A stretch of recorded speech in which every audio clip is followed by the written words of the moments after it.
toward his back foot. It's getting full extension, full range. There you go. Not bad, Esau. Stop.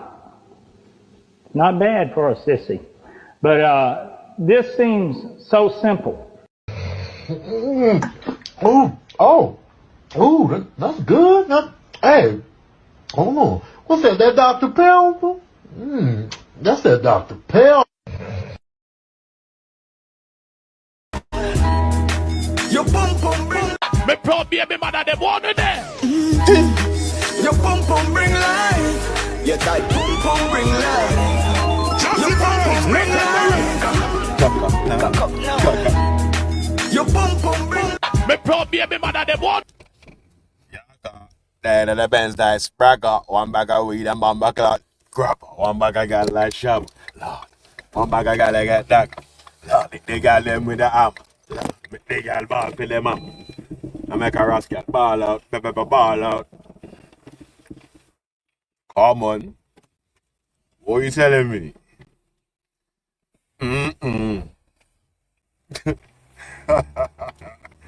Bad. What's this?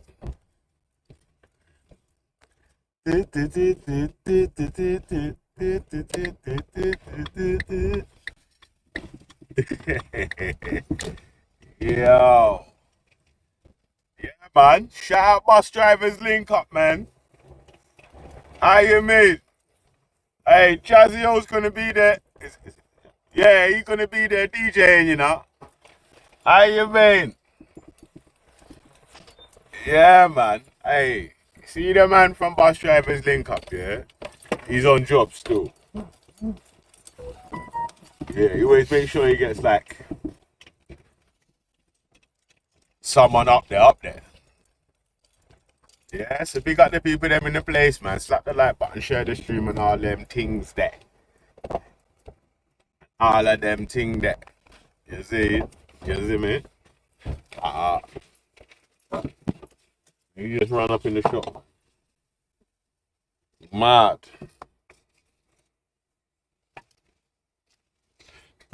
Down. Jeez. Alright, let me quickly read out the register, man, why it's small. You know what happens, cause like, I get carried away and then it gets long. The man's got to do 20 million big ups in it, yeah? So shout out all eyes on Yezu. Walk one, come on. Shout out 2020 Twizen. There, how are them feel like? That is that thing what we like. Information Supreme did that. Come on. Mad. Jeez. Man, like, Morpheus, unaffiliated.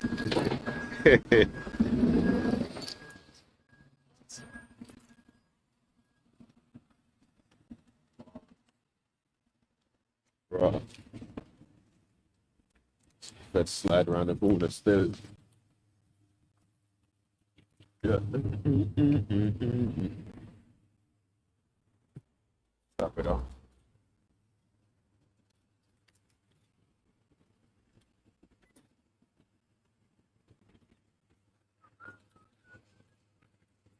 In 2 seconds, I'll get back in the van. 8.5 guys. Cheers.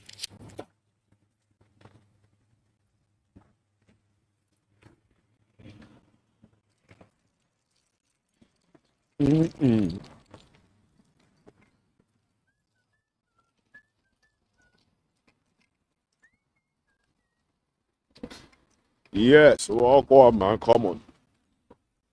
Come on. Cut up now. Yeah, bring life. Jeez. Yeah, man. Ew.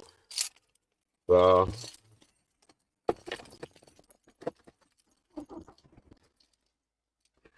Mad. Yeah. Yeah, the man that's talking on that thing over there, that's the Miss Grippy. Jeez. Miss Grippy.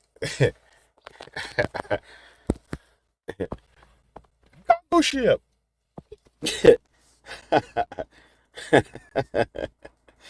Yeah, but come on. Big up, man, like fucking bus drivers link up, you know. How you mean?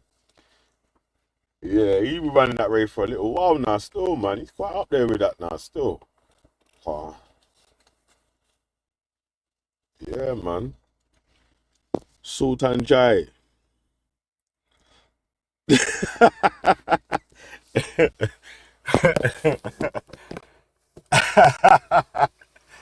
Yo, hey, we man, walk on. What you saying?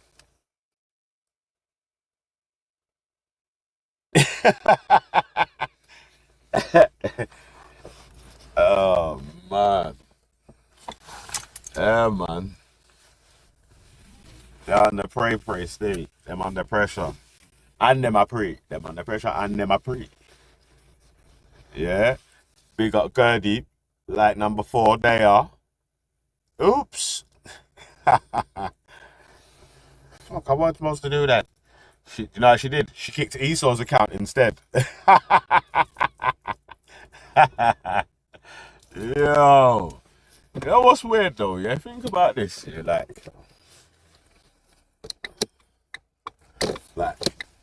alright, so say you start stalking someone, yeah?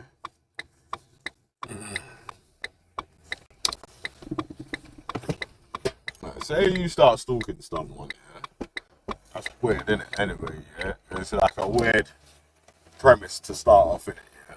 You know, most of the people in there don't really deal with the stalking thing anyway, yeah? But say you just started stalking someone, yeah?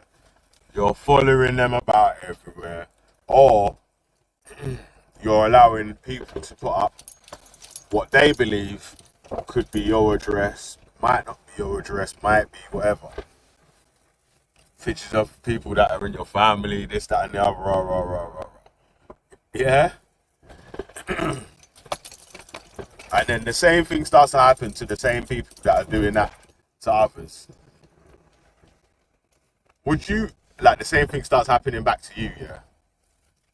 Would you try to tell the person that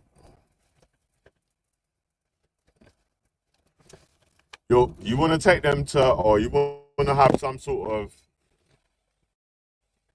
court date with them or whatever, yeah, some fake case, even though you know that all the evidence is going to point in the other direction, and so you're basically going to lose that case. But,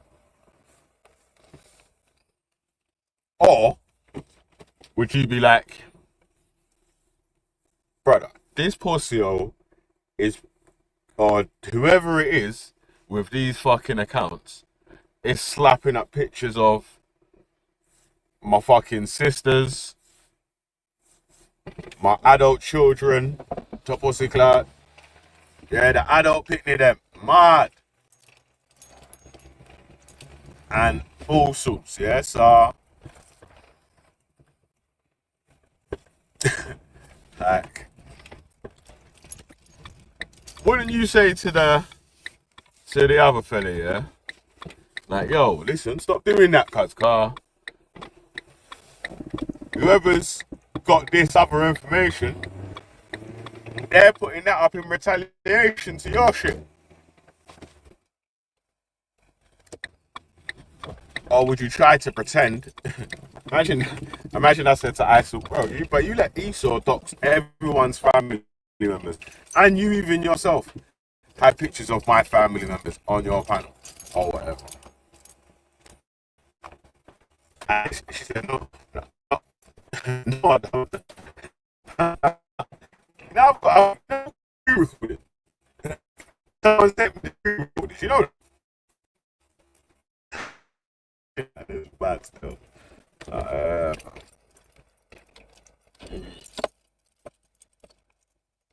Yeah, you know what it is, yeah? It's true, innit? People should allow people's children in it, yeah? If they're actual children, innit? Like, but your child could be like fucking 52 and you're trying to tell me about your children. Yeah, brother, listen, big man thing. That's not a kid, innit? That's just your child. Big man thing.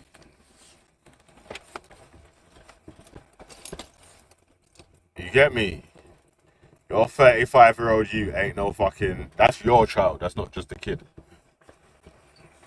So that's how I go, man.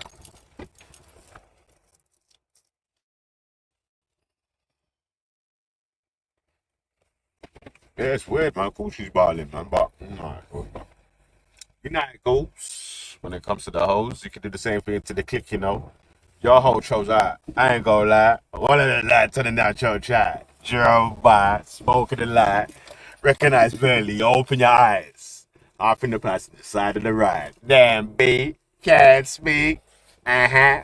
Okay. What's up? Sure. Yeah. Close the door. How you, man? Yo. All right, man.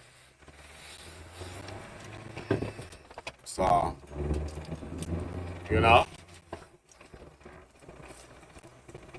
know, just close the door. Act like you're being in the. Hey, how you doing? What? It's crazy still, you know. I saw it come, man. Saw it come, man. And really and truly, yeah, they're using each other, innit? Because you're letting Isul's whole family get doxed. Because you know that they're doxing your Mardukes. Yeah. And she's letting your mum and her WhatsApp number get doxed. Yeah. I tell that slag to answer the phone as well, man.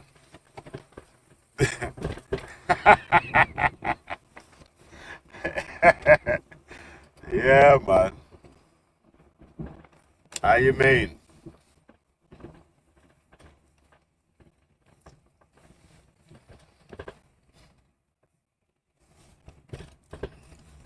Yes, that pagan, Agan.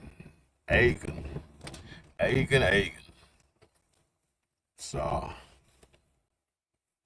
yeah, man. It is what it is, man.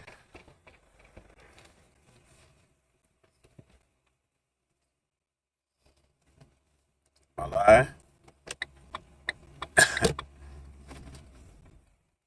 What would it take for you to allow a brother to dox someone else's family, knowing that they're gonna dox your family back or whatever? What would it take for you to do that? Like, and you can tell the other brother, like, poor Sil, what are you doing? Are you mad? Put your own fucking shit up. Are you mad? You try to take man for some fucking chastity belt out here, huh? Yo, you try to take my family for some chastity belt, cuz. Yeah? Where they're just taking bare shots and protecting this one pum pum. How what them feel like?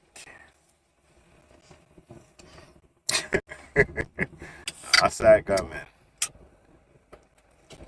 It's just the way life goes. Just the way life goes.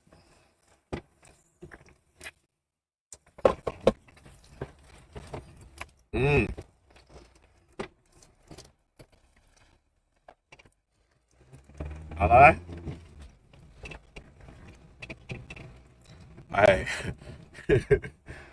Oh, man.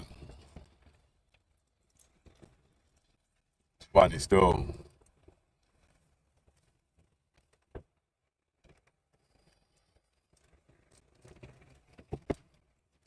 What? Yeah, that's what happens, isn't it, man? You know? What's weird as well, though, yeah, is like coming on a public platform to tell everyone that you're trying to look for people's details or you're actively trying to take their employment. Like, it's kind of dumb, innit? Like, because obviously someone's gonna screen record it. You know, I've got a public email. You know what? I've got emails of recordings I ain't even downloaded and looked at it. How about that? How about that? There's pictures, addresses, phone numbers, all that. I ain't even downloaded and looked or opened some of them emails yet. Because it's peak out here. You know what I mean? So, you know. Yeah, man. Oh, you know what? I heard a good tune the other day, yeah? Have you heard it? I don't know where this brother got this tune from, yeah? But he was playing a white woman's Instagram. White woman's. I was like, God damn. God damn. What he was, I'm saying, like, bro, he was going much dope.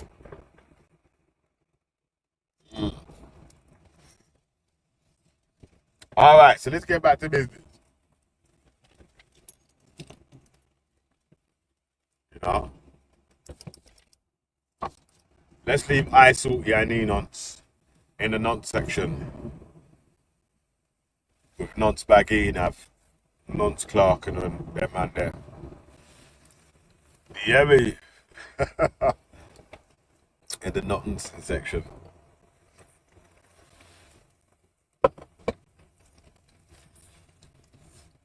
One sec, you know why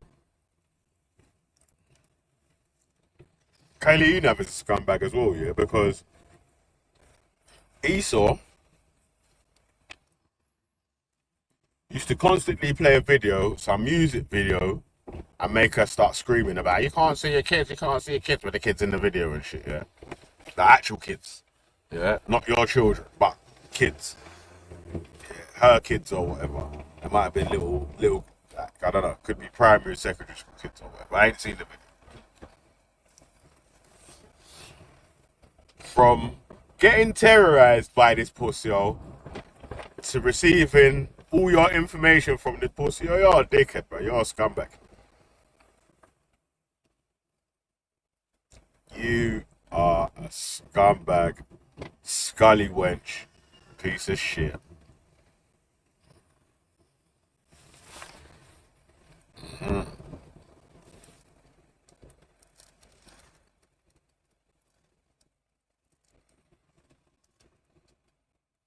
So what's going to be bad, yeah? You see when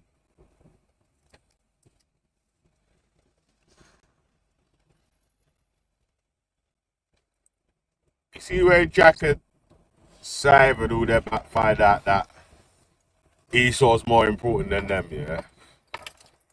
Boy, I don't know if you're going to be receiving any Mother's Day cards and them thing, they're like, oh, what the fuck? You tried to protect this anonymous guy online over your own adult children. Tabamba Clark, cuz you are finished.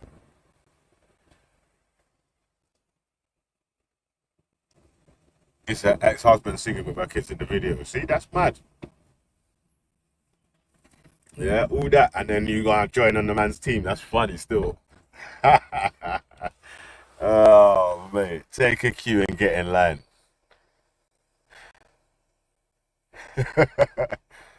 Yeah, man. Take a cue and get in line. All right, man. So, let's start with the light-hearted shit, man, before we get too deep in it. Cause the last video is a bit peak still. Yeah, the last video is a bit peak still. Yeah. So shout out Room for Debate. Yeah. Yeah, man. I say Room for Debate's got a couple new female fans. Yeah. Been asking about his gold teeth and that. Yeah. I say he's got one gold tooth. Yeah, like shabba rank, hear me? Shabba ranks, shabba ranks. 8 gold rings, like my name Shabba ranks. But yeah, but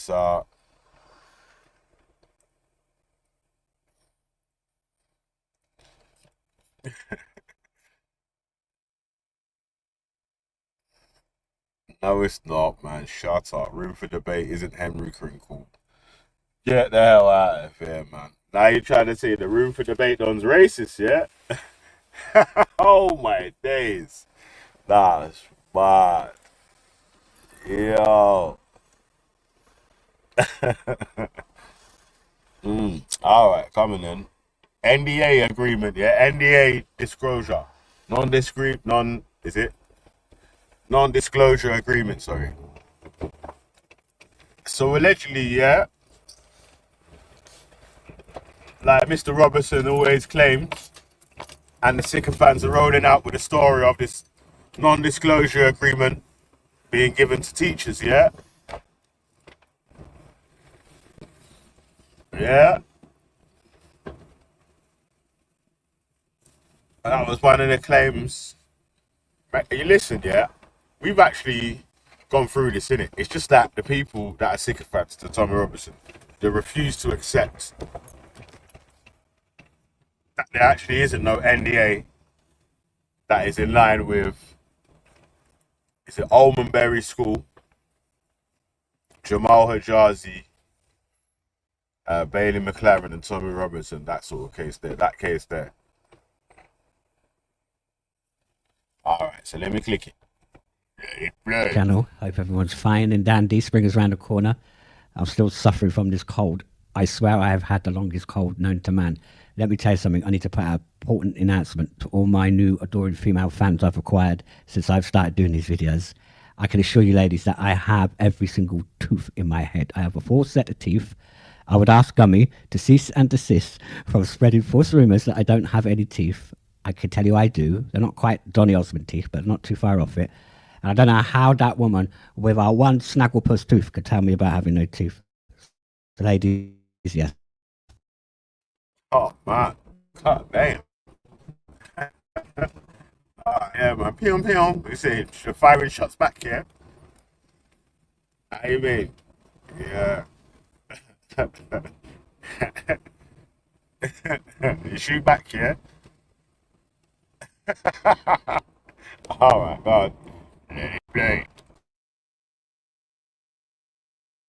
I do have all my teeth, and I'm not ginger. All right, on to more serious matters. So let's clear this up once and for all. There were no NDAs paid to any teachers. There was no money paid out. Let's continue.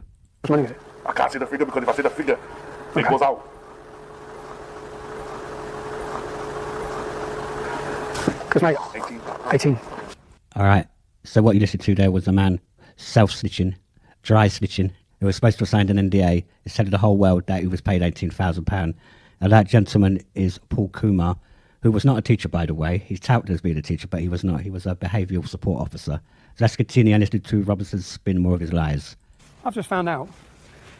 Well, the head teacher's told us already that he was blackmailed and threatened. I've just found out of Kumar. All right, let's just stop that there for a second. Nowhere in that documentary did the head teacher say he was blackmailed. He was paid £18,000. Paid, he said, I can't say, I signed, I was paid. So paid what? He was paid money by the local council, so he can't tell the truth about what's gone on in that school. Hey, pause. Yeah, like, I already explained to you why these topics always keep getting brought up here, because you sycophants and psychopaths actually don't accept evidence, factual evidence that is in your face that shows exactly what happens. If we have a discussion tomorrow, after you watch this video, where it shows this non-disclosure agreement isn't a non-disclosure agreement and hasn't even been issued as a non-disclosure agreement for anything to do with this Jamal Hajazi case, or whatever, you're going to say to me, the teachers had a non-disclosure agreement. So, this is why we still stay on this thing, innit, yeah?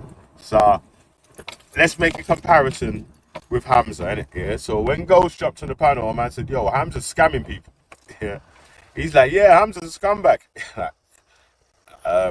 Why are we going to have to repeat any of the stories of what Hamza's saying 10,000 times if all the people have already seen and accepting that he's a scumbag? You only have to repeat this evidence for the people that refuse to accept facts. And Tommy Robinson fans refuse to accept FIDAX. So, Babs just took the words out of my mouth. Why does it bother you we don't agree with you? We've gone through this about 100 times. right? And every time we say, well, we just have to agree to disagree. Nah, You but think? that's not. Do you think Well, that? because I refuse to accept agree to disagree as an answer to any sort of questions. Right. Accept the truth. But You either you accept the truth even or you you say don't, it's innit? because you want us to accept your truth, and this is what the left do. They go on It's not and my on truth. like It's the truth. retards. No. It's not It's the not my truth, truth. though. It's the truth. Yeah, the truth No, is it's your truth. Tommy Robinson. The teachers never got no non-disclosure agreements. Yeah. That None bloke of them. did. No, that Paul Kumar never got no non-disclosure agreement, and we're going to Yes, he see did. that he never. All right, let's see. All right, stay Go on there, then. yeah? They've given everyone non-disclosure agreements, from school staff to governors, and Paul Kumar to get £18,000. He's not even involved. All right, hold on a minute. So if he's not involved, why was he given the 18 grand? And why are you snitching on him? An NDA is a voluntary agreement, but it is legally binding. So they could have took him to court for breaking that NDA. But obviously they didn't take him to court because he didn't really have an NDA. The man seems to be a phantom. All right, where's that's the point one, proof? yeah? So Let me where's the point there, proof? That's point. There's point. The proof's about to come on, but let's relay point one anyway, yeah? That think about this, yeah, as a sycophant, like you've not even thought about this angle. That if this guy's got a non-disclosure agreement, how is he telling you how much he got paid for his non-disclosure agreement? Isn't that a breach of his non-disclosure agreement? If he's doing that, Yeah, it is a breach, but it doesn't mean that they're going to go after him. So you never got sued. He didn't go to the court and stand in he a never court got a of law non-disclosure and agreement. testify. These recordings are inadmissible, aren't they? Do you believe that? These are covert recordings, aren't they? Yeah, do I believe it? that? Yeah, I do. The school got shut down. Why did the school get shut down, Billy? Because it's poor Ofsted reports. Continuous. Why didn't they continue with their claim against that council and that school for racism? Who didn't? Jamal and his father. Why didn't they continue with that? I don't know. You have to ask Jamal and his father about that. Probably because they made a false claim. Why didn't they get Bailey arrested, Billy? Because he was suspended from school before that. Well, what's the suspension from school when you're claiming racism? He was expelled from the school. He was suspended from the school and then expelled so from was the school. Jamal. And then the So video was went Jamal. back viral. So was Jamal pending Jamal the was still a pupil inquiry. at the school. No, Jamal so was still was a pupil Jamal. at the school. No, Bailey was actually excluded from the school. Why did Kicked out. Muslims turn up outside the gates in force? That's a lie, man. You're just making stuff up, that, man. No, I'm not. Why did they intimidate parents outside the school and the staff? You're just making stuff up, that, man. This is a Why were they season. outside Bailey's house threatening to rape his sisters? Why do you not accept that he didn't receive a non-disclosure agreement for £18,000? The bloke's just told us he did. Why should I believe you? Because we're going to look at what the council actually said. Who should we believe? Me, you, Tommy Robinson, Paul Kumar, or the actual council? I'm not going to believe the council, right? I'm going to give you a reason why. I'm going to give you a reason why. Yeah, you're breaking up. I'm going to give you a reason why, right? So, I'm going to give you an example. You see the Lucy Letby case where they needed a scapegoat because they didn't want anyone to put any class complaints against them. Okay, they didn't want any parents to actually put it against the hospital, so they scapegoated, and it's quite possible they've scapegoated Lucy Letby. I would say the school were pretty relieved that they stopped doing a racism claim against the local authority and that particular school, and we're happy to side with Jamal on that to go after Tommy Robinson. I think he was a scapegoat for a school that, if they were guilty of racism, escaped from being taken. Let me tell you how you could find out if they actually gave out a non-disclosure agreement. You can do a freedom of information request to the actual Kirklees Council yourself, and they will send you out the payments, all the payments that was made, because obviously it's legally binding for them to send you out the freedom of information request, and you'll see on the paperwork that you will receive in your own hands that there ain't no non-disclosure agreements. And I bet you won't even try to get this you won't even try to get the paperwork yourself, so you can see it in your own hands. So if that's have it the delivered case, to your house. You can if do that's that the yourself. case, You know? do you believe? Do you think that it's Tommy's fault that that man lied? That what Is man he lied? responsible for their lies then? No. The dude's just No, fantasy, he's isn't not, it? is he? So I don't know what this is proving. It proves that there's no non-disclosure agreement. All these different Right. bits of shit Okay. they're trying to throw at the Let's wall say. and see if it sticks. Let's say that you're The point right. still remains. Let's say theoretically you're right. There's no non-disclosure orders, but Tommy Robinson has got proof that he got told that. So I don't know how that goes against Tommy Robinson. I don't know what you're proving. It's another thing that goes with the liable claim. Nobody is ever going to believe that Jamal was an innocent kid after knowing what he did. No one. Yeah, it's another thing that goes with the liable claims of all the false allegations that have been made that go with that fake documentary, which is really just why don't you review the film documentary in full? Why are you only reviewed taking excerpts? But we've reviewed it. You want us to review the whole documentary again? Yes, we've reviewed it like 10 times. We've reviewed it with Dave. Yeah, we've reviewed every single Tommy Robinson documentary that come out here. Man always gets Dave on the panel to review it. And You've reviewed Silence, have you? Yeah, we've reviewed Silence. We've watched Silence. I don't watched remember this you bit with the reviewing NDA. Silence. Yes, we have. I don't know why you're fronting. So But you anyway, watched yeah, a bit. You listen. watched a bit where the legacy legacy media actually turned the whole world against Bailey, but you're crying about Jamal, who got £100,000. Never got no money from Tom Robinson, did he? Tom No, Robinson he got it from a GoFundMe that he set up the day before the story went public in the Tom press. Robinson knocked him. The judge also said that it was the press that put the story out there, not Tommy Robinson. So, Tom Robinson committed libel by making fake claims and published them all over social media. Well, we don't believe that. And now he's in jail for the same claims. I don't believe that. I think there's Well, he pleaded guilty. Debate there. He pleaded guilty to the claims. He pleaded guilty to contempt of court because he got told not to repeat Yeah, it. he pleaded guilty to contempt of court because not to show the recordings. Because he was told not to show the recordings because don't show the videos of someone admitting that they got NDAs. Yeah, who's interested? Don't show the videos of lies that you've already been found guilty of in court. Don't publish them videos. That video there.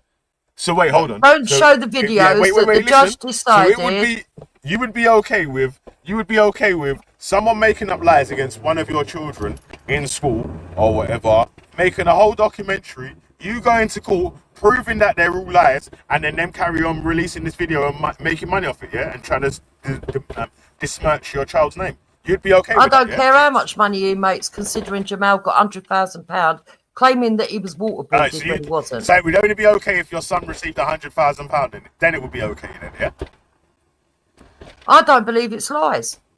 I believe there's enough evidence and silence to prove that Jamal is not the innocent little kid they put him out to be.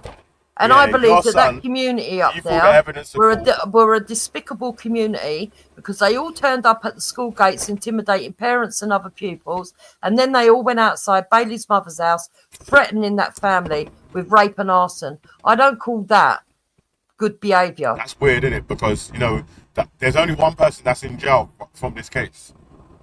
Yeah, because he actually showed the videos that he'd recorded. None of the children. No one that the was videos that proved that there was the just NDAs. one guy that has been spreading children's flipping school lies, playground lies and that. No, the lie was spread by the media in the first place, and his father saying he got waterboarded. So if your child come on, received Billy, you live in South London. Would you be? What happened I'm to saying, Jamal was fucking nothing. Nothing. Yeah, that's minor. That's what I said. I already said it's minor or whatever. It's the liable claims of what he got taken to court for because he was spreading lies about the child. The same sort of thing. If someone was spreading these lies, a big social media personality he got found guilty because he couldn't about your child. No. He got found guilty because he couldn't prove because none of these people turned up in court. Stop running from the question. and listen to the question. Yeah. If a big social media personality, Raspect, done a video, a documentary about your child that was lying about your child, you proved in court that Raspect was lying about your child. Your child's received 100 grand from PayPal donations because everyone knows that Raspect or believes that Raspect is lying or whatever. Would you be okay with Raspect still releasing these videos and doing marches about your child because your child's now received 100 grand, Jupiter? There ain't no marches about Jamal. What you on about? So what was the last march that Tommy attended? What documentary did he play? Yeah, but the march was nothing to do with that. So what documentary did he play though? Yeah, he played Silenced. All right. So would you be okay with Raspect doing the same thing as what Tommy Robinson done? If it was about your child? Obviously not. But it's So not why even about are you okay with Jamal. Tom Robinson doing it about someone but that's else's what you're child? not getting. The video is not about Jamal. He's the main person in the thing. Yeah, but that's not what the Jamal. video's about. Of Tommy course it's about Robinson Jamal. himself. He's the main Tommy person in the Robinson video, himself actually says this is not about Jamal. This is about the governments that are willing to cover up and lie to create a narrative. And the way that the media were part of it as well. And the fact that it went right to the top to Piers Morgan and everybody else who were willing to defame a 16-year-old boy when it was an ordinary playground scrap. The way that they propagandise stuff, push a narrative into the community, make people believe that people are victims when they're not victims. That's what it's all Jamal's about. younger than Bailey, right? Jamal's What's that got to do with Bailey, it? right?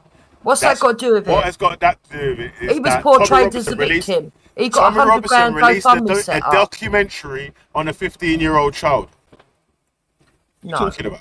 no. And You're missing the whole point. You went, yes, the documentary was about a 15-year-old child. No, the bullying a 15-year-old documentary child in is that school. if you actually watch it Make in its money off entirety, the the 15-year-old documentary child is getting about the bullied at school. corruption and all levels that the people will go Documentary is to. about And now how- they're all in how- cahoots together to push a narrative. The documentary is about bullying a 15-year-old kid at school. No, That's it's what the documentary is not. about. No, Yeah, it's and how not. they tried That to means you don't really playground understand lies. what's going on then.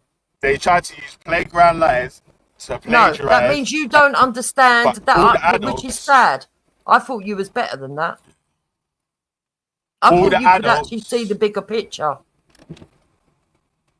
all the adults that saw this documentary, like when it went to court or whatever, anything that was cross-examined fell apart in court. So it was all based on lies. I don't know why you don't want to accept that it's not based on lies. But let me play the rest of it so you can see how false this non-disclosure agreement Yeah, is. you can play Because it. Won't it's not change even my there. mind. Won't change my mind. Go Yeah, on. and I know that's why you're dishonest. That's why you're dishonest, and that's why you're actually someone that loads of people will watch on YouTube, innit? Because you will be willfully dishonest on purpose, even though you've received information. It's that not says dishonesty. otherwise. Yeah, it is. I've told That you, is- Billy. If you receive I find it information, that's the I find it extremely suspicious, right? Extremely suspicious. Take Tommy Robinson out of it. I find it extremely suspicious that the school closed after this incident, that no parents were arrested after gathering outside the gates and intimidating people and demanding stuff from the Muslim community. I find it extremely suspicious that the newspapers published this story, which was a silly playground scrap, and gave it the headline that he was waterboarded and set up a GoFundMe. I find it extremely suspicious that the GoFundMe was set up the day before it was released into the press.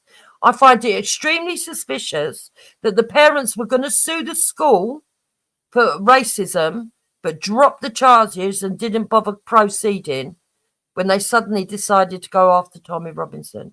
I find it any sort of extremely documentation suspicious. for any of your claims, because you're making like a long list of claims, but you're not. Everybody gonna provide knows any that this is documentation. true.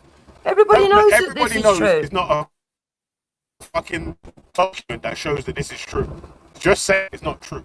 Tom Robinson is a no liar. He's in jail for contempt of court right now. I'll for try lying to get about hold a of all 15-year-old this. child I'll on his try to get hold documentary of them. and I'll get in touch with people and then- and ask them and if they've repeating got the any lies. of the proof of this.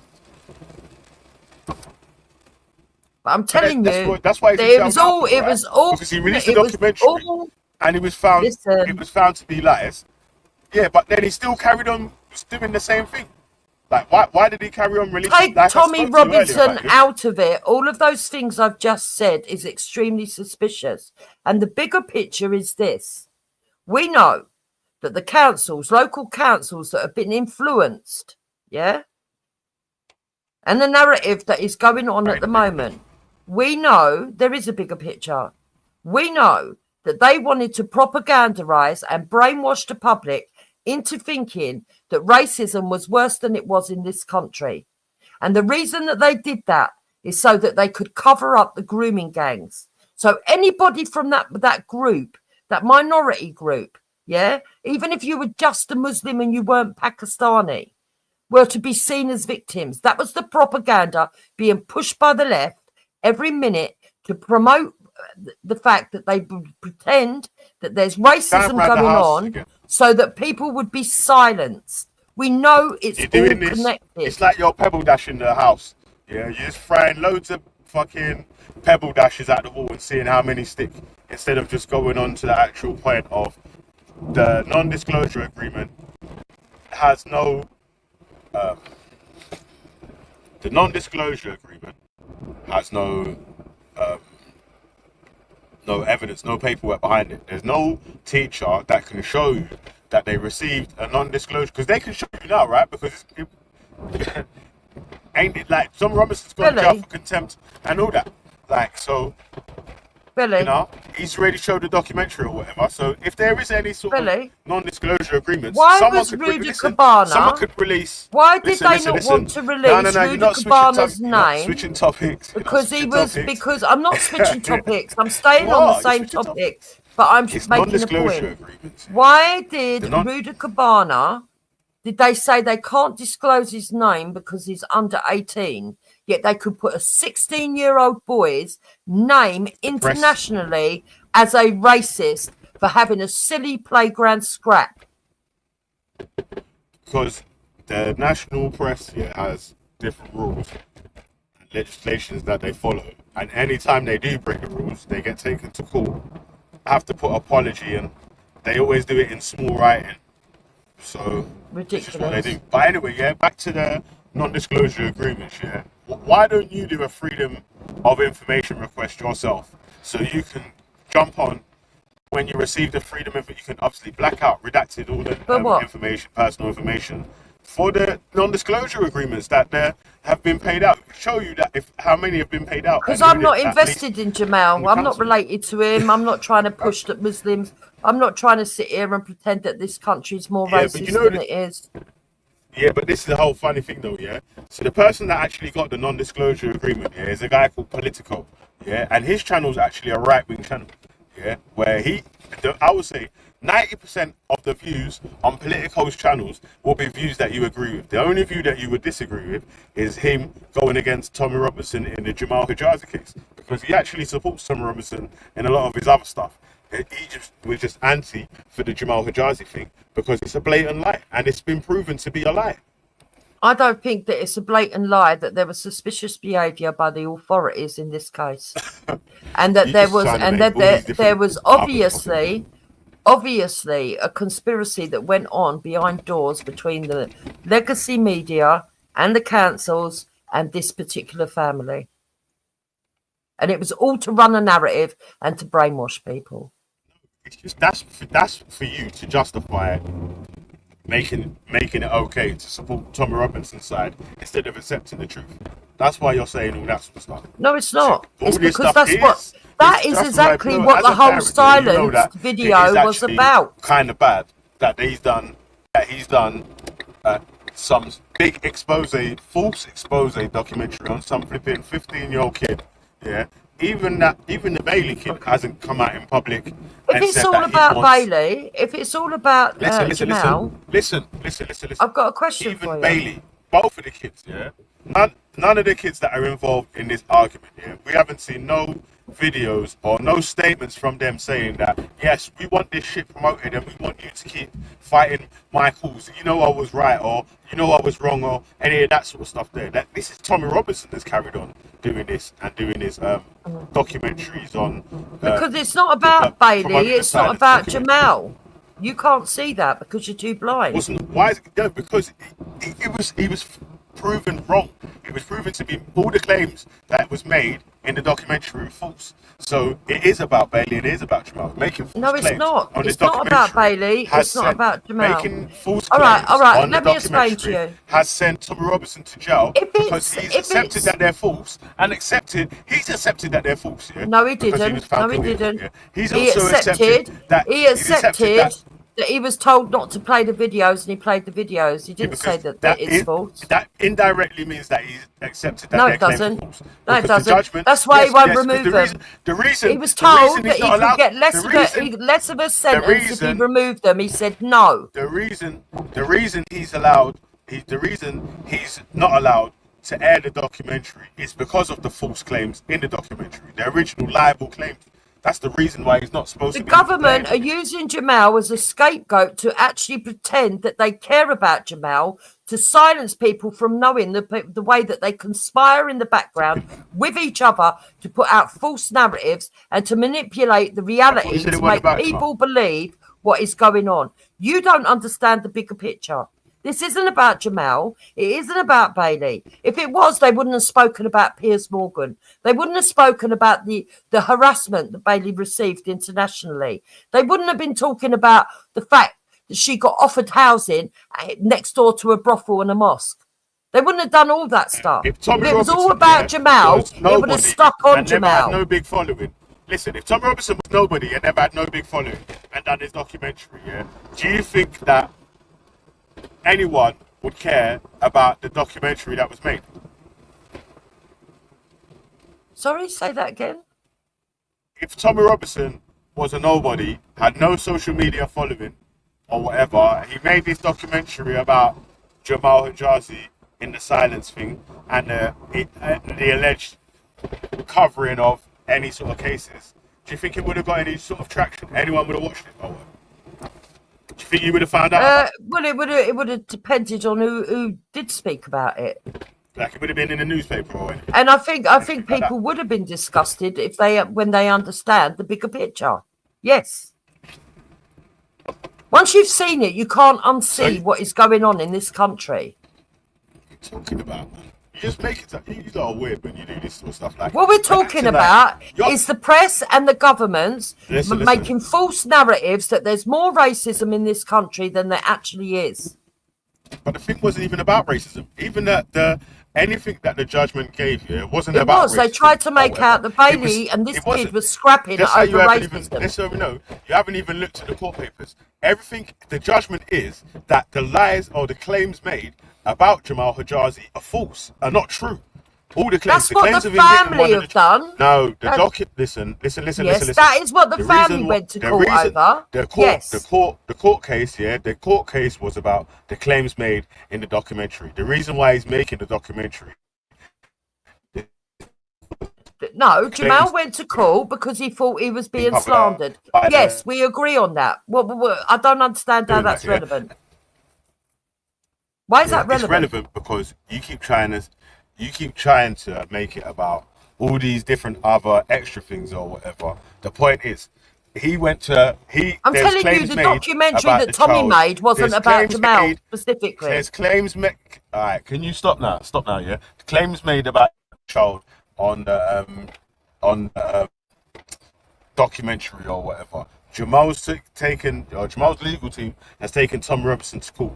They've failed to provide any sort of evidence that can bolster their claims. If anything, all the evidence, all the actual evidence, like from the school, from the doctors, and all that, shows that the claims are false or whatever. So it's a documentary based on lies. Yeah. So I don't know how you're trying to make it out like it's nothing to do with the actual original court case, and how Tommy Robinson actually doesn't know that the claims made are false or whatever, because he was in the court case with the children that he brought as witnesses when he got found to be made liable. He was actually there himself. Like, so of course he knows or whatever.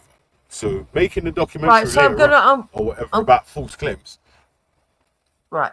I'm gonna explain to you once more because I think you're not understanding. You're arguing a completely different point and you can't see it. No one's arguing that Tommy Robinson brought sufficient evidence to prove his claims against Jamal. No one's arguing that. No one's even fucking interested in that, to be honest.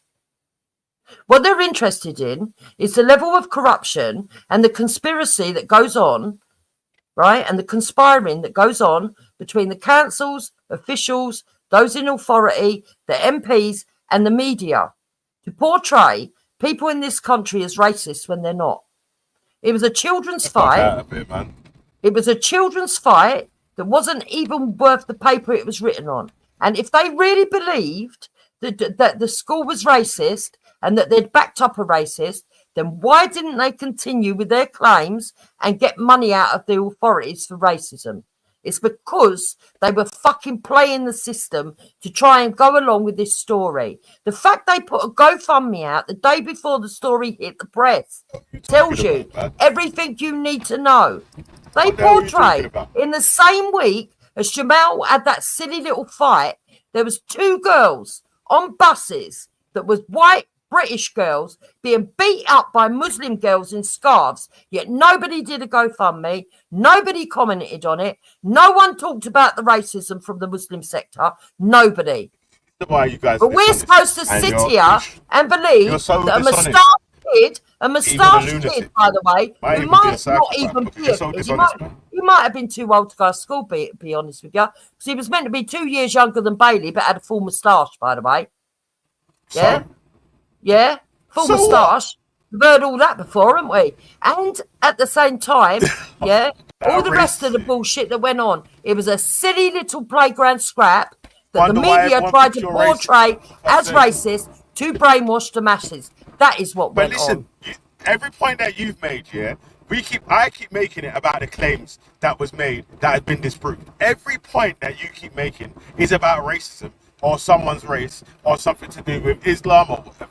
Like, you're mad. Nothing in the court was to do with anything to do with racism or whatever. It was are the claims that have been made by the children in the documentary about Jamal Hajazi attacking this one, bringing a knife for that one, and the reason why he got beat up in the playground by Bailey in the first instance, are they true?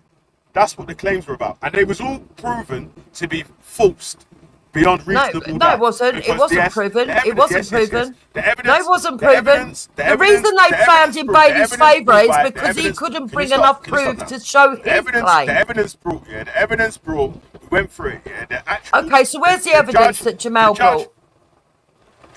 Download the court documents. There was no evidence brought from Jamal. No, yes, there was. He brought his school report, his own school report, and they brought a falsified. Yeah, he brought his school report. Yeah. Well, what about the stuff that contradicts this in the silenced documentary then? The stuff with it, because that's not. Are you crazy or what? Like, the documentary has been proved to be false because he's in contempt of court for releasing the documentary in the first place. So where were the officials that actually signed those reports off, saying no, this report is definitely fake? I didn't sign that off. Right now for that. I don't understand. No, he's not. You don't understand. He's in court right now for contempt of court for showing a video silent. He's showing the documentary of the lies. Yes, showing the documentary. He's not in court. He's not in court for lying about Jamal. He's in court. Yes. For showing silence. The documentary is a lie about Jamal. He was told he wasn't allowed to show the covert recordings. Okay, so who are the claims being made against in the film Silence then, Juice? So Michael, right, everybody. Morning, fellas. Morning. Well, who are the claims being made about then? The school, the authorities, Piers Morgan. What, in silence, yeah? So, yes. So there's nothing. So they never say that. That teacher says that when he's asking that Paul Kumar, who's Tommy Robinson asking him about? Tommy Robinson is asking him about the situation with Jamal.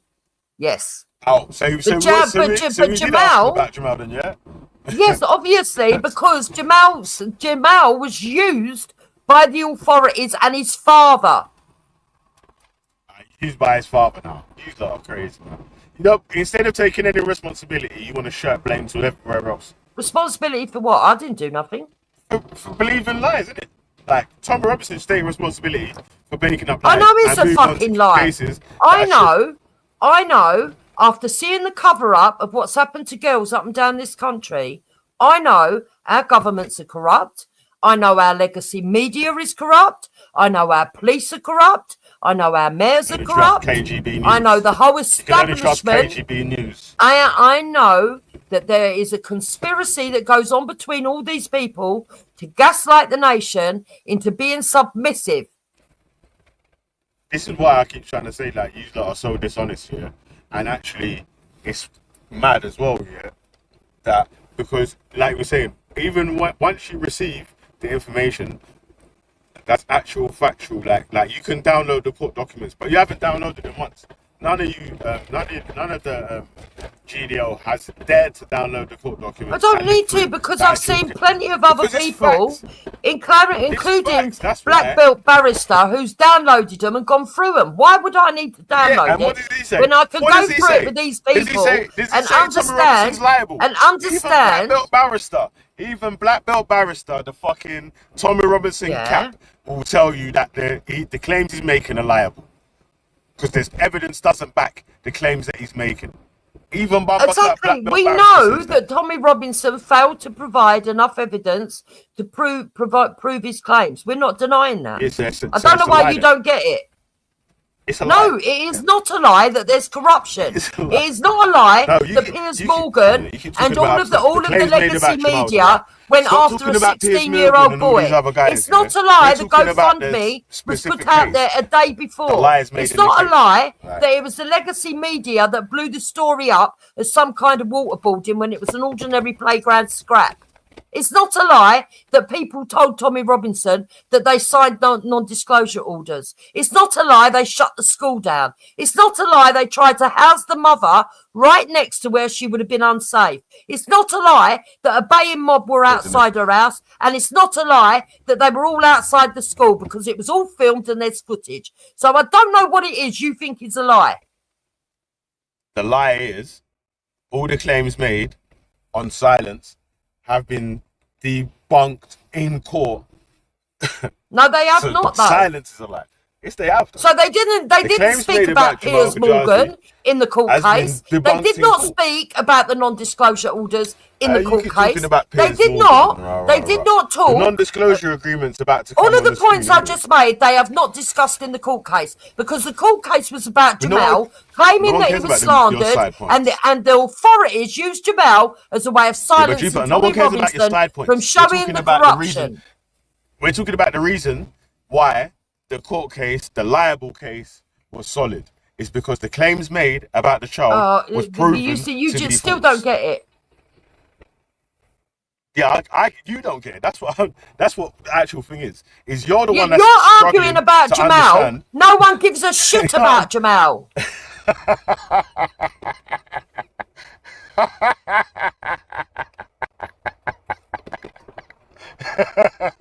You're making it about Jamal. It is not about Jamal. Yeah, this is why you're fucking even mad as well, yeah. Because if it was a respective big documentary about your child and so, raising big marches in central London, raising money and paying for this, that, and the other, and so, you would be raging right now, going mad. Oh my God, can you believe that Raspek's living the life of fucking luxury off the back of my child's name? And all it's all a lie. That's bullshit as well. Tommy Robinson had his own money before this fucking case. And been proven wrong. It's been to court and been proven wrong. You lot need to make up your mind. Has he got 42 million or is he a pauper? Who's you lot? Well, people that go around making out 1 minute that Tommy Robinson's got load of money and is the biggest grifter in the world, and then the next minute say that he ain't got a fucking penny. He went to court. He accounted for all of his money apart from £100,000, which he then said, "Well, I spent it on partying and prostitutes Listen. drug If there's taking." one thing Because council estate people on the down low, you know this, use that as a way to fucking float away money and avenue, because you know they can't prove. If you gamble, if you use prostitutes, if you do drugs, they can't prove that you've paid for it. Who's that? Who? I Anyone. don't know about that still. Yeah? I'm just saying that. Well, you would know. You're council stating, yeah. I support Tommy Robinson, yeah, for being able to finesse the dons the way that he's finessed it, innit? Like, bro, I don't know if I would finesse my supporters like that, yeah, like with the finagling with the lies and all that still, but like, boy, like you man are like die hard, innit? So like, I'll take off my hat for that still, but I can see the corruption. I'm saying that I can't give a toss whether Jamal, what Jamal is, whether Jamal's offended, whether Jamal's crying. Lying, I don't man. think he deserves £100,000 for having water splashed in his face. You're the only person this morning that has mentioned anyone's race or religion on the panel. Hang on. What did he get £100,000? They set up a GoFundMe the day before they broke the story in the papers, Betty. And people gave money believing it was a racist attack. And he got £100,000. Yes, and then he went to court to take Tommy Robinson for another 100,000. So Tommy Robinson, for everything to the country. Nah, he's only to the country. Yeah. Now, come on, there's people talking about Tommy Robinson. She has a point in the sense of there are people who suffer really worst racism attacks. I mean, come on, man. Oh, Veli's got a bad signal. Yeah. I know, come on, or whatever. You're in breach right now, yeah? Because when we started talking about money getting donated to Tommy Robinson or whatever, it's like, what are you talking about? Oh, Veli, he's fell off. He's so angry, he's fell off. You know what? Like, for me, like, I'm not a fan of Tommy because obviously, you know, he flirts with the white nationalists. Yeah. But I don't think. Look, that boy doesn't 100,000. How long was the boy in the country? Do you know what I mean? It was only a month. This is what I mean, and like there are people that really suffer worse racist attacks. Look at that little Caribbean boy in Wales that got his finger cut off. He lost his finger, didn't he? He was only like 14 or something, and the racist in Wales attacked him. Did he get 100,000 for losing his finger? No, this is what we're saying, Betty. There is, but listen, why man, it seems a bit weird. Yo. Nah. Stop trying to make comparisons. This is what's funny here. You guys are trying to do whataboutism around the world, where we're literally. Did the judge find Bailey racist? Literally, the sentence before. Really? In that court case, did the judge uphold that there was racism? The sentence you said before. Listen, can you be quiet and let me finish? He also didn't uphold the claim that Tommy Robinson brought in. Listen, yeah, like I said, I was speaking in it here, and you keep doing that, yeah. In the middle of what I'm saying, but when I want to get to the point, you want to start speaking. Stop doing that, man. Yeah. So, like I said, you was just complaining, saying, why are you talking about how much money Tommy Robinson gets? Rah. And your next sentence was Jamal Hajazi got donated and people raised 100,000 for him or whatever. And then you're outraged at that. It's like, what the fuck? Are you crazy? Are you mad? How are you not? I never said why you bothered by how much money you get. I said you need to make up your mind how much money you get. You're only bothered by Jamal's donations. Yes, because I don't believe that was a racist attack. And I think people were brainwashed into feeding into the narrative, oh, poor little Muslim boy got water splashed in his face. It was a waterboarding. It was not a waterboarding. And the narrative was put out there because they were going to help this family. They were going to help this family to fleece money out of the fucking local authority. Made no claims about waterboarding. It was being pushed through the left wokeism lot again and the media. The only reason they were willing to do that is because they wanted to push a narrative, that Muslims suffer more than anybody else in this country, which is not true, by the way. Yeah, very bad. No, that's exactly what the narrative is. These are all the claims that you lot are just making. You've made every single one of these claims. Yeah, not one on any of these reviews of any of these things. Of any of these claims being made. The only claims that have been made have been the ones that have been proven in court to be false. So you keep making all these other wide scattergun claims. So in court they said that there was no evidence of racism from Bailey. None. No evidence of racism from Bailey. But we know the family claimed it was racism. And we know that the family were going to sue the school for racism. Who's trying to claim racism? But then they diverted and went after Tommy Robinson and instead of the fucking school. Claim over and over. Listen, it's everybody annoying knows that you just keep making the same claim over and over, yeah? And you're not accepting the facts. Because when he went into the paper, when he went into the paper before Tommy Robinson was involved. So the story was initially there before Tommy Robinson got involved, and they were called. They were moaning about the school and the council. Tommy Robinson was found liable for the documentary, first of all. The claims that he made in the documentary is proven to be false. Yeah, all beyond reasonable doubt. Yeah, the claims of him attacking the girl with the hockey stick was false. No one said beyond reasonable doubt. The claims, yes, and beyond reasonable doubt. It's because it's been proven in court. In that case, that's beyond reasonable doubt. Yeah, the judge found actually opposite. The judge found in favour of Jamal because Tommy couldn't bring enough evidence to substantiate his claim. Nobody is arguing that. And the evidence, yeah, but no one's arguing that. We agree the judge had there was no other fucking verdict the judge could have come to. Stop trying to run. Hey, Jupiter, stop running, man. No one's running. I don't know why you keep trying to run. You are, because you keep trying to talk over me when every time I try to make a point, and try to make a different point. Yeah, your point is going to be the same fucking shit you always say. Listen to the point I'm making. Yeah, because you're not accepting the facts. That's why, until you accept the facts, I've got to drill it home in your little peanut head. I'm not going to accept nothing that you're saying because you're not understanding what I'm saying. You think it's about Jamal. It's bigger than Jamal. It is bigger than Jamal. You don't get it. Accept the facts. The facts. What are the facts? What are the facts? The facts are Tommy Robinson was found liable, first of all, for all the claims that he made in Silenced. Tommy Robinson was told to pay Jamal. Yes, he was. No, Tommy Robinson was told to pay Jamal. No, he wasn't, because that's not what they went to court for. Tommy Robinson was found liable of all the claims made in Silence, yeah?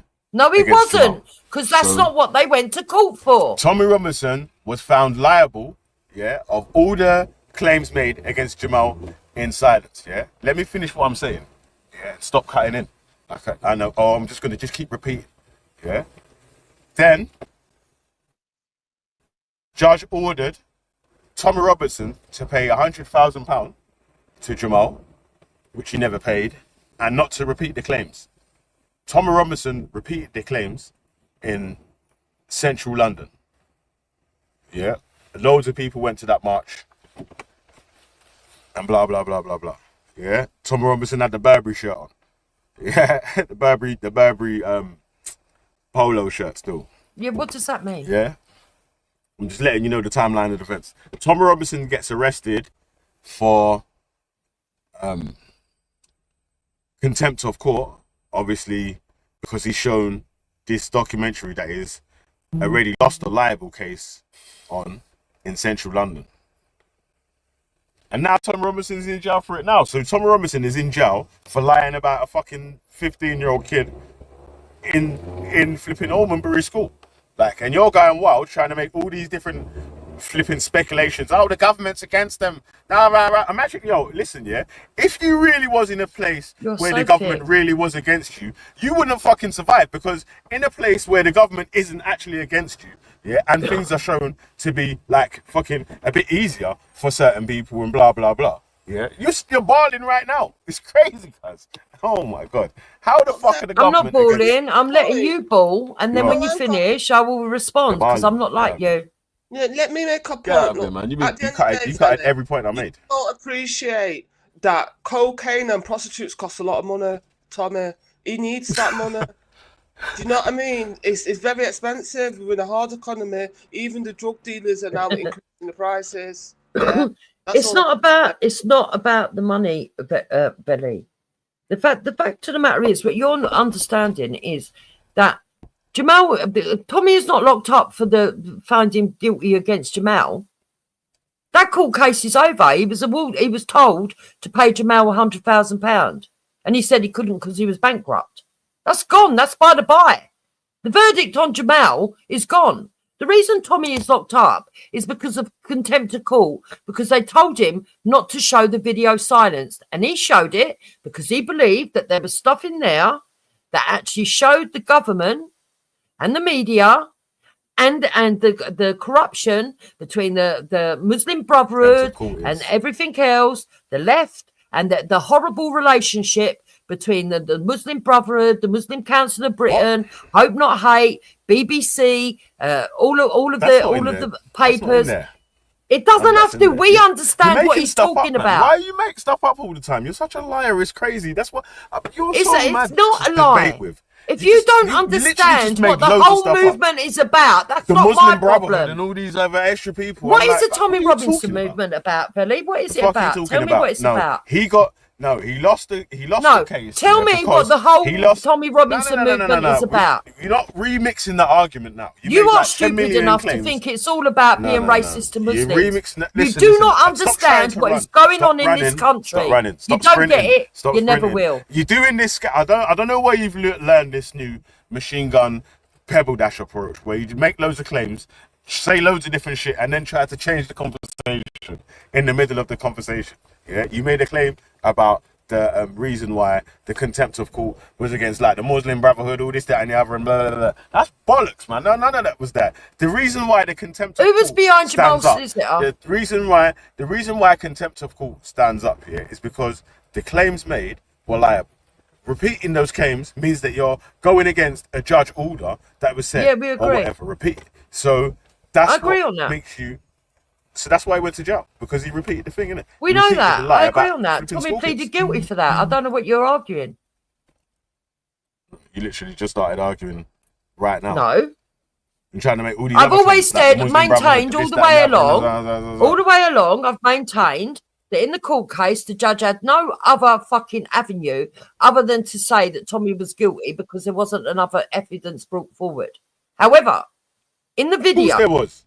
In the video, it shows high levels of corruption and conspiracy going on with the authorities, the media, and all of these other fucking groups, these blocks that fucking that's not why he lost the contempt put pressure on the government, right? Number one.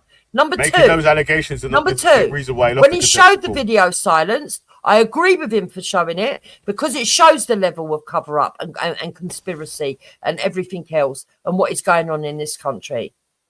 But that doesn't mean that he's not guilty of contempt of court. He knows he was. He knew that he was. He knew that he was likely to get a jail sentence for showing it, and he was willing to take that jail sentence. That's why he pled guilty. But when they asked him to remove it, he said no.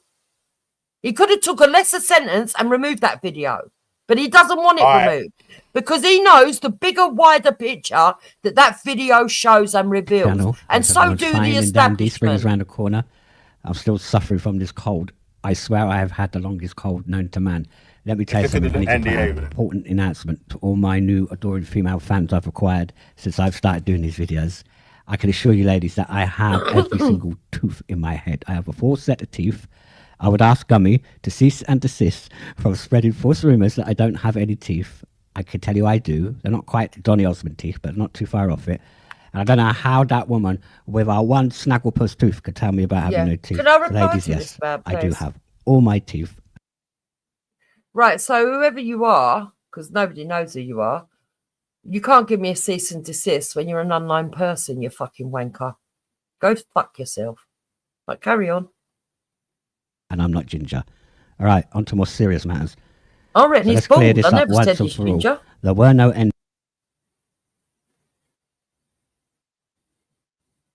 NDAs paid to any teachers. There was no money. I would say it's crinkle. Why do you say it's not crinkle? I can't see the Sounds figure, like but if I see the figure, it goes out.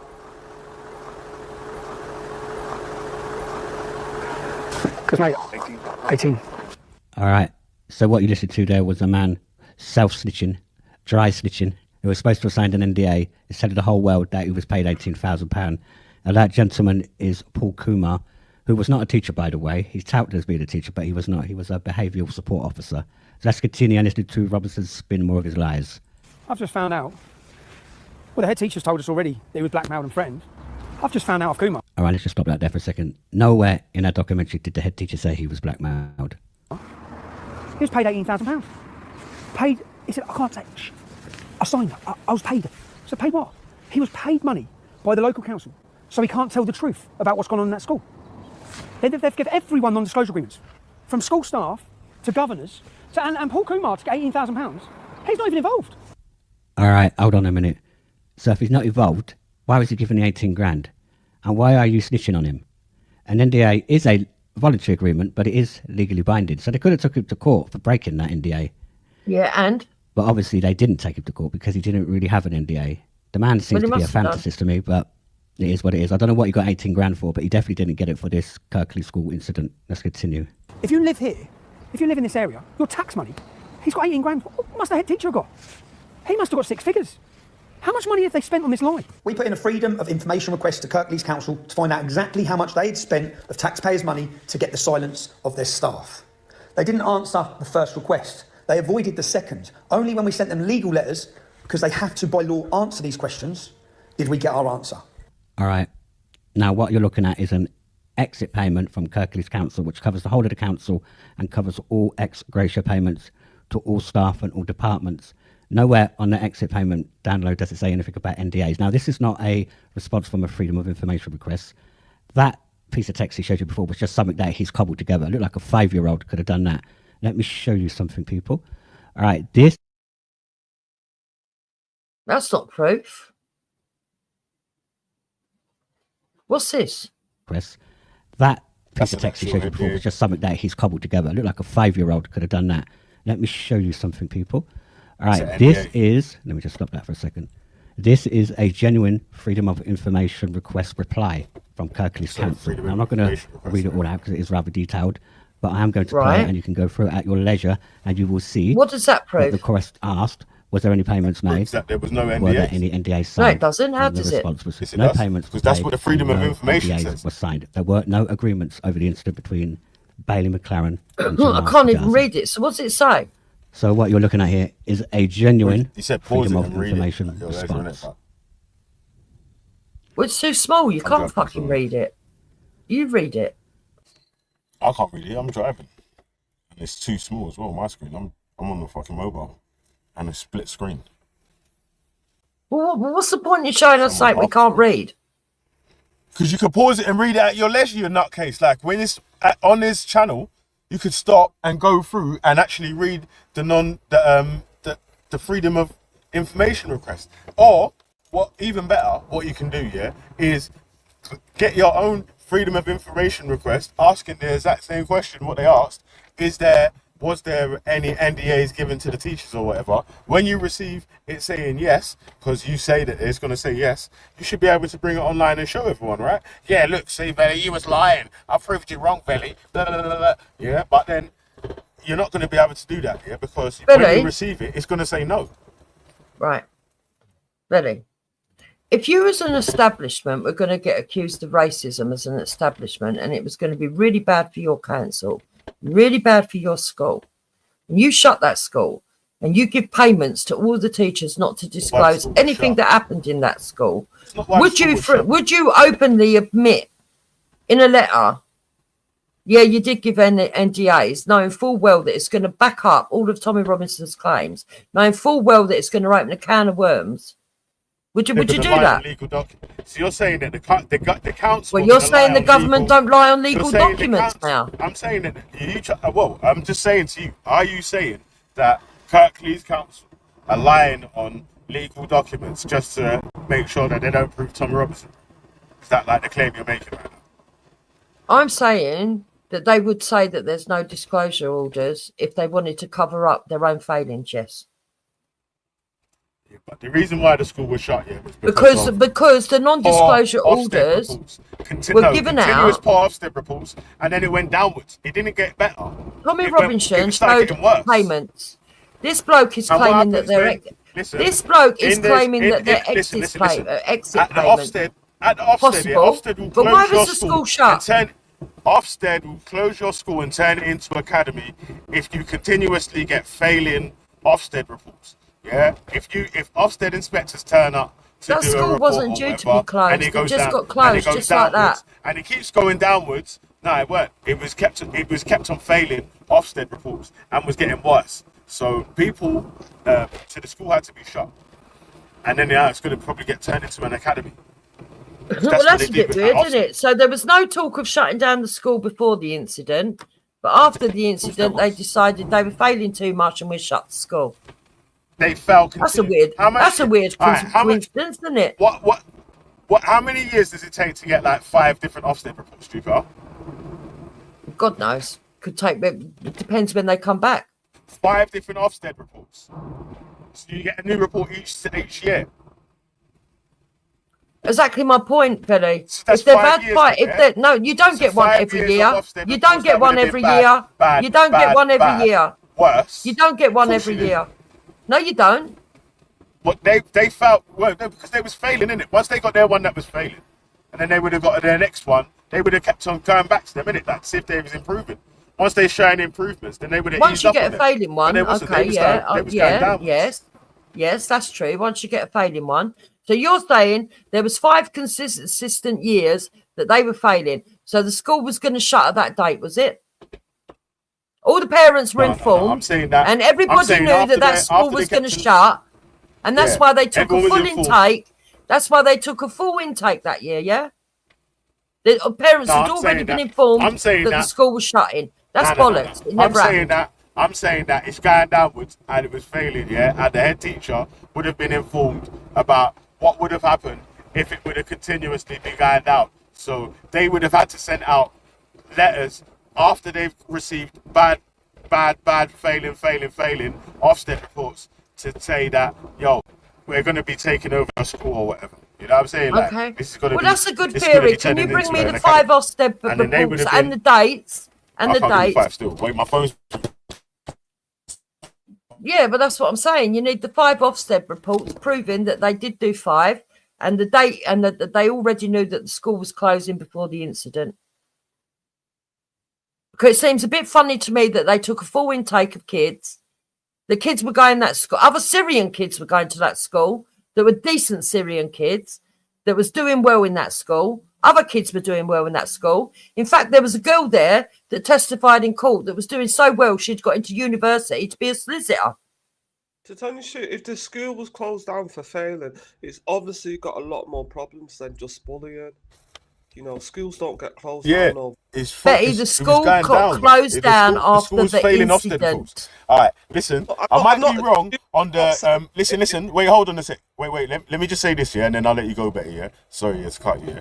Like, I might be wrong on the consistency of it being like year after year Ofsted report or whatever, yeah? But I'm saying like they had when they had a bad Ofsted report, the next Ofsted report was bad and then it was kept on going downwards or whatever. After they kept on getting continuously failing Ofsted reports, that's the reason why the school would have been going into closure or whatever. Yeah, well, you're going to need to prove that. You can't just say that. Give me the name of the school because I can go and find it. Is it Almonbury School? So, what city is it in? It's Kirklees Council, wherever that is. Kirklees, yeah, we don't know exactly.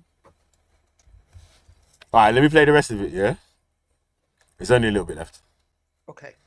But that's the thing, yeah, with like that there is Political himself got a non-disclosure agreement because, you know, he likes to do in-depth videos with this, that, and the other, and paperwork and so on. So he got the non-disclosure agreement, and he's the one that is letting us know that, like in OG, first of all, well, that's the first time I saw it, or whatever, that there wasn't even no non-disclosure agreements for anything to do with. But they're not going to admit it, are they? If they did it in secret, they're not going to admit it. Has it in Nobody secret? even knew about these. It's a public payment. It's a public payment Billy, or whatever that. Nobody even knew. Yeah, but for them to spend public money, yeah. Wait, listen. For them to spend public money, they have to account for it somehow, wouldn't it? So they wouldn't tell you what the non-disclosure agreement was for, but they would have to say that this is the money that we've paid for these non-disclosure agreements, if we have non-disclosure agreements. Billy, nobody knew there was even any non-disclosure orders until that bloke told Tommy. That was the first he heard about it. The headmaster said the school got shut and he wasn't even allowed to say goodbye to his staff. That doesn't sound like an organised closure to me. Say again, sorry? The headmaster said that the school got shut and he wasn't even able to say goodbye to his staff. The school was shut in haste. What's that? What does that mean? So you're literally trying to say now the school was shut because of this Jamal Hajazi? When, I'm saying all the hysteria around it shut the school down, yes. All the yes. For just one incident, it being a decent school and then having one bad incident is never going to fucking close a school. Even if the it's thing goes because of viral. all the hysteria. It's because the Muslim community came out in force outside the gates. It's the Muslims again.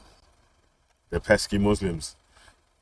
Always behind everything. Not You know all what I'm saying? Muslims, Like, no, right, Billy. it's like Not a all Muslims, but the Scooby-Doo ones that mystery. want to Take off fucking the be mask of the Islamists, villain yes, and they somehow are a he's got problem. like a little Yes, kufi on. Islamists are a problem in this country. Start singing azans. Not all Muslims, but Islamists are, yes. No, but you put them. I'm not even saying whether they're a problem or not, but I'm saying that you're putting them, placing them at every single flipping villain. Or whatever. But that's So what it's this like, whole, every time this you is take off the what, mask, this it's like, is there's what the Muhammad. whole Oh, it's thing Muhammad is again. Oh, it's about. Muhammad again. God damn, The it's Muhammad Islamists, again. not Muhammad, no one said that. The Islamists and the extreme left in bed with each other to push a narrative against mainstream people and Take off non-Muslims the mask and see in Ghost. Britain. I bet it was Ghostful. Imam I Ghost. doubt Ghost has got the gumption to actually have been one of those people. Imam Ghost. Fucking setting up. He's more like the bloke. all these He's more like the Islamic bloke who crimes shot all over. himself in that film.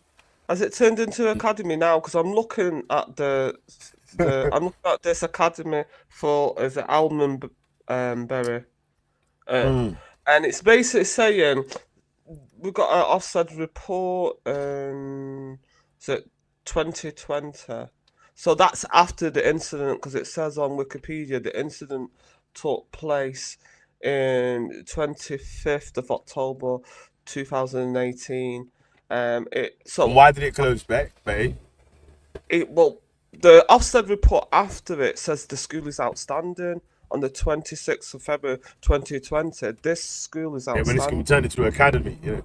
But before it was an academy, what was the reason why the joint school closed? But the only report I can find before that is the 22nd of February 2013. That's the only Ofsted report. That's what I'm telling you. The school got shut down Type just in why like did the that school shut. after the incident. Hey, Bay, you'll get the answer in it. Type in why did the school shut specifically. Okay. And it will come one of the reasons. And you could read it out. Give me a moment. Let me close all these reports. Yeah, all right, let me play this little last clip here. And then, okay. Yeah.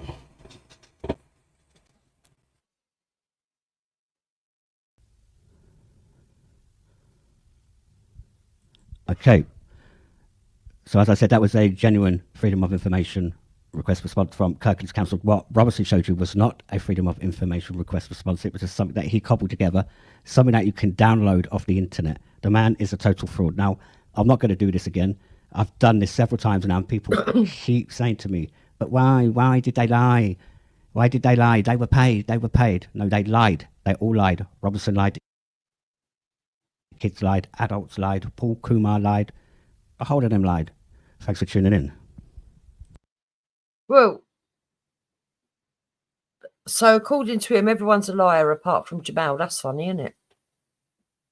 Yeah, well, because he got found not guilty in court, innit? Like, well, and the rest of them got found they're guilty because against them, right?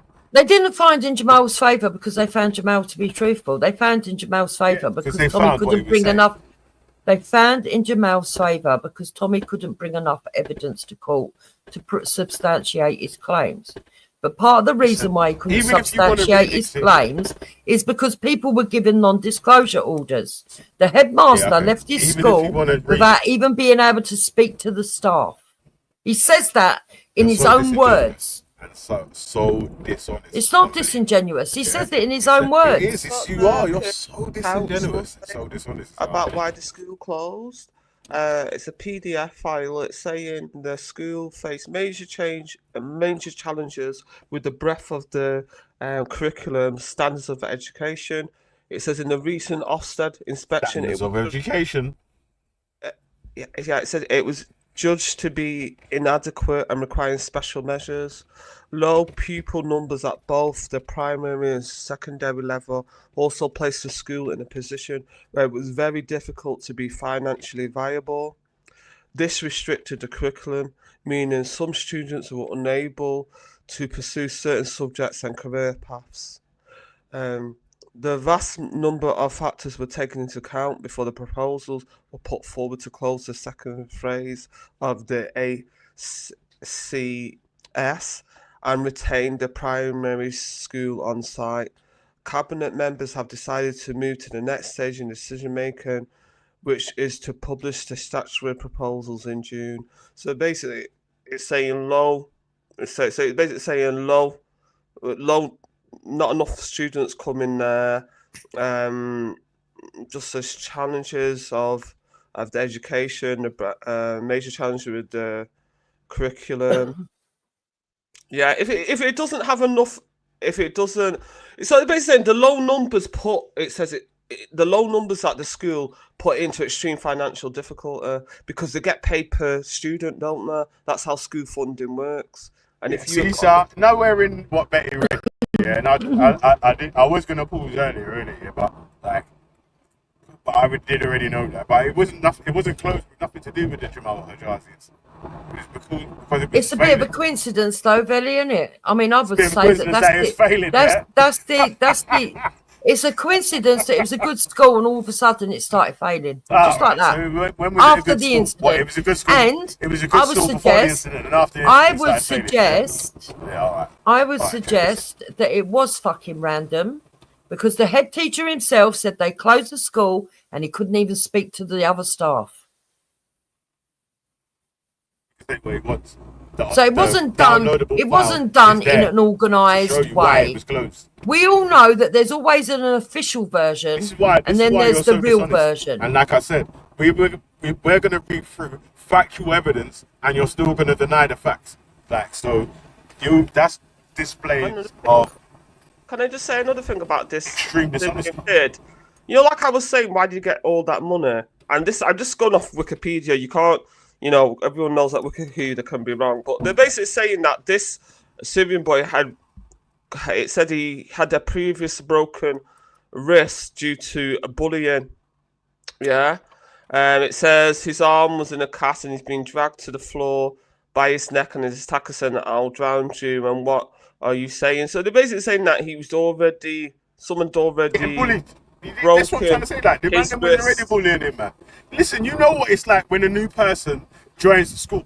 Imagine a new person that can hardly speak English properly or whatever. You're a target for a bit, bruv. Come on, man. Yeah, that one's true. Yeah, that's true, especially if you're a personal target for a bit, man. I don't know why you're acting like it's not true. And this time, you, as a big back, hard back adult, and now doing the same thing, targeting. You know what? You can't get everything on. Man, it's crazy, guys. Because the school is closed.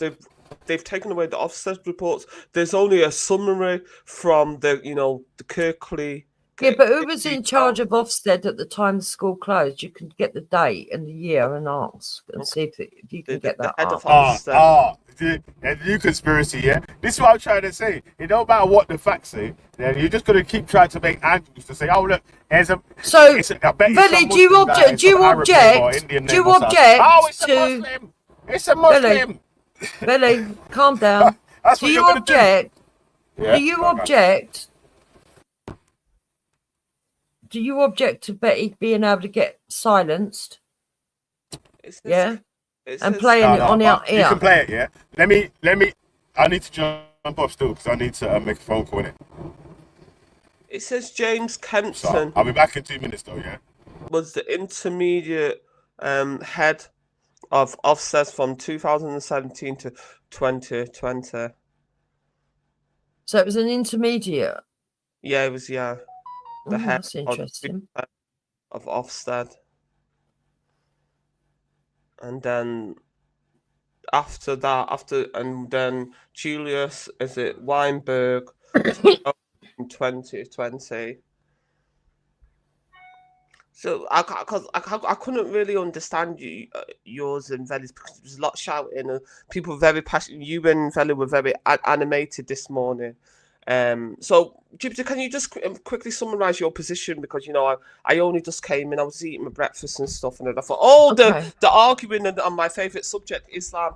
So I thought I'd just got butt in, give my 2 cents worth. But if you could just give my position is this. If you was just to look at the Jamal case on its own and not understand the bigger picture, you would believe that it was all Tommy Robinson just going down there because it's a Muslim and he's being racist to a Muslim boy. But in light of what we know now, with the corruption that's gone on with the councils and everybody else, right?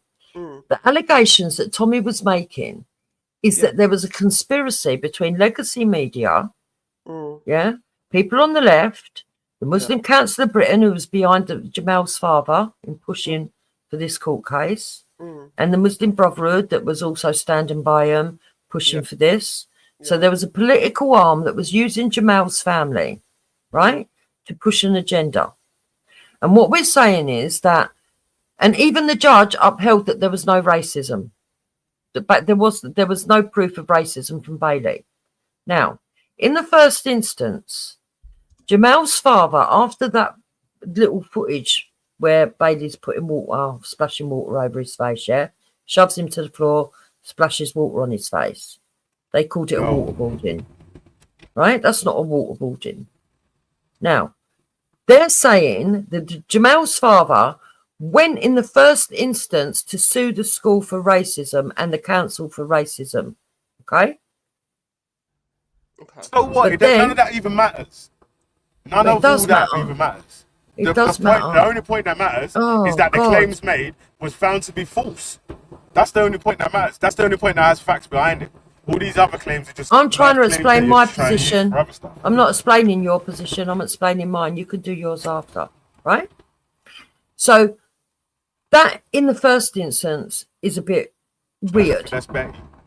Then the press set up a GoFundMe and then put out the story of Bailey with the little clip saying that he was waterboarded. It wasn't a waterboarding.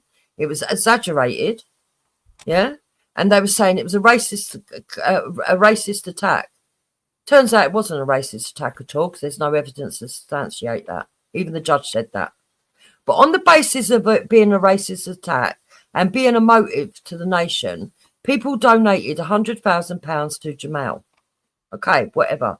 He keeps that money. That's his luck, right? But the fact is, it wasn't really about the money. It was about the fact that all these people had conspired to make out that the people of Britain are racist, because they had to feed into this narrative that the people of Britain are racist against Muslims, so that they would be silenced into talking about the problems that the Islamists are bringing into Britain. Okay, so basically, what I'm getting from what you're saying is basically as you a Tommy Robinson supporter, and you're saying there's a bigger picture that Tommy, as a working class person, is standing up against the political establishment that has been demonising working class people for very long. What? Okay, yes. Oh my God. That is some super remix, super casual. No, Veli, this is her point of view. Come on, Veli. Some Mary Poppins remix. You can have your point of view later. A spoonful of sugar. Be a gentleman. Yeah, so basically you're saying, because this is, so basically you're talking about class warfare. This is what you're saying, because I hear a lot of white English people say this is what Tommy represents to him, to the the masses, that he's standing up against the establishment that have been demonizing white working class people for a very long time by calling them chavs and etc. And racist. Yeah, and racist, yeah. So, Veli, what's your position? Yeah, my position on this take here is that everything that Jupiter said is some fucking super remix bollocks, yeah. But plus, my take on the reasons why Tommy Robinson was found liable in the court in this Jamal Hajazi case is because the evidence provided by Jamal Hajazi and the evidence provided by Tommy Robinson showed that Tommy Robinson was fucking lying. Yeah. Well, right. So my position on that doesn't. Well, can you speak to 1 moment, Jupiter? Can you speak to what she's actually saying? Because from what I'm hearing, what she's saying, it's not but all really the other about stuff's Tommy. extra. It's All the about other what stuff he represents. all the other stuff's extra stuff here. That's nothing to do with the court case of what happened here. That's just like Jupiter just trying to find a reason to justify. No, it's not. For us, that is exactly what it is. And this is what you don't understand. And you know what's? I tell you what's annoying though, yeah. Hey, Betty, you know what's really annoying though, yeah, is that this separation of just working class white people, like there's like only white people are working class, and only working class white people are facing the issues that the working class white people face. Every single working class person or groups of people are facing the same issues that the working class white people are facing. Yeah, of course. The only reason why I mentioned other working class people inside to try to make it look like that you're being singled out or whatever is like, what, huh? Right, so that's not strictly true. Okay, so I'm going to explain our position again. So when it comes to the court case that you're talking about, nobody's arguing that the judge couldn't have found any other way but to find Tommy Robinson guilty because he didn't bring enough evidence to substantiate his claims. We're not arguing that. You seem to be arguing that and trying to convince us, but we know that Tommy Robinson didn't bring enough. That's the whole reason that the documentary. But we know. Listen, the documentary was made. That's the documentary. Oh my God. That is the documentary. The documentary is literally about what happened in the school and how he reckons it's being covered up. It's literally the documentary. Okay, so the documentary is about a cover-up. That's what he said. He reckons it's a cover-up, but there's no cover-up. So then you know that there is a bigger picture.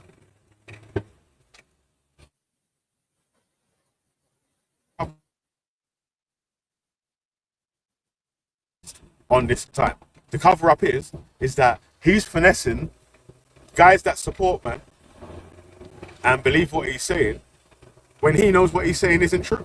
That's the cover-up. Right. So Veli's position is that it isn't true. Okay, and he believes that because the judge found in Jamal's favour, it means it isn't true.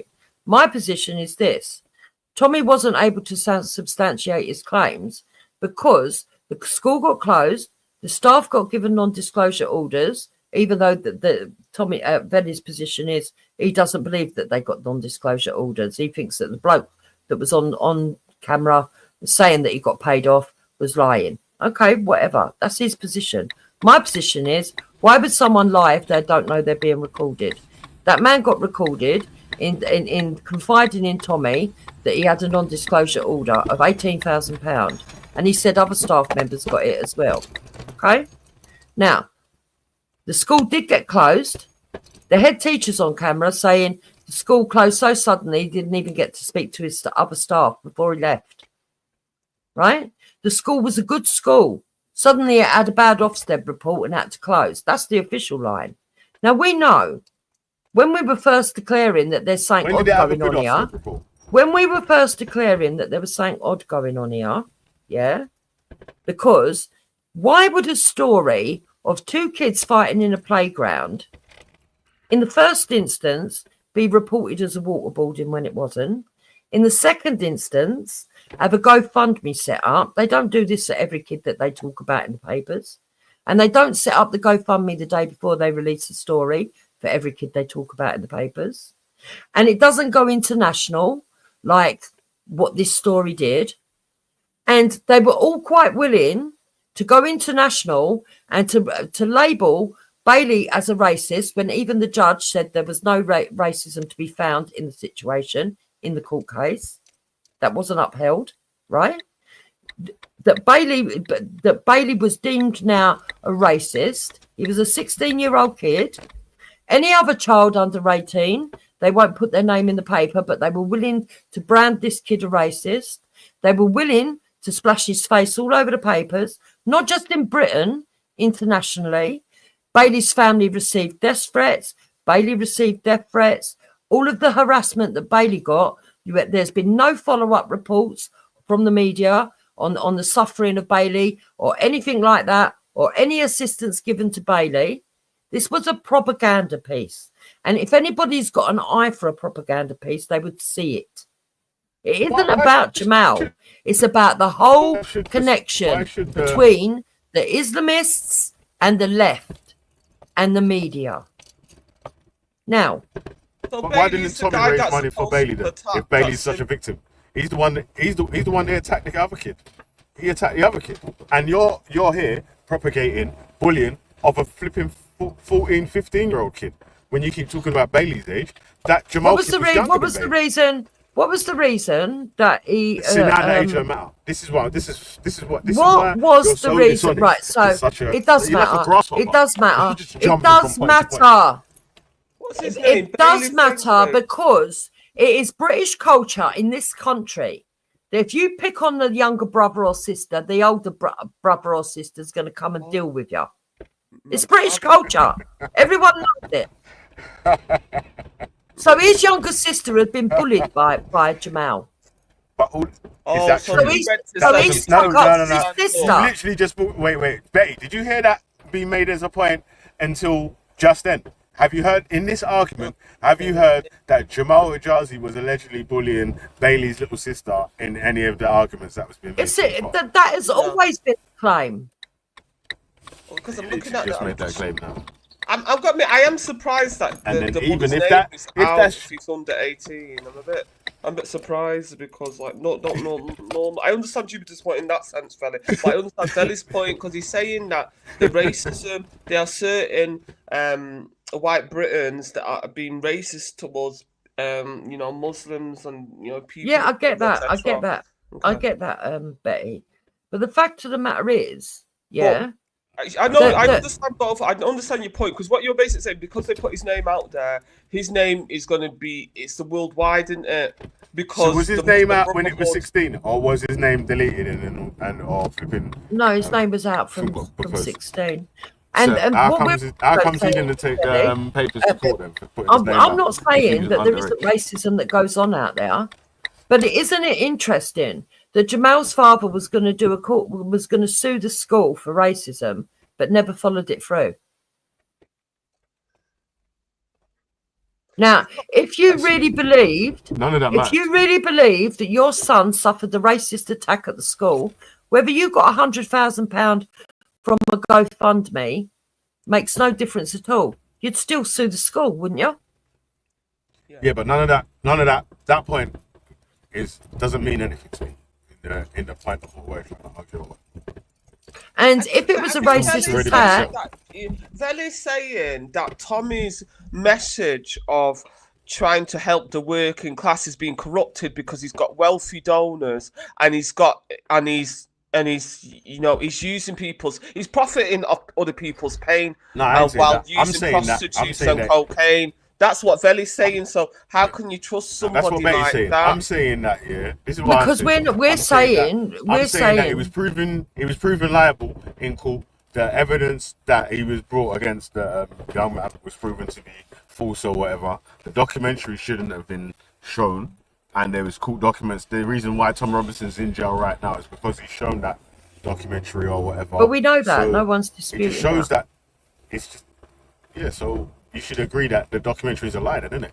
Because if you're showing we don't agree the documentary is a lie. If you're showing a documentary because after watching the documentary of documentary of facts, after watching the documentary, which is why I asked, that's just facts. After watching the documentary, Betty, which is why I said, can we see the documentary? I have watched some of that documentary. Yeah, which is why I asked, could we see it? Because after watching the documentary, you can see why, if there was a cover up and if there was some political propaganda going on, you can see why the judge would want that documentary kept under wraps. Because it does, to some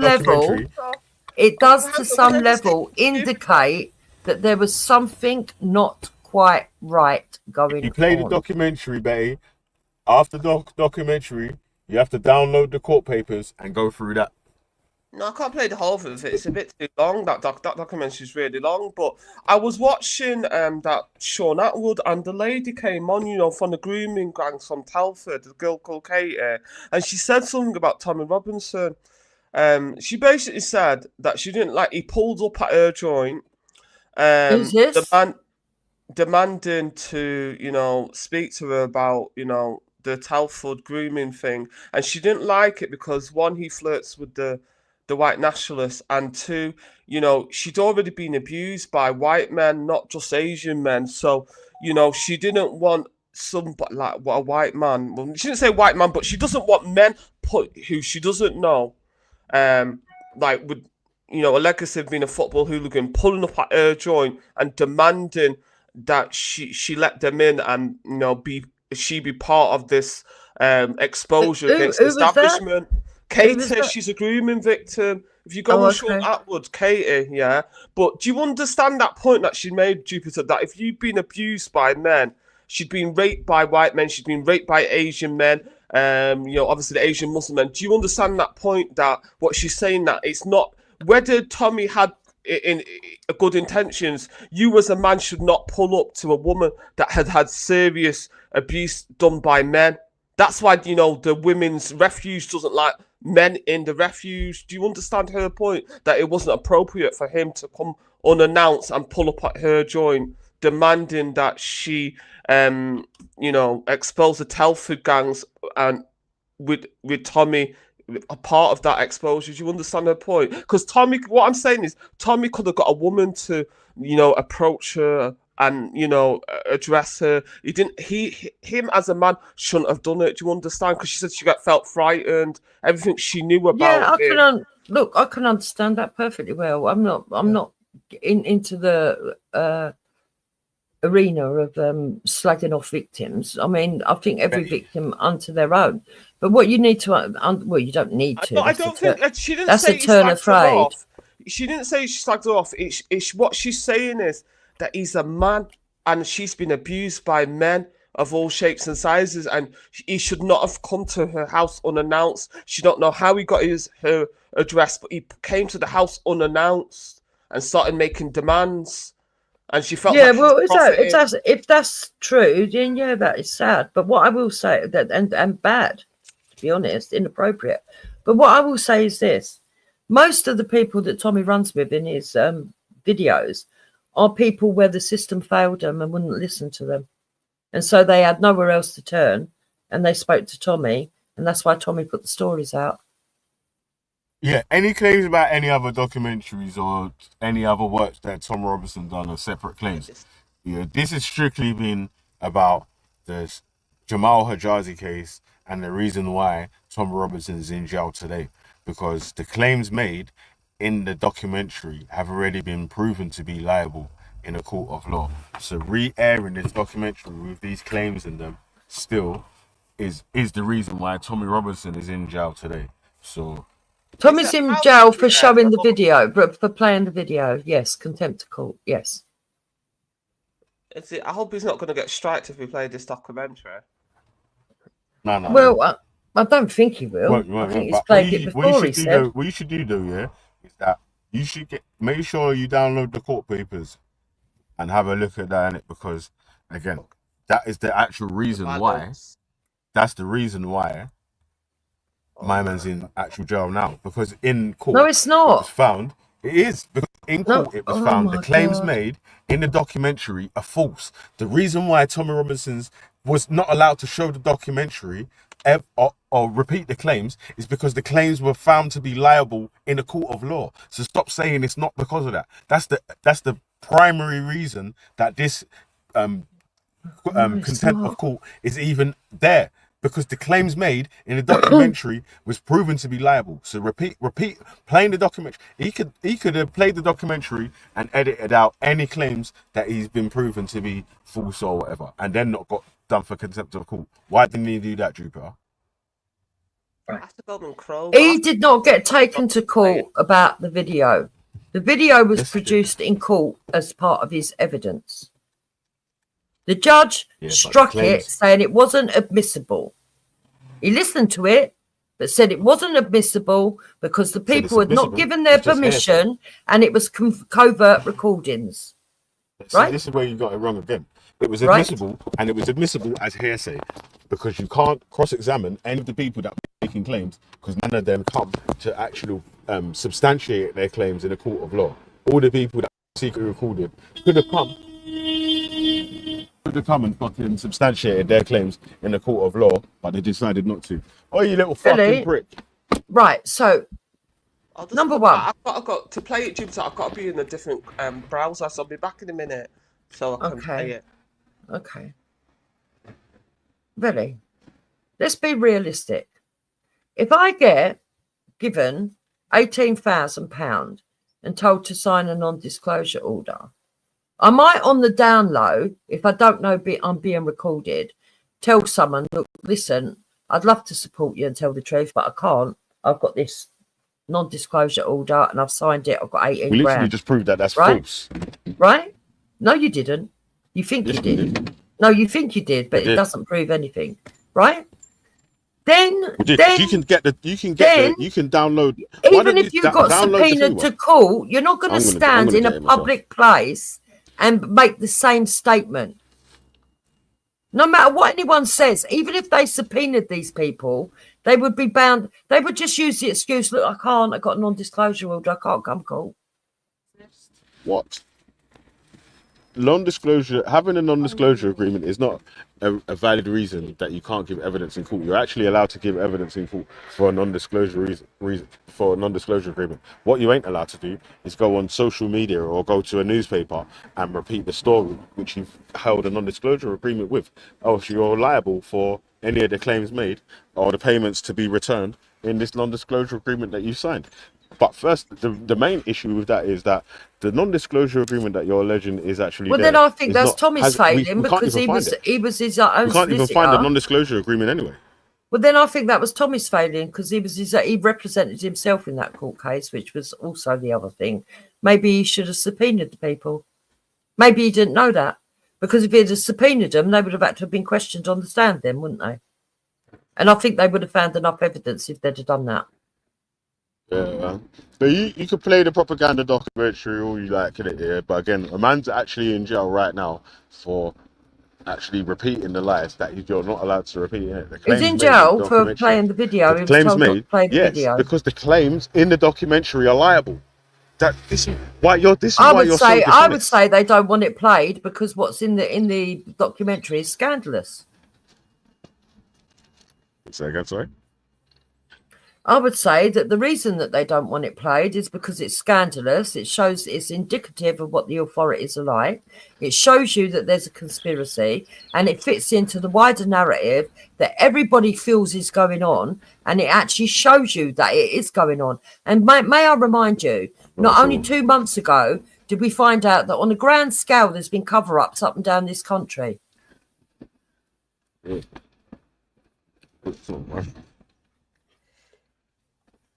Okay. Anyway, go on, play it, Betty, and then we'll we'll stop it and talk every now and again. Okay.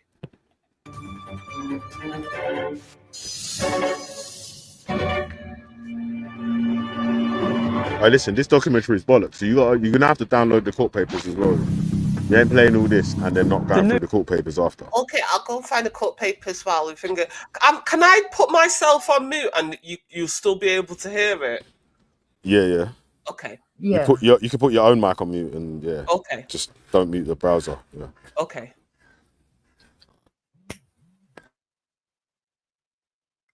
News is how we find out what's happening in the world. It's how we form our opinions. Opinions based on facts. That's the key. Facts. Facts should be delivered to you by journalists based on the truth. But what if what they're delivering Betty, you stop. isn't the truth? What if it's stories that are manipulated? Betty. Right. The first point I want to make is when I stated that there was a wider picture and it was about the media, notice how he started off by trying to explain what the media do by propaganda. Carry on. Yeah, wait, pause. Before you carry on though, hold on, yeah. Before you carry on, obviously it's my man's own propaganda piece. He can say exactly what he wants in this thing, innit? Like, so him saying that, yeah, this is about the media or whatever, and then repeating libelous claims, like, means nothing, innit? He's still in jail right now for the libel claims. Right, carry on, Betty. Yeah, So let's play the video. I've got the court papers here. So after I finish playing the documentary, I'm going to switch to the court papers. I've got it here. Yep. Okay. Yeah, man. All right, cool. I got to jump off here, so I need to go and do some work. Right, carry on. It makes you think a certain way to follow a certain narrative. Carry on. A certain way to follow a certain narrative, different people's agendas. And what do they do to those who go against that mainstream narrative? Those who try to expose the truth. This is a documentary about the lengths they will go to shut down and silence anyone from bringing you, the British public, the truth. Right, Jamal, I lost my job. Non-disclosure agreements. He's a nasty little piece of shit. Swung the hockey stick over his head and hit me in the spine with it. Well, it's so Betty. Right, stop a minute, Betty. So when Tommy says that this is a documentary to explain to you the lengths they'll go to, why is Veli saying it's a documentary about Jamal? Jamal is the incident that he's using to highlight what they did and what they do. Billy doesn't get it. Nobody is arguing that in the court, Tommy didn't bring enough evidence to substantiate his claim. All he brought was this documentary. And it was this documentary that they said that he wasn't allowed to show to anyone else. Now, if this documentary is so bad and it doesn't show anything, they wouldn't have been frightened of this documentary. They would have allowed him to put it out there, say what he wanted to say, and people would have made their own mind up and said, well, that's a load of crap. Don't make sense. But they knew it did make sense. So they told him that he had to pay £100,000 to Jamal, because Jamal said he felt like he was being slandered, and to strike this documentary. He wasn't allowed to play it, and if he did, it would be contempt of court. And he thought, no. Number one, I haven't got £100,000 because all my money's now in my wife's name, and we've split up and she's got all the finances. I'm not worth a penny, so you can swing for your 100,000. And two, I stand by everything I say in this documentary, so I'm going to play it. And if I get done for contempt of court, I'll plead guilty because I am willing to take a conviction and stand by my convictions because I believe everything I'm saying in that video is truth. That's the situation. Anyway, carry on, Jay. Already. That's just malicious. I'm not standing, you're not going, no, because what you're doing, I know what you're doing. Tommy, I am going to mince your kids, mate. Don't use bullet points in a presentation. Look, oh God. If you are responsible for driving new sound. This is a documentary about the unholy alliance between the media, the justice system, and our politicians. There you go. How they conspire to suppress free speech, how they pervert democracy, and how the truth and your freedoms are just two of the casualties. We will show how the mainstream media deceives people, how they ignore the truth, how the lies of the virtue signal in BBC, ITV, and Channel 4 are all about their poisonous agenda, no matter the cost to innocent people. It's also a documentary about how an everyday playground incident between two young lads was spun into global news at a terrible cost to so many people, not least the two young lads themselves. We will show how the law is being abused, how people driven by hateful ideologies attempt to intimidate again, please. Notice he said not least the two young children involved. He didn't say one child, he said the two young children. It's just set up the premise. The premise of the whole video is because it's showing you the propaganda, how they spin stuff, how the media spin it, etc., etc., etc. What I just told Veli is what the whole video was about, and there's a bigger picture. He said it weren't about that. It was only about Jamal. Keep going, Betty. silence anyone who dares to challenge the so-called progressive, so-called liberal narrative. We will show the foolishness of our fear-driven political leaders who jumped on a story, took a side without knowing the truth. Or worse still, knowing it but hiding it, because the truth didn't fit their narrative, regardless of the human cost. And we'll ask 3 important questions. Firstly, is the media accountable to anyone in any way for what they report? Years after the Leveson inquiry, has anything changed, or do they continue to act with impunity? Secondly, is our legal system still fit for purpose? We will show how lawyers who hate Britain but love jihadi warriors have weaponised the law system against us, and how the legal system really only works for the rich. And finally, how do we keep our politicians accountable? If the police, the courts and the state can silence anyone for speaking inconvenient truths, truths that may raise questions about government policy, is the UK any different from China, Russia or Iran in their treatment of dissidents? Yeah, I just want to say that in terms of what Tommy's just said, like I do appreciate what he's saying, and I think it's true. I think most people have found. Well, right now I'm suing my local council over living in this cladded building, and I've been suing them for years. Do you know what I mean? But I'm Good on suing them you. because it's no win, no fee, and there's a group of us. There's about 60 of us suing the council. But if you're just a normal working person, it's very difficult to take on the establishment and to even find the money. Do you know what I mean? Justice in this country seems to be for the rich and the affluent and the people in power, not for the working normal people. So I do appreciate what Tommy's saying. I think it's very true. And like he said about dissidents, when you are a dissident in the UK, like look at all that police crime bill that they put on, saying they wanted to stop people from protesting. It's not much, and the hate speech laws and things like that. It's not much different from China and Russia, the Soviet Union. So he does have a point there that we are, like, it's like a police state, isn't it? The lack of free speech that we have in this country. We I do are appreciate what he's now saying. a police state. Yes, we have got a fascist in government at the moment, and I don't think any of the government or any of the officials will do anything to help us. Not Conservatives, not Labour. Exactly. At all. And now they're attacking the poor now, and the poor and the sick. 6 billion in benefit cuts, but they're going and to. This is what I mean by the bigger agenda, and this is why people support Tommy. Keep playing, please, Betty. And of course, for Piers Morgan, for Jeremy Vine, for the BBC, ITV and Channel 4, it's a tutorial on journalism. Keep watching it, you'll learn a lot.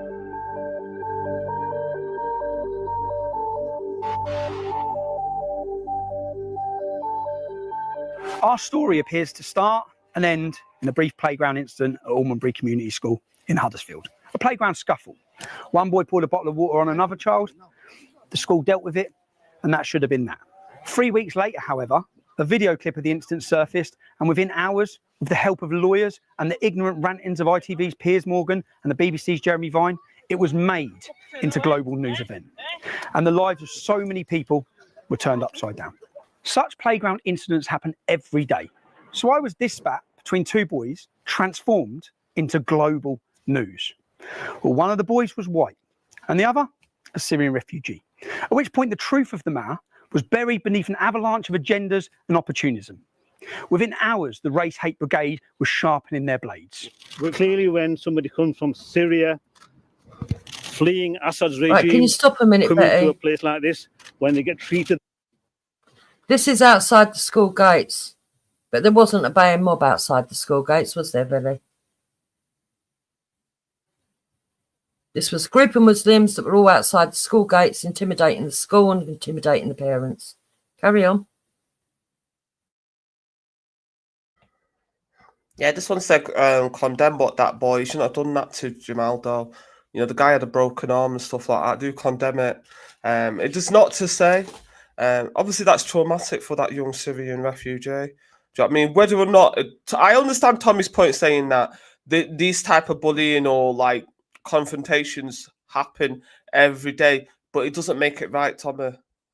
You know what I mean? It don't make it right. And that boy is obviously the aggressor in that situation, that clip that we see. It don't make it right. And whether or not other people took it on with a political agenda, well, that happens all the time, doesn't it? That's just politics, isn't it? People will take on things depending on what Tommy, you've got an agenda. The Muslims have got the agenda. The far left's got an agenda. The far right's got an agenda. The centre's got. Everybody's got a fucking agenda. That's the world of politics, isn't it? That's just how it is. That way, that's an issue, and the whole world is looking at us. Where are we? We're in Almondbury. Do I say the scene of the incident? Is it a scene it's the incident? It's the scene of the great lie. I call it the great lie because this lie was pushed around the globe. Yeah. This here is the school where the world was told a Syrian refugee was waterboarded by a racist English bully. It was in a playing field here. And do you know what? This is the first time I've been here. Because when this blew up on the news, it's a child's school. Kids are in school. I didn't come outside here. You'd see the scenes outside here where the imam was here with mobs of men, yeah, mobs of Muslim men. Extremists travelled up from London, such as Ali Dawah, to cause a scene outside this kids' school. Anyway, but I'm here. Why am I here? I'm here because I face a court case. I'm being prosecuted. It's gone to the High Court, and I have to prove. I made a video stating that it was a lie, stating that Jamal wasn't innocent, and telling some. Hang on, is that true that extremist Ali Dawah pulled up? Oh, that's Yep. cool. Yep. This is what I mean. And like, if you start looking into that Ali Dawah and all that, they're all like related to them Qatari extremists, you know, and the Saudis, these extremists, these Wahhabis, Salafist people. Because when I was looking at that school in Kirkley, and you know that other school in Backley, they're getting funding from them Qatar foundations that are in bed with the Muslim Brotherhood and all that type of stuff. Well, look at what they did to the teacher in Batley. I don't think it's right, whether you're black, brown, white, or any colour of British, that if you lived in a village all your life, you go away to uni, you become a teacher, you come back to the village you've lived in all your life, and you go to school, and you're doing the school's curriculum, what the school's told you to do. And then because one group of Muslims complain and threaten your life, you've now got to leave your village, all of your community, and not do your job, rather than the school actually saying, hold on a minute, that was our curriculum. Yo, It's so disgusting. wait, after the big speech about this is a political documentary about exposing the truth and so and so. First scene, we're outside the school where Jamal Hajazi is lying. Bang, straight away, literally. First sentence, like, what you trying to tell me? Like, this documentary is not about the Jamal Hajazi, then, no? Literally, from now on, they're only going to speak about everything to do with Jamal Hajazi, and then this is the reason why he wouldn't edit out any of the parts to do with the kid, like bullying of this 15-year-old kid, to just make his point of all the other points he could have made on all the actual true claims that may have been made or could have been made. Now we can't see. You can't. Do you know what I mean? Like, so it is what it is, man. But The reason that he has to prove, or the reason that he's bringing forward all this stuff to do with Jamal, is to show you how they spun it. oh, you got an excuse for everything. It's never that. Tommy's never. But he can't prove that the story's been spun and used for political gain if he doesn't show you how. Literally, always anything but Tommy made a mistake. The only thing is that Tommy's always right. It's never wrong. Like I said to you before, Berry, we have to agree to disagree. People should make their own. People should make their own minds up. No. People should read the facts. That's why I'm making sure that Betty goes through the court case properly. We're going to go through the court case. You're trying to finesse her. I hear you trying to finesse her and all that. Yeah, that like. I'm not trying to finesse anyone. It might work while you're playing the documentary, innit? Like, but I don't know why you call it finessing. But he's gonna receive the coffee after. All I've done is point out the blatant truth. What's the blatant truth? Reading the court papers as we speak, as playing the documentary. Let me put my glasses. Betty's about to get the red pill, fam. Let's keep playing. Okay.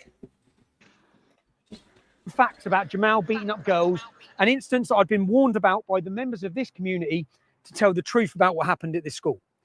I've got to prove it in court. So I've come to Huddersfield.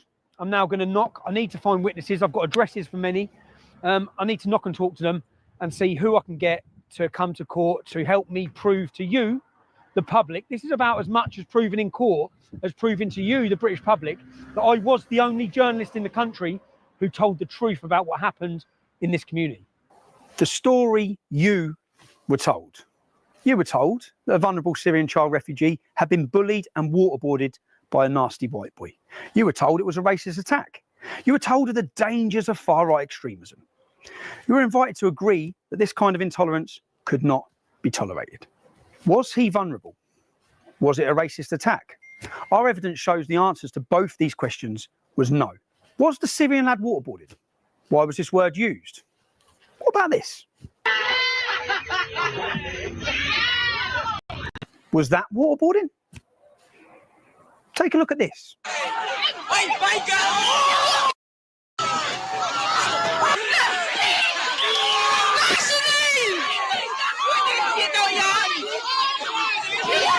It shows a group of non-white children beating up a white girl. It went viral online, but it wasn't touched by the mainstream media. It wasn't made into a global story. Why not? Meanwhile, the usual suspects had lit the fire and were gleefully stoking the flames. Everybody was exposing the scumbag that did this, who I hope gets severe retribution. And of course, the politicians. They're always quick to jump on the bandwagon. Theresa May, Sajid Javid, Naz Shah, Nicholas Soames, Winston Churchill's grandson. Such moral outrage. And it's not just the media and the politicians. In today's Twitter and Facebook driven worlds where celebrities and groups compete to virtue signal, most of them driven by the warm feeling they get by expressing their moral outrage or by fear. So at that time then, Theresa May was in number 10, yeah? And even she was like, bruv, obviously, this is mad still. Strange, man, that there is any sort of claim that can be made of, I don't even know what claims he is even trying to be made or whatever, like, you're being, what is he being picked on or something?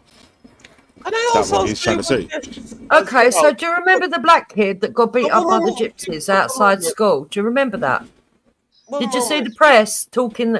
Did you see the press doing a GoFundMe for them? Did you see all the parliament coming out to school condemn it? incidents happens that are quite bad that never get reported? Exactly our point. Yeah, that's our point. What they should report every single incident? No, but I don't think that they should be focusing in on one. And if they are, you have to ask yourself why. That's why you're because moving they like had a the grasshopper, fight. because you're just jumping from point to point. Wait, that weren't outrageous because they had the fight. That's because the mum was there setting 3 of her kids onto one person, going, go and beat her up. And the mum was standing right there. That's why that was outrageous, because that was an adult getting a child beat up in front of the whole school, and people were just driving by like nothing was happening.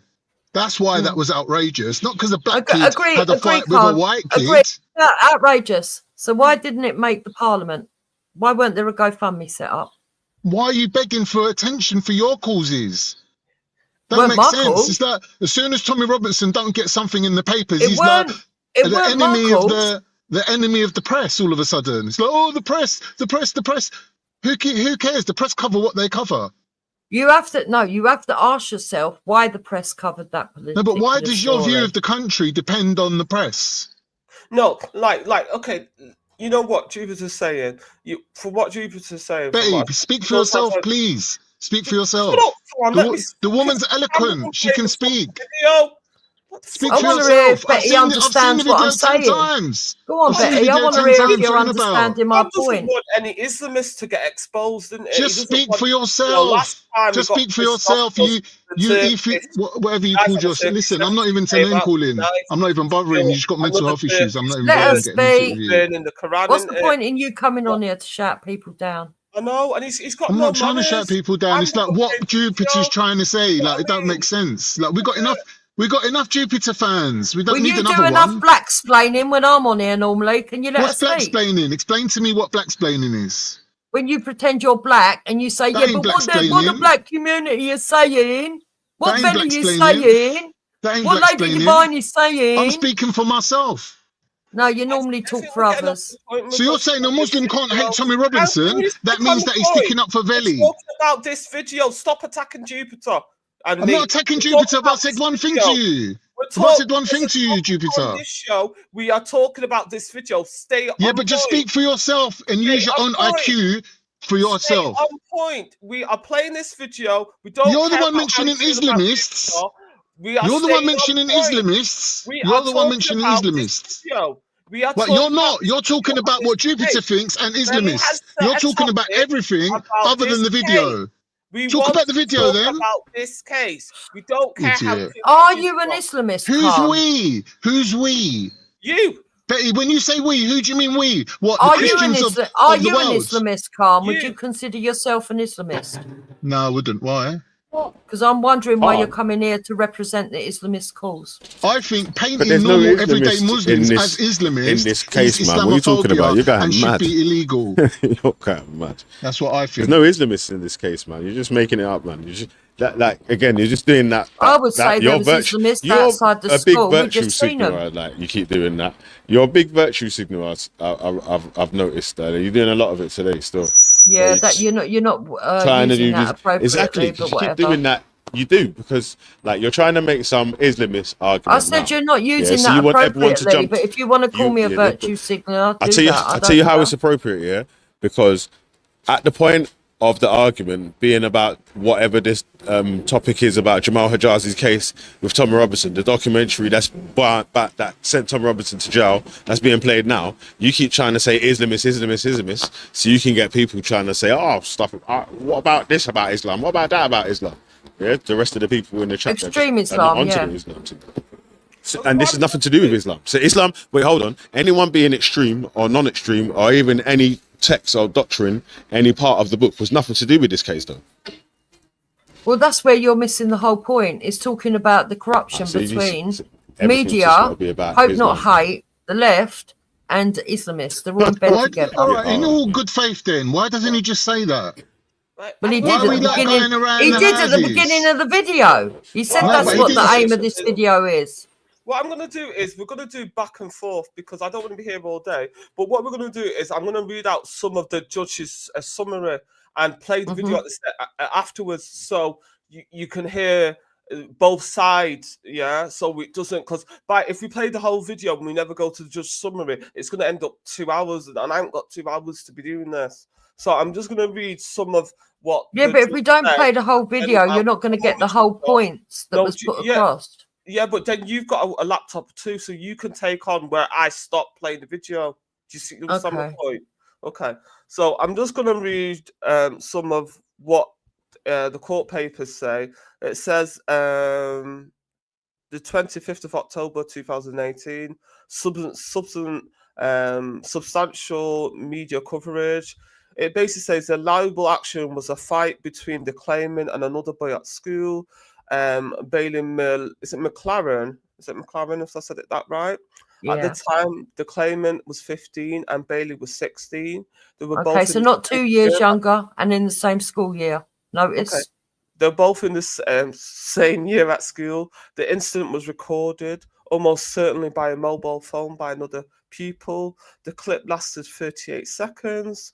The video starts with Bailey walking, smiling towards the claimant and calling out to him. The claimant ignores Bailey and can be seen with his arm in a cast. This injury was caused in an incident on the 1st of October 2018. Bailey has a water bottle with him. He catches up to the claimant and says, "What are you saying now then?" The phrase that he repeats several times to the claimant. The claimant initially does not respond and only replies nothing when the question is repeated by the older boy. Bailey then grabs the claimant by the throat, forces him to the ground, and on the ground the claimant lies on his back, being held down by the throat by Bailey. Bailey continues to shout at the claimant, holding him down and pouring water over his face from the bottle he's carrying. Whilst doing so, he shouts at the claimant, you bastard, I'll drown you." After that, he releases the claimant, who gets up and simply walks away. At no point does the claimant offer any violence to Bailey or do anything to provoke the incident. In this judgment, I therefore refer to the 25th of October 2018 on the attack on the claimant as the Plainfield incident. So yeah, can I just say something, Betty, quick? So you got to ask yourself, right? What happened previous to the clip starting? Why was he saying what are you saying now? What was said beforehand? According to that, what she just read out, nothing. He walked towards him smiling, pulled out his water bottle, But and said to him, "What you there saying is now?" obviously an incident beforehand. Yeah, he broke his arm. No, the arm wasn't broken by Bailey. No, it wasn't. That's No, a I'm saying the misconception. kid had his arm broke. 1st of October. Yeah, it was that was on the 1st of October by another incident that didn't involve Bailey. But Jupiter, So you're saying if someone walks up to you on the street saying what you saying, you have to take it as a question and answer the question of what He you said, saying. "What you saying now?" Yeah, meaning let's have it. That means let's have it. No, it doesn't. Jupiter, do you appreciate Yes, it does. that? If I No, it walk up to doesn't. someone and say, "Yeah, what Do you appreciate saying?" that That this boy, means he let's says- have it. Can you just hush up just one moment, please? Like, do you appreciate that this boy? It does say in the court papers that this boy had very little English. Yeah. So he was not able to communicate effectively in English. Do you appreciate that? The fact that that boy had a cast in his hand, this Bailey went for his throat and held him down by the throat. Bailey did this Syrian Nobody is saying that Bailey didn't. Because he's got a broken hand on the other side. Do you appreciate? I'm not saying. I'm not I need to say something in the because clip that we see. You are aware of the. Wait, Jupiter, you're aware of the law. You know the law. You've worked in enforcement. She's worked in enforcement on the street. She knows that this is an isolated incident. What happened the day before, the week before, don't matter. He just walked up to him on camera. No, Jupiter, can you It's not an isolated incident. The whole thing was videoed. It's an isolated incident. What happened the day before? He interrupted you when you were speaking. Can you just speak to my point? Because he should have been a gentleman and let you finish your point. Yeah. Like, So I'm not saying that in that clip it doesn't look like Bailey is the aggressor out of the two. That's not up for disagreement. I'm not saying. What I'm saying is that it would appear that something had already previously happened from the words that were used by Bailey. That's what I'm saying. So you're saying that he was provoked by something that happened before? Yes. He used such aggressive behavior. Okay, then. Now, Khan, you can speak. Khan, do your 2 cents worth. You've been speaking over us. You see, now he's gone quiet now. After what do you know what I mean? You know what I mean? The minute we try to speak again, he's going to jump in. Yeah, so I'm going to go back to playing the video now. Yeah, go on.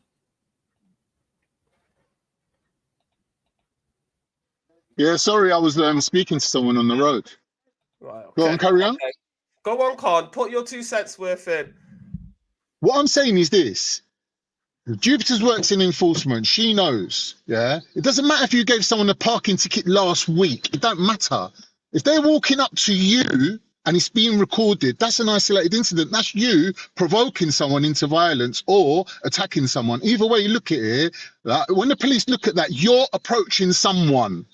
Doesn't matter what happened. That person could have beat up your mum the day before. It doesn't make a difference. In law, if you're approaching someone, you're the guilty party. If that person doesn't retaliate in any shape, way or form and you abuse that person, you're fully guilty. It's not even a 50-50 thing where you can say, well, that person did something. Like, there's a judge's statement saying the geezer did absolutely nothing. So in this particular incident, which the judge was looking at, it's very clear cut. To bring in things from before or things that happened previously, it's not relevant, because if it was relevant, the judge would have mentioned it.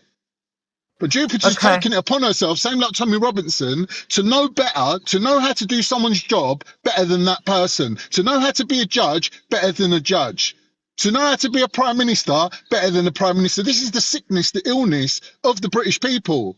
You think you know better than everyone, and you think you can break the law when it suits you.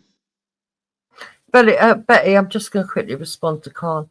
Number one, you're British as well. I don't know why you're othering yourself unless you're of the mindset that it's a poison to our country. And if you are, you should leave. That's the first thing.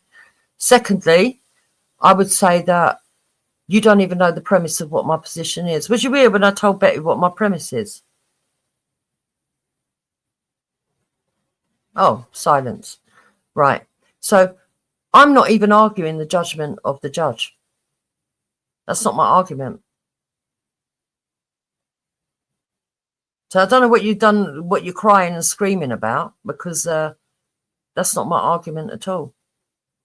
That's why I'm quite happy for Belly to show the court papers, because my argument isn't against the judgment. I accept that the judge had no other avenue than to find him guilty because he didn't bring stuff to substantiate his claim. What I don't accept is that the video should have been struck. I think people should have been allowed to make up their own mind, because this video does indicate and prove, in my opinion, that there is a conspiracy and a level of corruption going on within the establishment, the left, the media, and Islamists to silence people away from talking the truth. And by the way, the judge also didn't find racism. There was nothing to substantiate racism, but the media portrays it as a racist incident. It was a school playground fight. That's it. Where did they say it was racism? All over the newspapers. Oh, you've got to bring evidence for that. You can't say that. Well, it was already played at the beginning. But Betty, can you confirm at the beginning of this they showed news headlines where they were calling him racist? Allegation of racism against his child? And if so, you're saying he wasn't found guilty of it. I want to hear the evidence of why he wasn't racist when he was accused of being racist. Because I think he wasn't even accused of being racist. I think the way Jeeves is talking about in terms of how it was portrayed by the media, that it was. I just want to say something. I think that people, within the Tommy movement, that have empowered this Tommy Robinson to use his power to support his child just because it's an ex-EDL member's child, right? He's disgusting. Tommy Robinson, in his fucking right mind, would never be involved in something like this unless it was his family, unless it was people that he knew. He's not up and down the country doing this for other people's children. These things happen all the time. Even Jupiter showed the example of those kids having a fight outside the school. It happens all the time. So why is Tommy Robinson using the money that people have sent him for things of his own interest? This is just a Tommy incident. This is him using Tommy Robinson as some political sway in the outcome of this trial, which backfired on him. That's all it is. That's it's got nothing to do with anyone. So you're missing the whole premise, Khan. It's got nothing to do with the state of the country. It's got nothing to do with racism. It's got nothing to do with how the media portrays the EDL or the far right. It's got nothing to do with anything. It's Tommy Robinson abusing his position as a person who's been empowered by a subsection of society to speak up for them, but yet he's using his position to fight for people that are just his family. I'm not into gingers. I'm not into gingers and midgets, but he looked quite handsome. He looked quite man there. I don't know about that. He's too young for me. I wouldn't look at him in that way. You know what I told boy? You know, it's only imaginary. You know what I mean? We're not doing it in real life, but just like he looks quite handsome there. You know, with the beard and stuff. He doesn't, because when he don't have a beard, he looks like, when men don't have a beard, they look a bit too young, like kids, don't they? Do you know what I mean? But when they get the beard and moustache, it's a little bit more. Oh, yeah. I mean, I'm not saying that he looks like a baby, but for me, Betty, I'm a weird one because I've got my eldest son is like 39. Yeah. Anybody around his age or younger, I just see as kids. I don't know why, but that's what kind of happens when you become a mum. Does Uncle Hector ever have a beard and a moustache?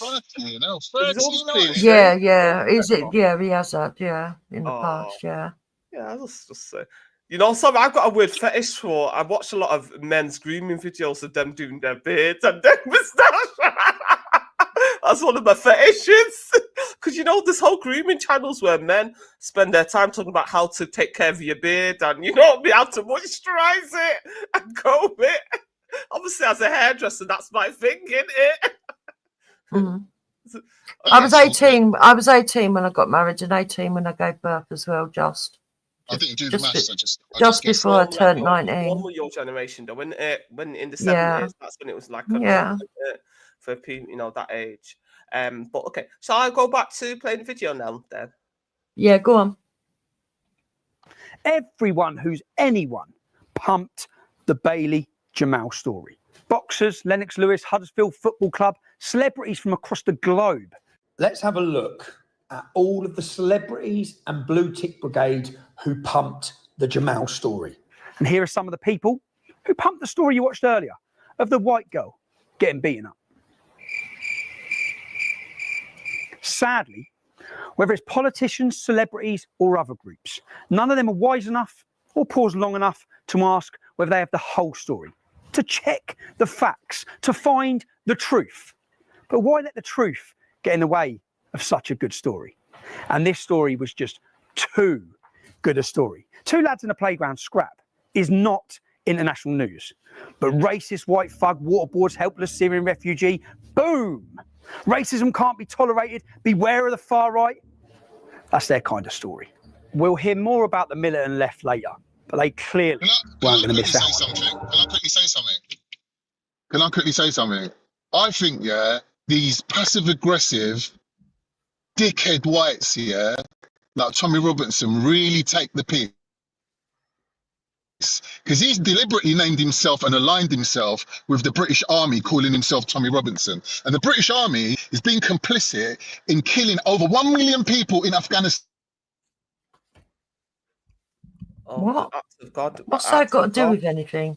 The acts of God cut him off anyway. Don't Done. worry Yeah, about but it. what's that got to do with anything? 1 million people in Iraq, they're complicit in what's happening in Palestine right now. Even the handful, wait. It's not even This been a ain't about handful the of people. army. So I if don't the know press what wanna you're say doing, you that white Islamists. English Why are kids you are fighting for waterboarding people, Islamists? because it's the water. Waterboarding become famous because of Iraq. Because of what the English soldiers were Yeah, doing but it weren't a and the American soldiers were waterboarding. doing. We just proved that there was other people sitting on a bus doing it to a girl. We don't call it a waterboarding. It's ridiculous. But that's what I'm saying. That's why the Jupiter's press is already saying waterboarding. me and Jupiter both condemn what that boy did. She didn't disagree with the judge's Using why they're saying waterboarding, because that's what you lot ain't done it. It's not like you ain't been in the press. It wasn't a waterboarding, but he shouldn't. Ultimate Nobody should hold down a kid and fucking sprinkle water in his face. But no, you're not speaking, you're shouting, you're ranting. It's weird.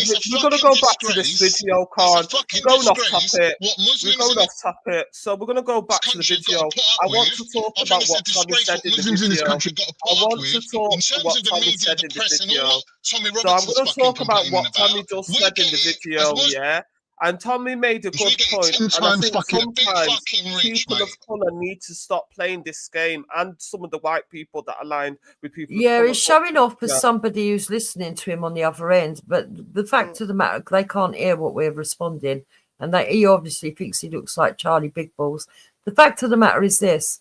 Number one. I was saying, Horn. Oh, sorry, Betty. I didn't hear you. Sorry. Yeah, I just want to say, look, to what Tommy's basically saying, he said about the white girl. So Tommy's alluding to, he believes that they are people of colour as well as the white, what do they call it? You know, white people that, you know, like the far left, who ignore that they are racial tensions between, like, sometimes the aggressors are people of colour and they attack white girls, white people. That is what Tommy's saying. So I'm going to agree with that point. We cannot pretend Can I answer that point? Can I answer that point? Can I finish? We cannot pretend that they are people of colour who have not been angry or attacked white people based on the fact that they're white, etc. Yeah, but I'm not going to play that game. If I want, whatever. No one said that. If I want white people to admit that they are white people that are attacking black and brown people like me, I should also be able to admit that they are black and brown people that do attack white people based on their whiteness. No one said that. Exactly. I've seen kids in my school get beat up by black people for being white. No one said that. No one said that. No one said that though. I've seen black people So, attacking are white you people, able to calling them admit that, honky and whatever, and Are kicking you them, able to admit calling them that there are cracker, Muslims beating that them have up. I've seen that. target white But that people, happens. We all know that. But you're the making a easy straw white man, girl? Betty. Are you Betty, you're able to making a admit straw that, man. Mark? You're making a straw man. What No, I'm it's not saying a is straw this. man. Can I just It's not a answer? straw Can I just man. answer? It's Can I not a just answer straw the way I man, want to Mark. answer? Can I just answer? I've heard people of colour, and I've Can I heard just answer? Can I black just and brown men answer? say that Can I white just girls are answer? easy Can I and just that they answer? target You're those being girls. silly. You're being Yeah? silly. So You're being no, I'm not silly. being You're silly. being I'm silly. not You're being not letting me silly. speak deliberately. You're not No, saying because you don't anything. let us speak. When I've been trying to speak and you've been speaking, you've been cutting in. So don't be complaining just because you're now getting a dose of your own medicine. If you don't like it, you should learn how to behave. Yeah? You don't like it. Now I'm going to be lazy and let you speak. But I shouldn't really, because you've been speaking over both of us. I shouldn't really let you speak. You're free to do what you want.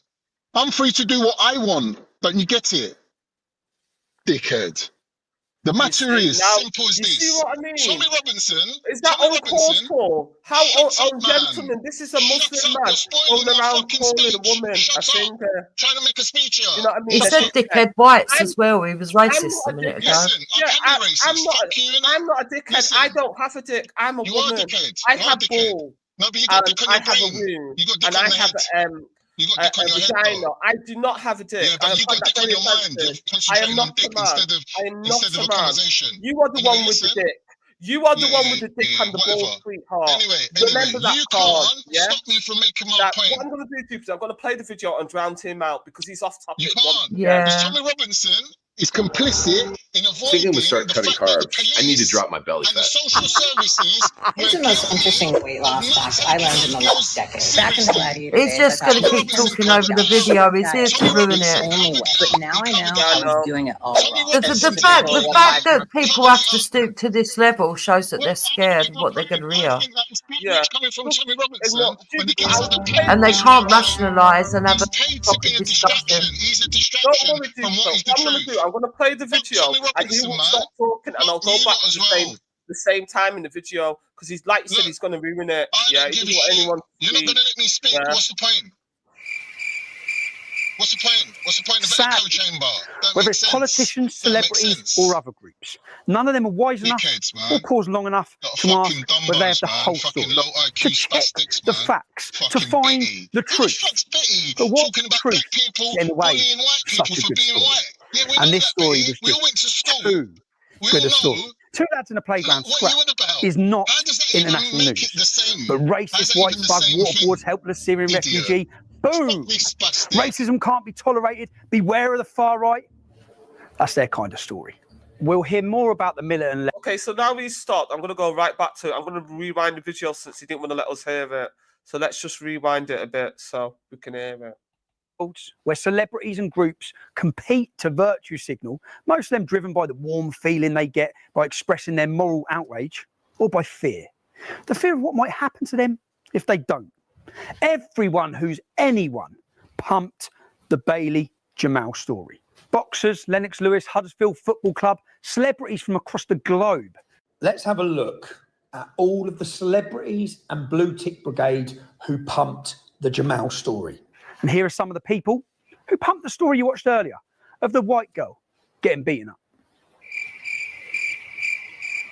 Sadly, whether it's politicians, celebrities, or other groups, none of them are wise enough or pause long enough to ask whether they have the whole story, to check the facts, to find the truth. But why let the truth get in the way of such a good story? And this story was just too good a story. Two lads in a playground scrap is not international news. But racist white thug waterboards helpless Syrian refugee. Boom! Racism can't be tolerated. Beware of the far right. That's their kind of story. We'll hear more about the militant left later, but they clearly weren't going to miss out on this.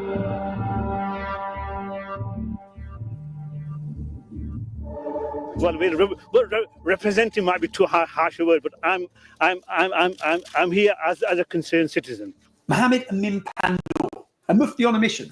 He rushed to Almondbury from his mosque in Batley, a town at the far end of the district. In fact, there's 40 mosques closer to this school. But perhaps Mufti Pandur had his own agenda. You see, his little brother, Councillor Shabir Pandur, is the leader of Kirklees Council in Huddersfield. And they were having some pretty bad news days at that time. By the way, Mufti Pandor, he's the same guy who ordered the Islamic mob to come to the... So already you can see that there's a vested interest in where the network starts. So the head of Kirklees was a Muslim. And also happened to be that bloke's brother. And Batley is where that teacher got run out of his village. Yeah. So you... I just want to I'm just going to answer some of the questions in the chat. So Bailey was a white child, for people who were asking what race Bailey was. What else in the chat did they say? Another thing I want in terms of Batley, you've got to understand that that's, you know, when they did that cartoon, was it a cartoon that that teacher got run out of town? So he was discussing the assassinations, where they drew the cartoons, and he was talking about freedom of speech. Letters had gone out to parents that if children were if they wanted to remove their children, they could, and if the children were warned beforehand, if they felt they were going to be offended because there was going to be depictions of Muhammad, they could leave the lesson.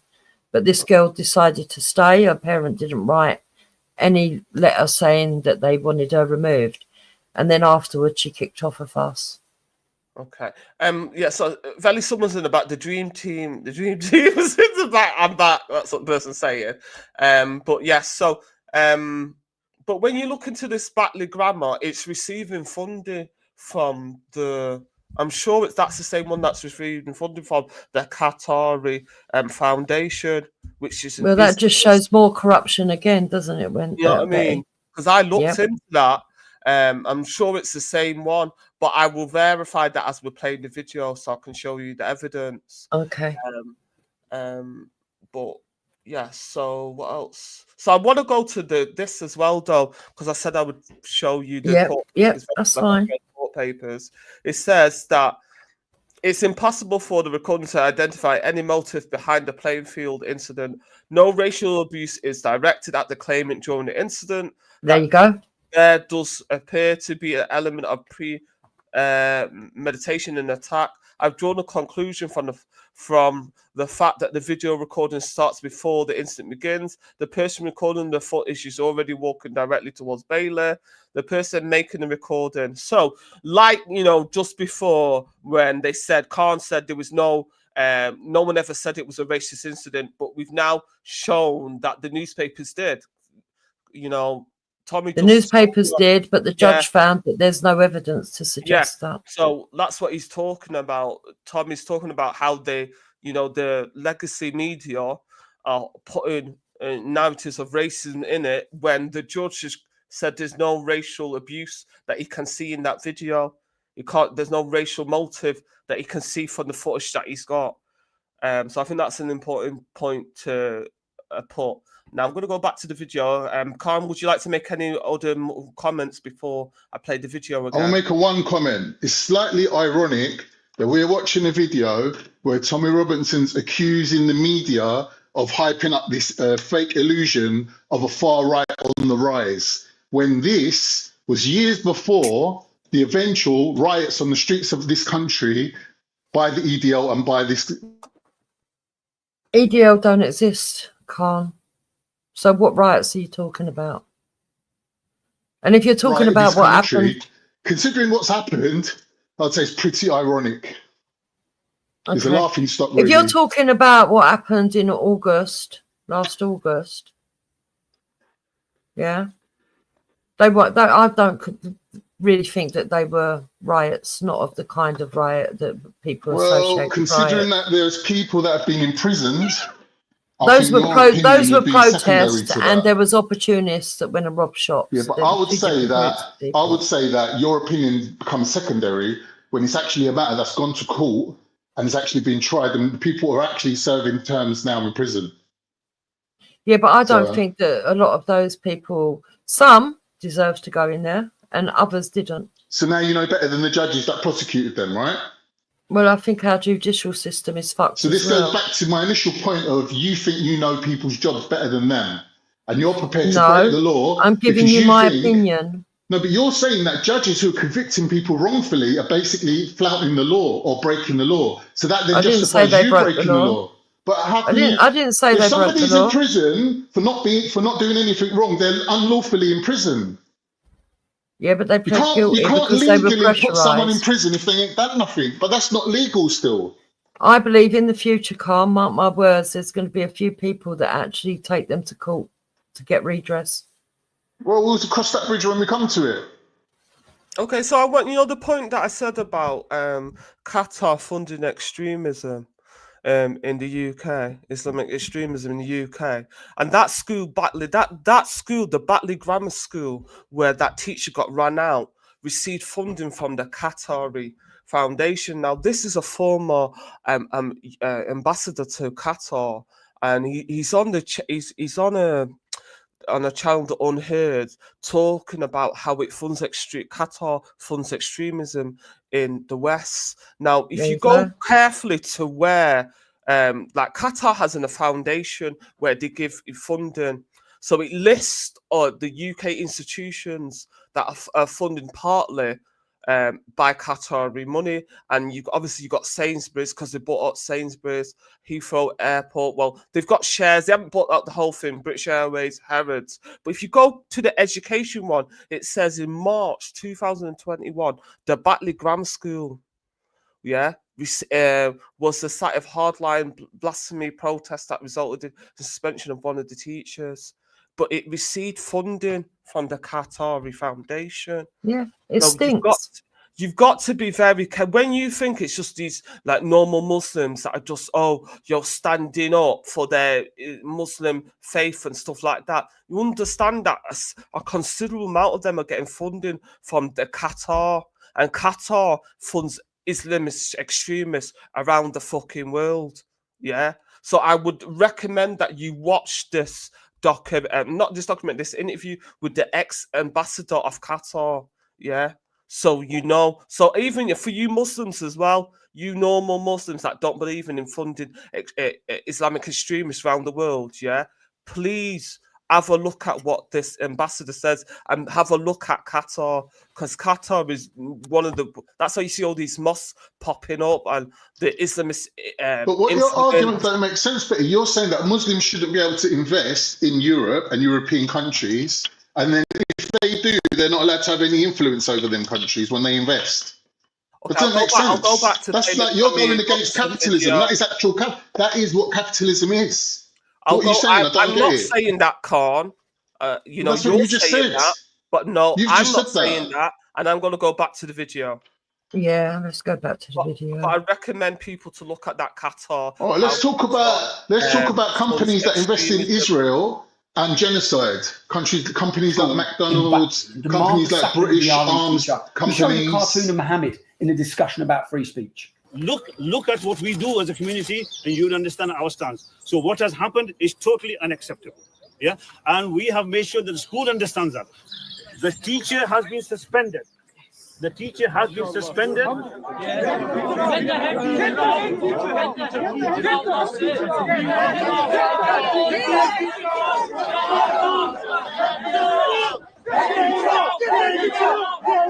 You may recall the teacher had to flee, and he's still in hiding under police protection.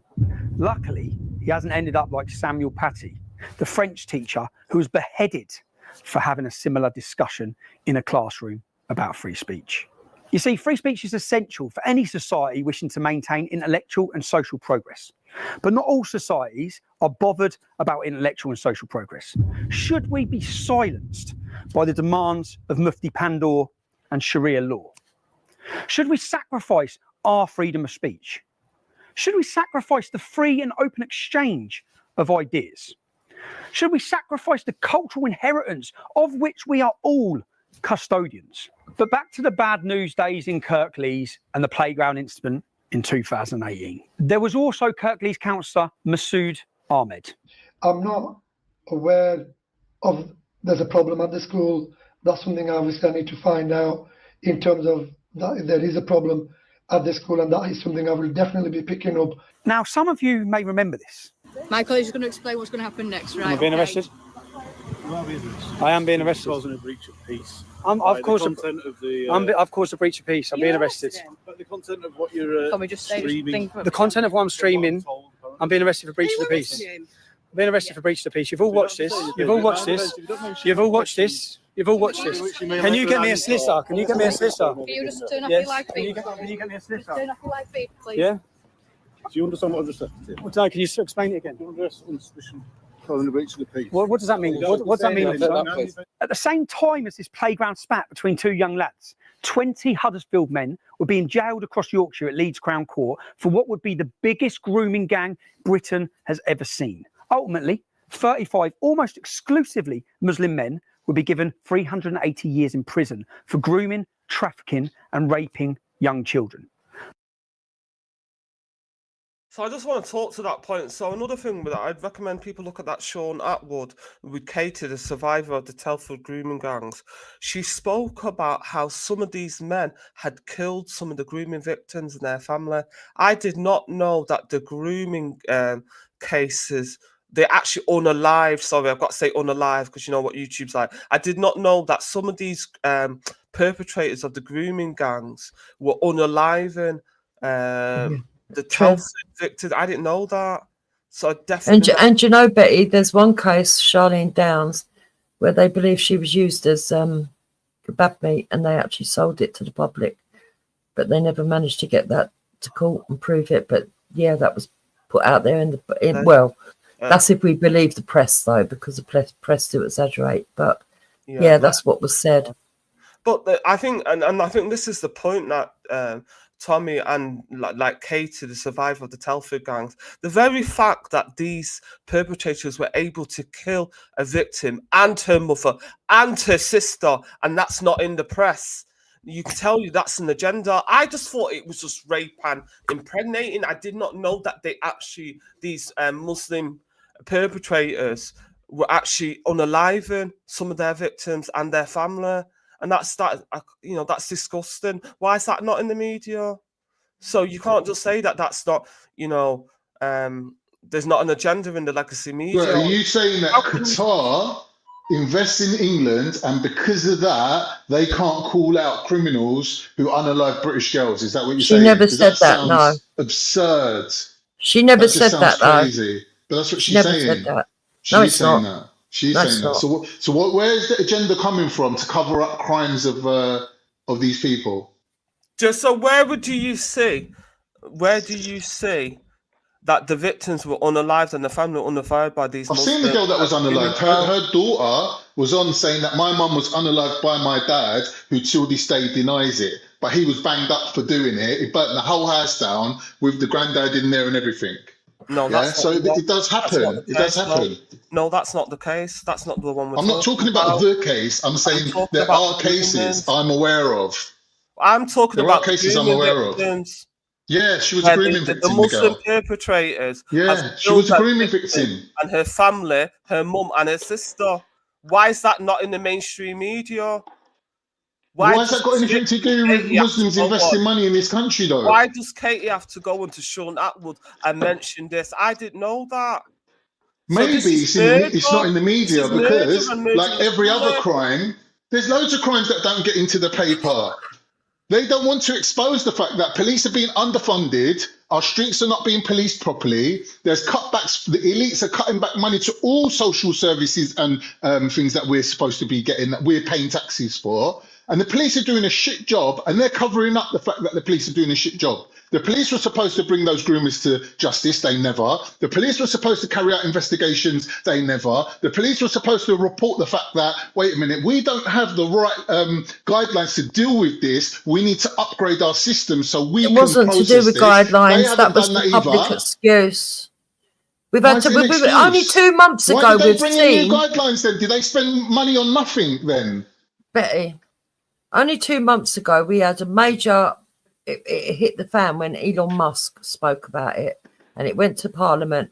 We saw the levels of cover up, and I would suggest people go and look up. By who? I would suggest people go to Raja Miah. That's RAJA MIAH. Just look him up. He's got a channel called Resuscitant 9. Okay, That's RESCUSTANT, Resuscitant 9. And he's got all the details and all the proof of a lot of the cover-ups. Yeah, there's been loads of it. So this is the girl Katie that is talking about some of the victims being unalived by these grooming gangs. So I'd really recommend that you have a look at her interview on Sean Atwood and stuff. Like Jupiter, I'm not really responding too much to Khan because he's just, do you know what I mean? He's going off point and You've gone off point. We went from talking about Tommy Robinson to Qatar and Betty's global conspiracy about how Islam's taken over the West because she's a little Nigerian that hates Muslims, and you're teaming up with your Nigerian counterpart, Jupiter. Yeah, you lot got this Christian allegiance with the West, that you bow to the West. You want to be Christian. You think that they're going to accept you because you're Christian. Christian allegiance. An ex-prostitute Christian. Well done. And you've got an Islamic allegiance, so what's the problem? Islam don't come into my daily life. I am in Christendom. You're trying to listen. You're an idiot. I am in Christendom. All right, so let's have the cards on the table then. Why do you hate Muslims? Why do you hate Muslims? I don't like Islam. I don't like Islam. Yeah, so why are you only speaking then? I don't like. Go and live your life. Go and get on with it. He had sex Go and get on with it then. And he was 50. So what you got against Nigerians, Khan? I'm saying Nigerians are known for being the most Islamophobic Christians that have ever come to this country, and I think that they're pushing. Nigeria's not a race. I think that they're pushing their own agenda, right? Complaining about this is happening in our country over here. Why do I need to hear about what's happening in Nigeria over here? When America turned around and said, wait, America's turned around and said they funded Boko Haram. Wait, am I speaking or not? Talk about what happened. I'm saying America the other day come out saying that they funded Boko Haram, but you lot didn't say nothing about it. You got nothing to say about it. You got nothing to say about it. You got nothing to say about it. You got nothing to say about America funding Boko Haram. You got nothing to say about it because you're an idiot. First and foremost, Khan, I don't like Islam. I'm a Christian. It's not my responsibility to talk about how great Islam is. I don't believe in it, and I don't believe in your prophet. That is my prerogative. I'm in a Christian country. You are the minority and the Muslim in a Christian country. This is the thing. This is the thing with immigrants. You're so beggy. You're just doing another version of fucking Banksy. Banksy saying, because I'm white. Banksy's saying because he's white, he's better than other immigrants. You're saying because you're Christian, you're better than other immigrants. That's all it is. That's it is. You're just begging. Islam's not a race. You're just begging. To Nigeria and had children with Nigerian people. I'm very proud of my Sri Lankan and Indian Christian missionary ancestors. Yeah, I make no apologies for being a Christian. Yeah, I don't like Islam and I don't like that pedo prophet. End of. And this is what I'm saying to people. You as it's not your responsibility as a Christian to defend Islam. There's no prophet called Muhammad in Christianity. End of. Exactly. Yeah? It is the Muslims' responsibility to defend their faith and their prophet. We've got to get that right. So, I think Veli wanted to come on and say something. And yeah, Dream Team, I don't think you're allowed to come on because Veli's not feeling you in it. I think you've been naughty in the past. Veli, would you like to say anything? Yeah, man. I'd like to say, man, the propaganda mill is spinning hardcore, cuz here. But listen, like I was saying, yeah, obviously the original claim that I made, yeah, is that the liable claims in the documentary, which was found liable for, which you will go through in the court papers after, yeah, all these extra claims are basically just like Tommy Robinson could have released this the fantasy movie and took out all the liable claims and then called it a documentary. You know what I'm saying? That with all the liable claims inside the thing, Bob, then it's like just like a fantasy movie, right? Because the claims have been found to be not true in court. The claims of him attacking the girl, waiting for the other girl outside by the alley at the shop or something like that, bringing a knife to school. And then those were the three claims show that when we get to that part. We'll show the part that talks about that. Yeah, but that's the whole point, right? That the point is that that's the reason why the documentary can't be shown. All these other claims made about BBC judge, this, that, and the other, Piers Morgan, and so on and so, they can still be made. Point. Tommy That is stands the point. by No, the points that he made. but listen, stop saying that. Stop saying that. You're missing the point. You're actually missing the point and not understanding that he could have released. I He could do have still made. understand your point. He could have made all these same claims. He could have made all these same claims and literally released the documentary and still called it silence if he took out all the claims but that he had to didn't do want with to. Jamal Hajazi that it was FUWAP. So. Yeah, but What he do you didn't mean want no- to but he didn't because he want- stands by the What does claims. that fucking even mean? It doesn't even matter, bro. Like, Well, the it claims means have he been stands by proven the to be claims false. and he's willing to But go even to though they've been prison proven to stand by the that means claims. he's a known liar then. He's willing to be known as a liar because the claims have been proven to be false. He's willing to go to court He for didn't- it, yes. No, a known liar because the claims have been proven to be false. They haven't been proven to be false. They have been proven to be false. Yeah, the one claim is that he attacked the girl with a hockey stick. Yeah, there's no records of that happening. The second claim is that There's no records of it, but it doesn't mean it didn't happen. Yeah, of course it means it didn't happen because there's no school records of this attack happening. There's no reporting to any doctors before or after this alleged attack happening. There's none of the therapy that said that was supposed to be received for this attack that happened. Well, like, what more do you want? Like, are you crazy? Like, this is weird. How can no. What it would be though? Yeah, wait. Well, listen. If papers, you know, the point that you make, can you tell me what point you're making so I can go to the specific the point I'm making, yeah, there's a young lady called Charlie that made a claim of being hit of a hockey stick, and then all the claims that she made have been found to be false because the doctor that she alleged prescribed her the prescription for the injury said it was for something else. The therapy that she said that she was receiving for this said injury was for something else. So the claims are false. And there's no, the school teacher that was there didn't report this in the incidents book. Like, if you've got any children in school, yeah, anything happens, even if they flipping tear their fingernail off, like, I mean, like, without it flipping bleeding, I mean, like, actual just a fingernail or whatever, are they going to put a fucking note in the kid's bag or whatever? Contact their so-and-so, some sort of phone call was made, some sort of letter is sent, some book has been signed to cover everyone's back. So if any future injury happens or any claims happen later on, you can see that, yes, at the time of the injury, this is what happened. None of that is there. Well, I So can that's see a a false school. claim. And that's one of the claims. I can That's see one a of the school. claims that's made up. That's one of the claims that was found to be liable. And that's the actual, this is the point here that I'm keep making here, is that you want to keep jumping to all the other points that's made or whatever that's not had a court case behind it. The only thing that's had a court case behind it is the claims made about Jamal. That's why I stick to the points made about Jamal. That's the reason why the liable case is there. That's the reason why to the make second Billy contempt happy- of court case is there.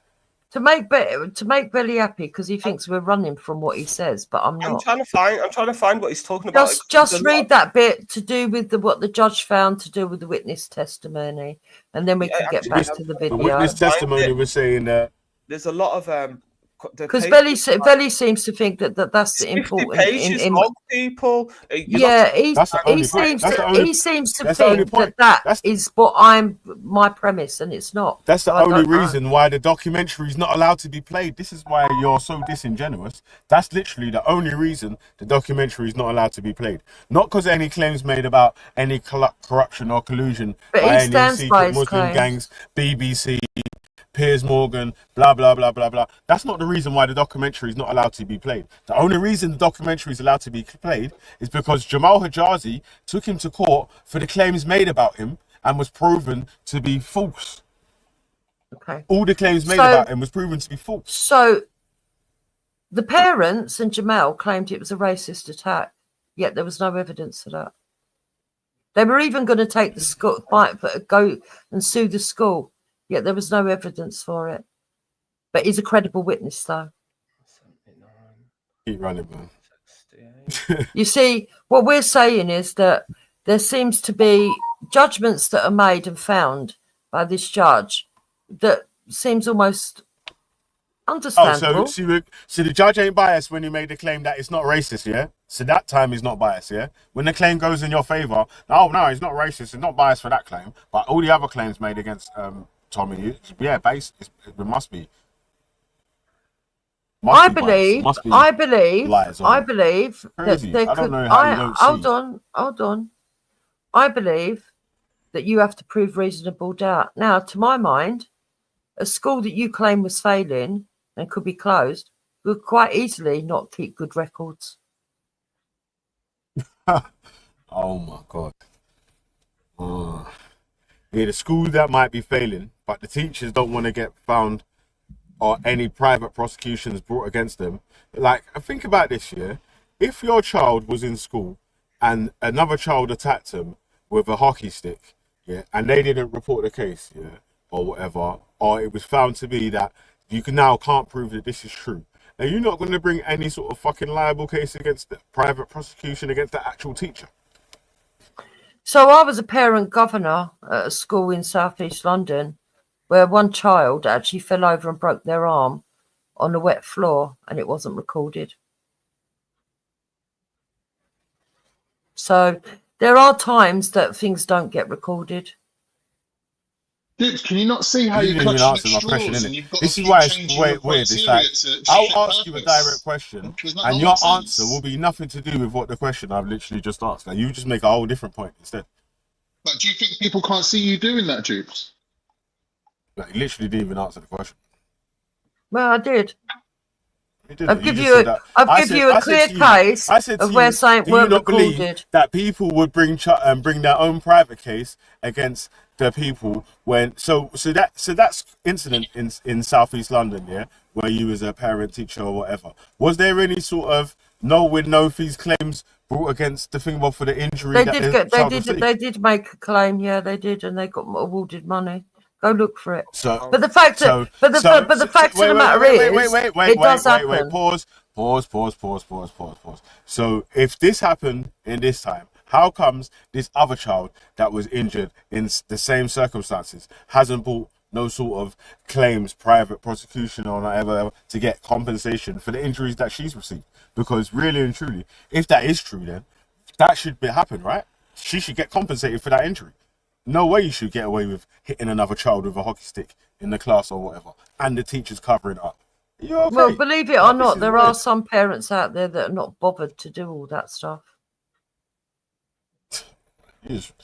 But the parents ain't bothered to do that stuff. But they'll bother sending their kids, letting their kids go court with Tommy Robinson to try to defend him in the story Does that it make sense to you that making claims. you're having to run Well, from Tommy pillar to Robinson post? went to them, didn't he, and You're recorded running from them. pillar to post No. to deflect everything what's being Tommy said to you, went and to you Tommy Robinson somehow first. think that that's being consistent.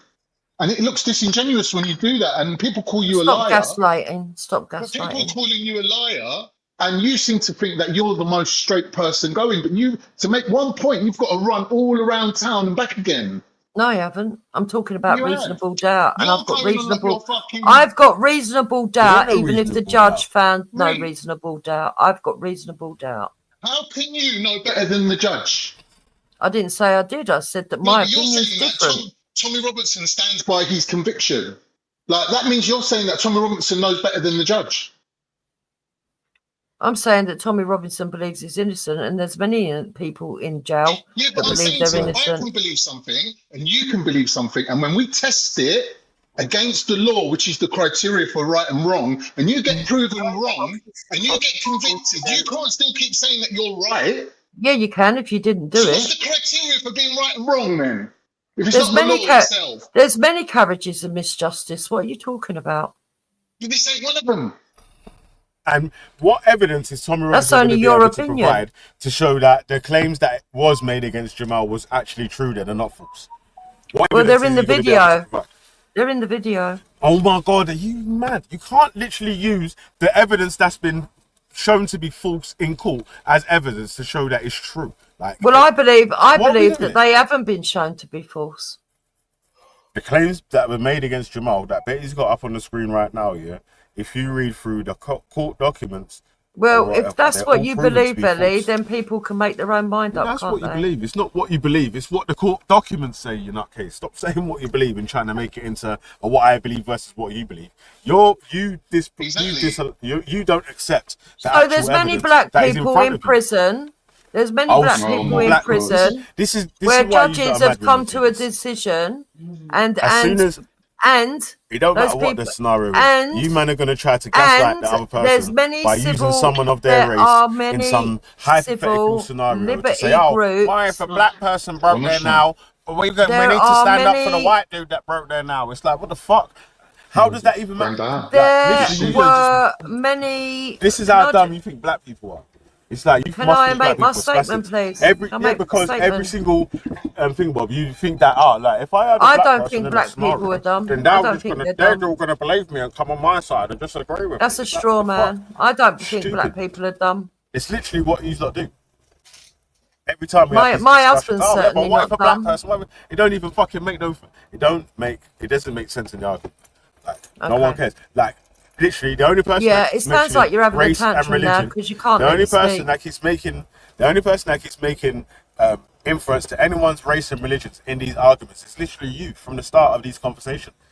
Literally, the only points that I keep making to you is the reason why this documentary, yes, the literally only reason why I keep making reference to why the documentary is banned is because there's court papers that show that it was liable. The claims made against the child. We have got your point. We understand your point. 13-year-old kid. I understand your bullied, premise. That's liable. I don't agree with it. I understand your premise 100%, and I don't agree with it. I don't know why you understand that? I don't know why you Jupiter? keep telling me your premise. I understand it. Do you get the idea that You don't. You say you disagree with it means that you don't accept the fact. That, like I said at the start, why you're disingenuous and a liar is because that means now you're saying that you don't accept the facts shown in the court case to show that the children was lying against the other child. I accept that in the court case, the judge had no other avenue than to accept that she lied because there was no proof to back up the claims. And this idea that you're pushing that people should make up their own minds is how people end up writing on the streets. You literally just took like half-hour a long diversion to basically say, yes, okay, the child lied. I've said all the way along, if we believe that the child lied, I believe that there's room that she could be telling the truth, but there's no way to substantiate that. But what I'm saying to you is that I accept that the judge, under the circumstances, had no room to come to any other decision. I'm not arguing this. I've told you both. You're wrong, though, Jupiter. If there's a lack of evidence, stop talking over me. No, because Stop you're repeating the talking same over me. bullshit. Stop talking over me. I've told you both all along. I'm not arguing with the judge's decision.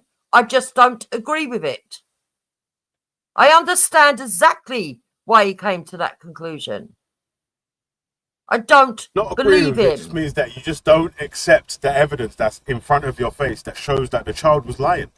Like, In light of watching the documentary, I believe it's more likely that the judge struck the evidence from the documentary off more because of the implications in what it exposes about the government, the far left, hope not hate, and all of these Islamists than it was about Jamal. Then you're a conspiracy theorist and a nut job, and you should get sectioned. Well, I That's have what you to read. believe. Zell, I have to read the court papers, like you said. Now this has been going on till I've got to read the court papers to do to talk about what the judge's summary was on this Charlie. So I've managed to find what Veli was talking about. So it says, is it Charlie Matthews' evidence is simply incredible. On her account, in the middle of her school PE lesson, she was the victim of a serious, unprovoked assault in which a hockey stick had been used effectively as a weapon. The incident, as described by Charlie, was a serious criminal assault that could easily have led to the claimant's prosecution. As a result of the assault, she claimed that she lived in fear of the claimant and that the incident had been a significant contribution to her anxiety and ultimately to her being unable to continue at school. And 4 years later, she's still in pain, from which she's taken prescription medication.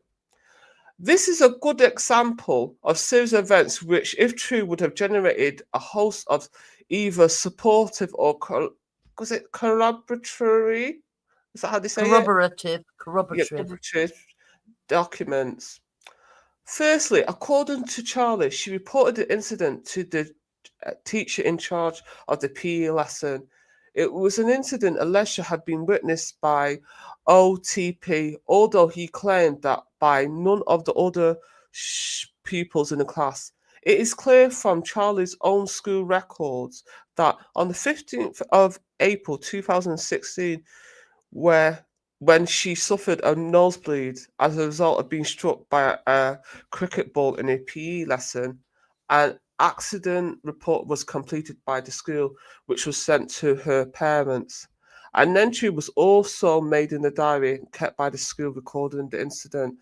This record showed that Charlie's mother had been informed of the incident and she had said that Charlie could come home. This is the sort of documentation that is routinely kept by schools in relation to incidents of significance. The reasons why such records are kept are obvious and need no elaboration. Is it collaboration? Elaboration? If Charlie Matthews and the OTP allegations about the hockey stick incident are true, then putting matters at the lowest, a pupil at the school has suffered injury as a result of being hit with a hockey stick during a PE lesson. The incident had been reported to the teacher in charge of the lesson, but if true, he did nothing about it. Not only did he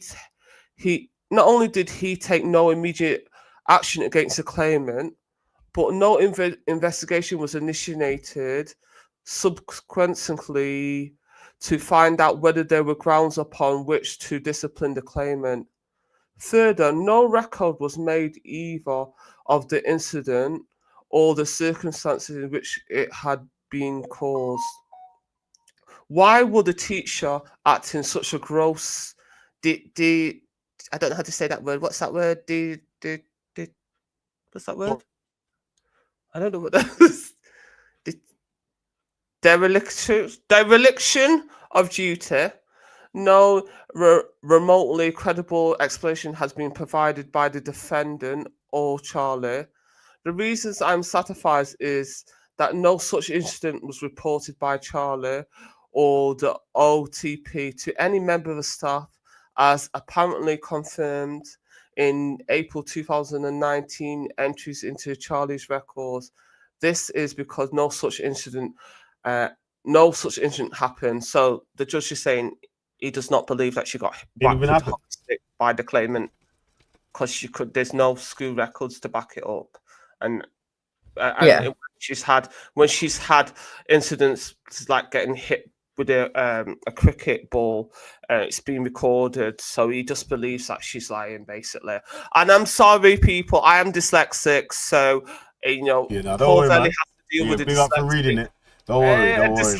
Big up for reading out there, reading out the facts here, because this is, as long as we can play the propaganda side, but if we read the facts behind what it is, then obviously the sycophants can do sycophantic stuff or whatever in it, but anyone that actually wants to find out what really happened at least gets to hear, do you know what I'm saying, like the factual part of all of it, rather than just the indoctrination into the cult of Tommy. Right, that's your opinion. My opinion is, under those circumstances, the judge couldn't do anything other than say her evidence isn't reliable. No one's arguing with that. You don't seem to understand what my position is. Well, it's a very basic because position. he didn't edit it. He didn't edit that from his documentary.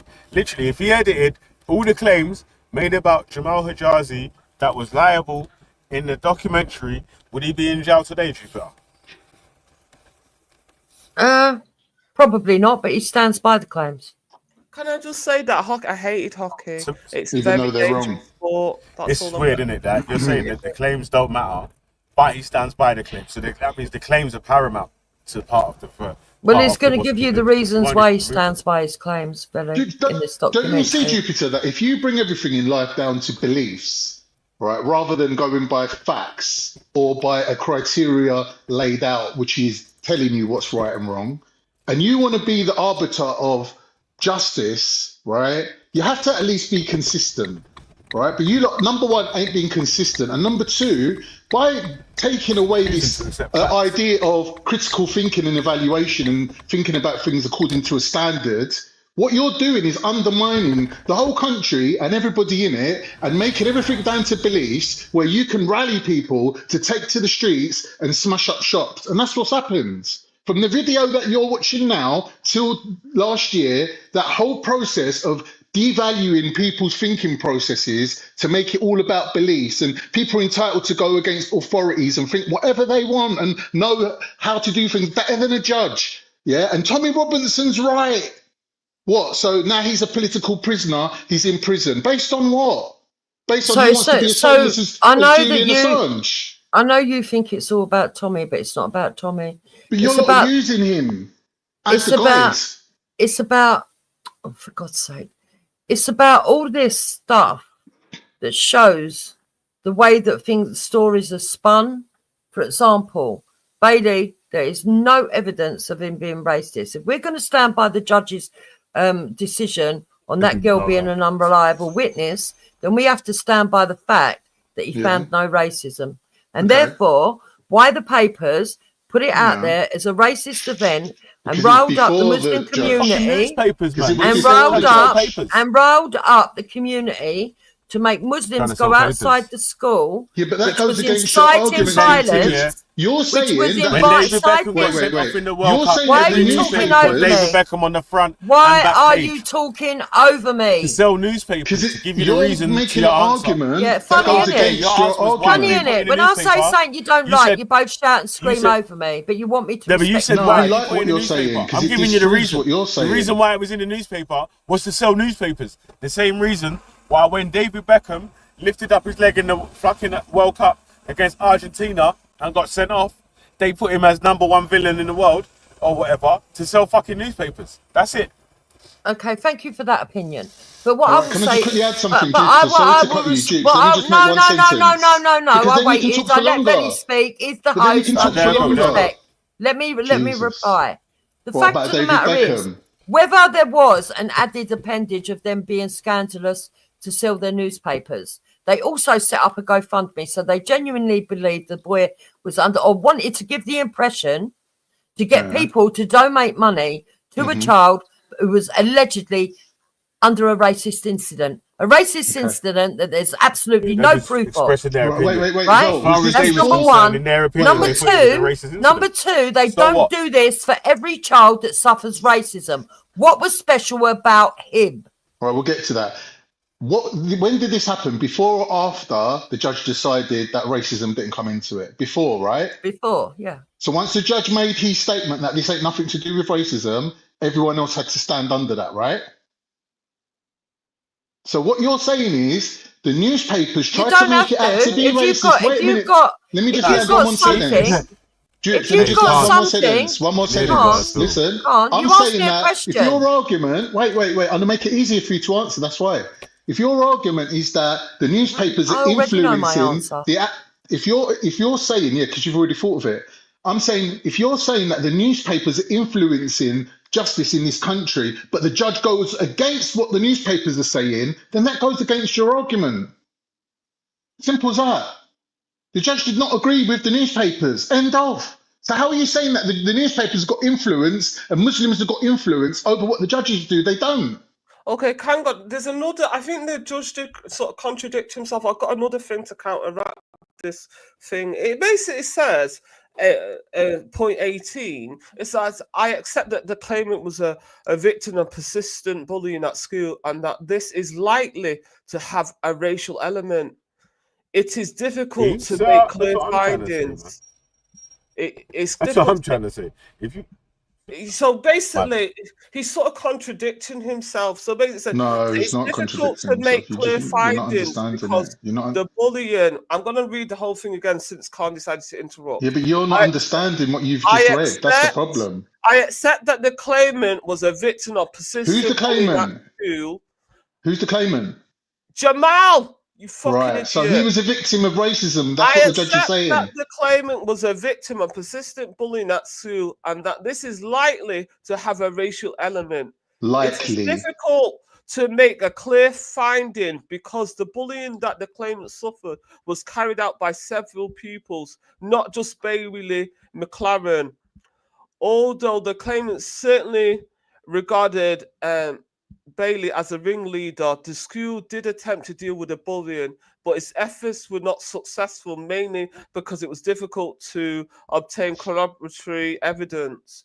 So basically, Right. saying that I think the judge is contradicting himself. He's saying Point out the contradiction. Where's the contradiction? And then next minute he's saying it's likely. And then we'll talk after. So, what's your point about the contradiction? Yeah, go on. What's it contradicting against what?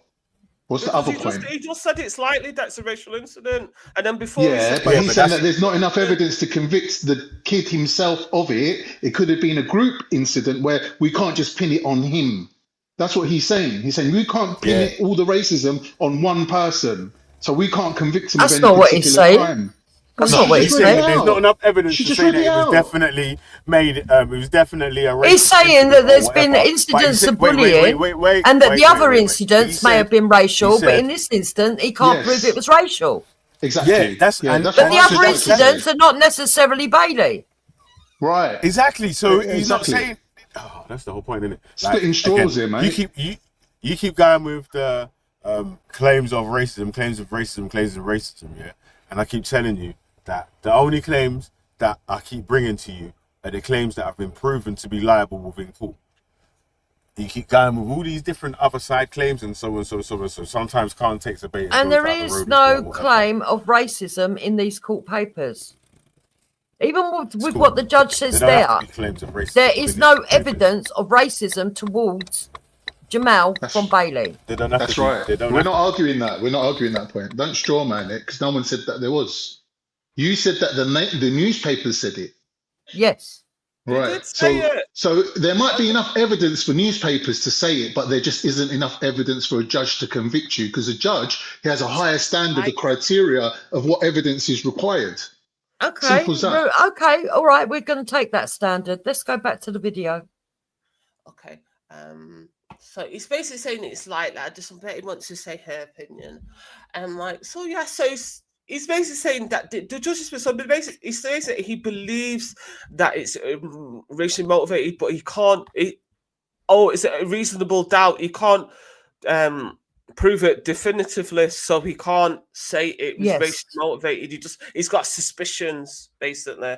Betty, the whole thing comes down to that one bit of evidence, which is the video. And in that video, when they attacked the kid and with the water, there was no racial slurs or anything used in that. So that is the primary evidence, and it doesn't contain any racial element to it. Like if they had said, "Oh, you P word" or something like that, then it would have been a different scenario. But they obviously recorded it. Who recorded it anyway? Was it them that recorded it themselves? Don't know. We don't know. Another kid. Just a random kid. The recording was in possession of the father. Whose father? Jamal's father. Jamal's father. But who recorded it and gave it to him, we don't know. Jamal's father was the one that brought the court recording. There was another kid in the school. So it sounds like the judge is being really fair about it. To me, it sounds like he's being completely fair.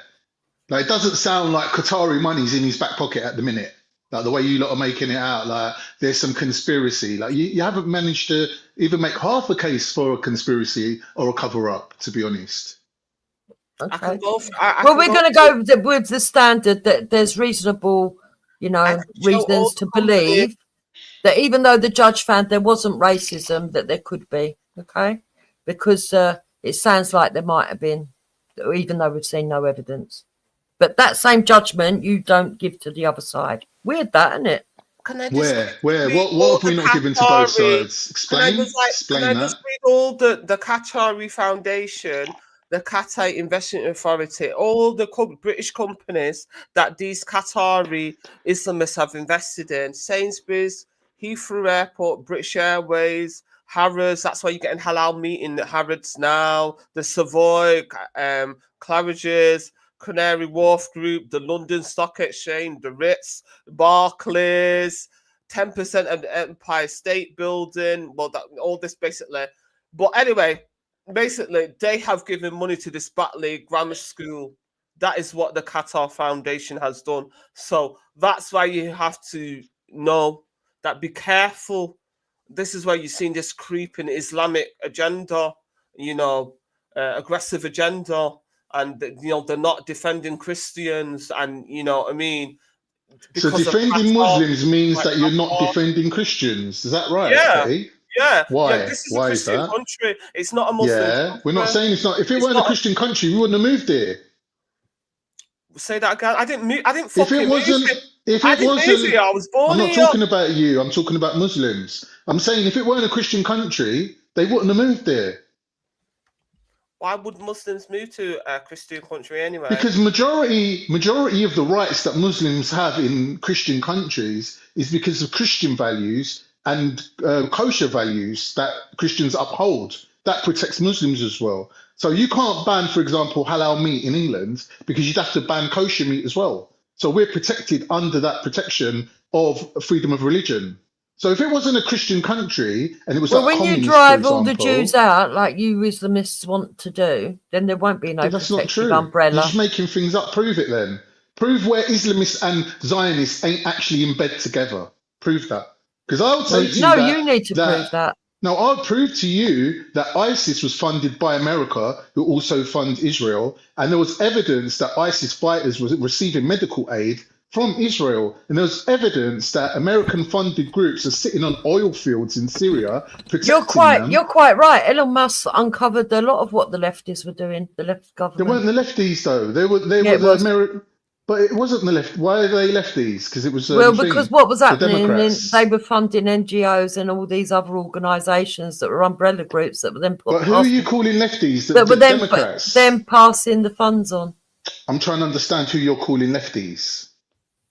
Because I call lefties like Jeremy Corbyn is a lefty. I wouldn't say that Biden. No, the is Democrats are on the left. Yeah. Okay. All right. Anyway, Betty, can we go back to the video? Otherwise, we'll be here all day.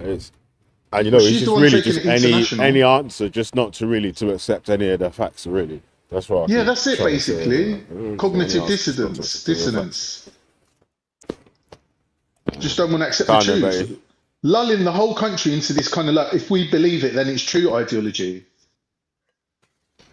Well, you believed that there was racism, even though they didn't prove to be. The judge said that there was, but he couldn't didn't prove say it. that. He didn't say there was. He says he believes it. He believes it's likely, but he can't prove it. From the start of this, you keep biting into these little traps here. But from the start of this conversation, from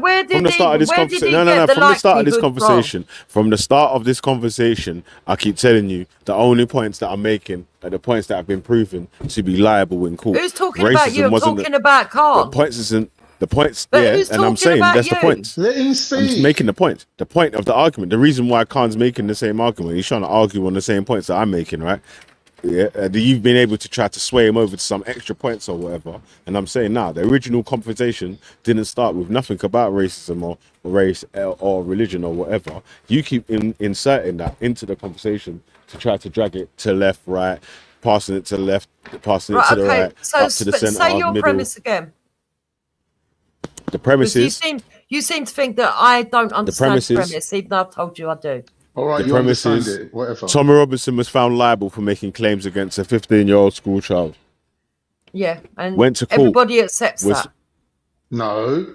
Well, he don't, because he still released the documentary, and then you repeated to me after that saying that he stands on those claims. The judge has got no other avenue but to find him guilty under the circumstances of the evidence that was provided.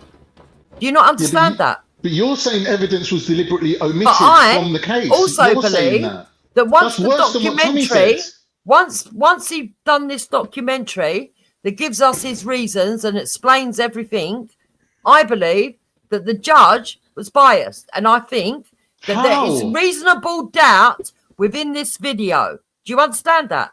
No, explain it.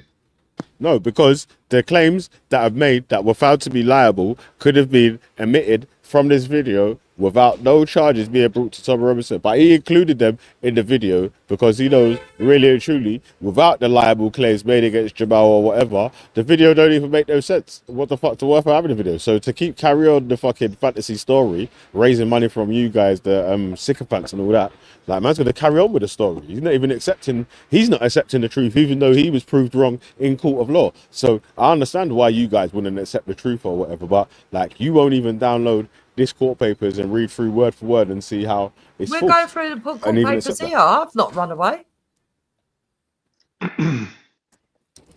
I've had to get Betty to download the court papers and put them on screen for you. Yeah, but I've heard you do it before. I've heard it about 6 or 7 times from you now. Jupiter, you said I've told you quite clearly.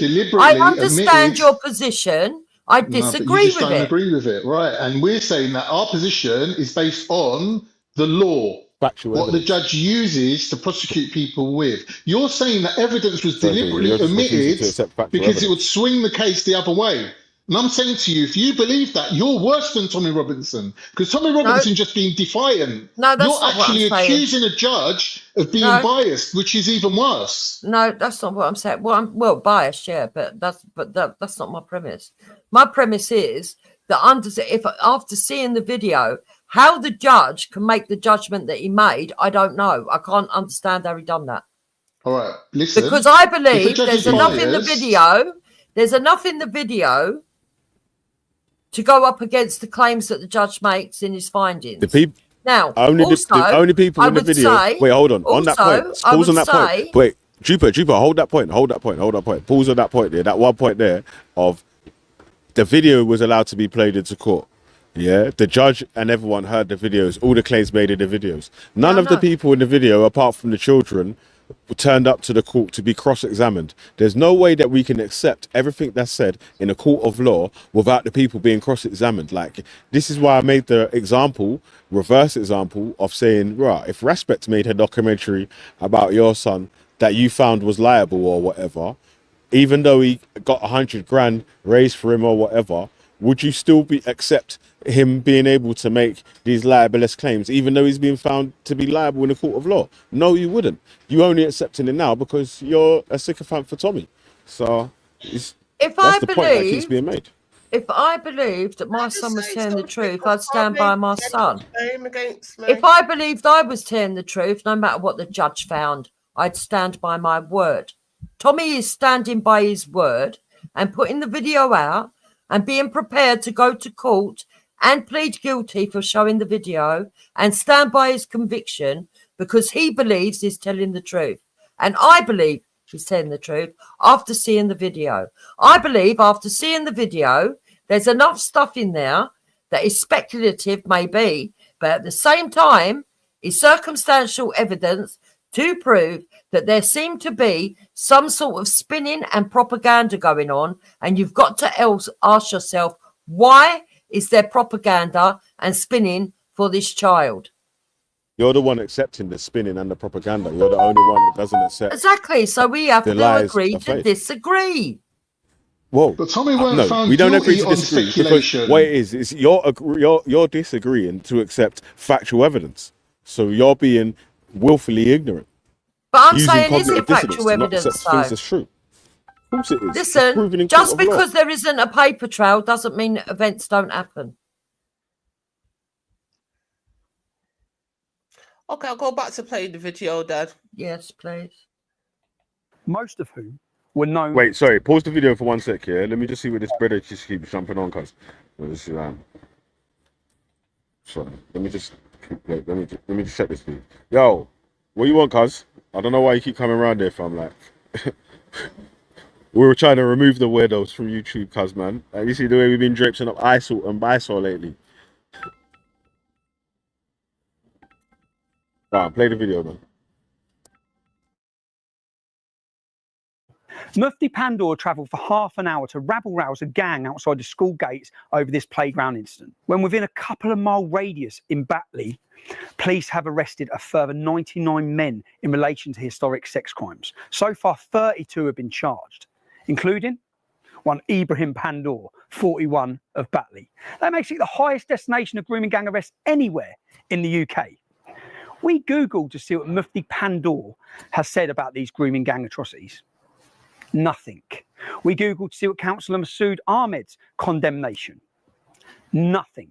In fact, we can't find the condemnation from the Mufti's brother either, Councillor Shabir Pandor, leader of the council. Just one statement from him, reported in June 2019, telling the National Working Group of Child Sexual Exploitation Response Unit that his authority had moved forward. That's it. They've moved on. Never mind grooming gangs, gang rape of young children. All these men seem to be far more concerned about what happened in a playground at Almondbury Community School, or about cartoons of their prophet Muhammad. Enlisted is the free brand new online World War II shooter. Command a squad of soldiers and participate in legendary battle.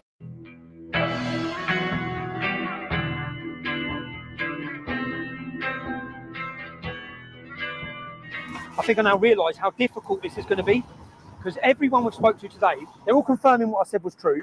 Everyone's confirming what Jamal was like, including school staff.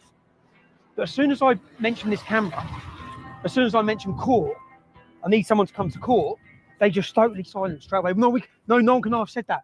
No one can have said this. They jump in, it's raining. But I'm realising how difficult it's going to be, but I have got an idea for that now, after today. So, but first stop McDonald's, yeah? Let's go to McDonald's, because I'm starving. It's been a long day. Yeah, I see you on a YouTube. Yeah. See you. Smaller in real life, Very nice to see you, man. Nice to meet you, bud. Shall we offer you a drink? No, I'm fine, thank you. Cheers, though. Sure. Yeah, thanks, man. Very nice to see you. No, thank you, bro. Hello. Steve, how are you, mate? It's Tommy. I'm good, mate. Bro, mate, have you still got all those hidden cameras? Yeah, of course I have. I'm sorry, can we pause for Can one I sec? borrow them? Yeah, but when I say borrow them, can I borrow? Okay, so if the teachers and there was a group of people that was able to tell the truth about how bad this kid was and all that sort of stuff there, why was they so worried about coming to court to tell the truth? Why wouldn't they go to court and tell the truth, be cross-examined? Because they had non-disclosure orders and they believed that they still couldn't go break them. You're allowed to attend court and give evidence. Well, maybe under they didn't know that, non-disclosure Billy. I never knew that. Oh, that is speculation. I thought if you had a non-disclosure They order, you weren't didn't allowed know. to talk about it to anyone. Yeah, you thought that because you never had the NDA. But you're allowed to give it in a court of law. Well, I wouldn't have known that. I would have refused. But that as well. don't make sense. Logically speaking, can so an why NDA didn't- trump a court case? So none of the legal team never done no investigation to find out whether anyone can give evidence under it. He represented And they probably himself, did. so he That probably Tommy didn't Robertson even probably know. does know that, yeah, but he just knows be that you disingenuous guys again. ain't gonna check that. Yeah, Tommy Robertson probably does know that, but he knows that you guys ain't gonna check that because obviously, you know, fans and all that. Why yeah? would you? So he will keep running that with stories or Tommy whatever. represented himself. He probably didn't know himself. Leave you Fact is, Jude, so you're on here talking for Tommy and you'd never go against him. So anything you say is really taken with a pinch of salt. I'm But on you're record dancing as going around. as Yeah, being but- critical of Tommy, but which there's is no why evidence Dave of that, did all though. the shit that Dave did. But there's no evidence of that in actual serious matters. Well, You can sit there saying, I don't like Tommy's choice in trainers. I don't like the trainers that disagree Tommy with Tommy on wears. serious matters. I think he's bang on the money. Right, well, that's which is what I'm saying. Yeah. You don't think he is because you're an Islamist who's worried about getting kicked out of the country. No. I'm saying I go by the rule of law, and I think it's disingenuous. It's because he was if found a bunch of liable in Muslims if a bunch of Muslims get prosecuted for doing a crime, and then you turn around and say, "Let's look online and see if the Muslims have said anything about this," and they haven't, that obviously goes to show that they respect the law. And they respect the police's decision, and they've just gone along with the police. But for some reason, they've got to make statements so Tommy Robinson can find it on Google. That's just so disingenuous. When you're in a position of authority in the council or the local council, and you Yeah. have grooming gangs rife in your borough, Yeah. you would Yeah. expect them to be on record, actually talking about it, condemning Well, it, and, you and used the word saying, there, expect. and saying, You just and said saying, expect. yes, expect. Yeah, that's There's not a legal. That's not a there's legal position. expectations of That's not a people legal in position. authority. Yeah, There's so why don't you it's go- not a legal position. No one Exactly. claiming that it is. Right, so why don't you get on a train, go up there, and then get your camera out, take Sarah Garvey with you and Betty, and ask the councillor to his face Oh, and record you're it. really in your feelings, aren't you? But why don't you so do the that, point, though? Why So the didn't point do Tommy that? was Wait. making is, why didn't Tommy do these that? Why people didn't were Tommy... quick. Wait. These I'm people were speaking. quick to get their caftans on and their Yeah. scarves Why is and their Tommy- headdress and Why their is Tommy- fucking Jesus listen. creeper sandals and run to the Oh, school God to make a almighty. racial issue, which wasn't racial. But they were proved and, right in a court and of to law. go outside But they Batley were right to and do run a that. member of the village who has his heritage in this country for hundreds of years out of his village, but they're not prepared to speak out against grooming gangs. That was the point being made. Excuse me, but what I'm saying to you is, instead of Google searching it, why didn't Tommy Robinson, being the investigative journalist that he claims to be, jump on a train, go and visit the councillor face to face, stick a camera in his face and say to him, what do you think about grooming gangs? Tommy Robinson can do that. Why can't he do that? Why do you have to look on Google and say, see, he said nothing. There's nothing on Google whatsoever. How is that evidence to even put in a documentary? You're spending money on making your own documentary and you're basically evidencing the fact that you get your information off Google. That's embarrassing. Like, how can anyone put any stock in this guy? If you really got an issue with a councillor, I swear councillors have open surgery where you can go and talk to them. Members of the public can just walk in. I don't get it. Like, it just don't add up. It's just you lot believe Tommy because you want to believe him. You can That's only go all and it speak is. to them if it's your own borough, you idiot. Yeah, but there's people that live in that borough that can do that for you. Yeah, well, I think what you're going to uncover is a hotbed of Islamism. You But got anyway. you got on Dream Team. Verly says you're not allowed to come on and stuff like that. So I'm sorry, but you're not allowed to come on. Okay, I'll go back to the video then. Now, another thing, like Khan's got a big bee in the bonnet about Betty not believing in Islam and defending Islam. Yeah, More straw man. More straw Like, man. No one first said and that. foremost, like, No one yeah, said yeah, that. because you called me a No, you're beggar. lying. You Yeah, called me you're a begging the white man. You're begging the white man as usual. You know, you're known for it. called You're known me for a it. beg. You're You known called me a for it. beg defending Yeah, you're a Christianity. beg. You're a beg. You're a beg. Yeah. Yeah, yeah. Yeah, yeah, So, yeah, yeah.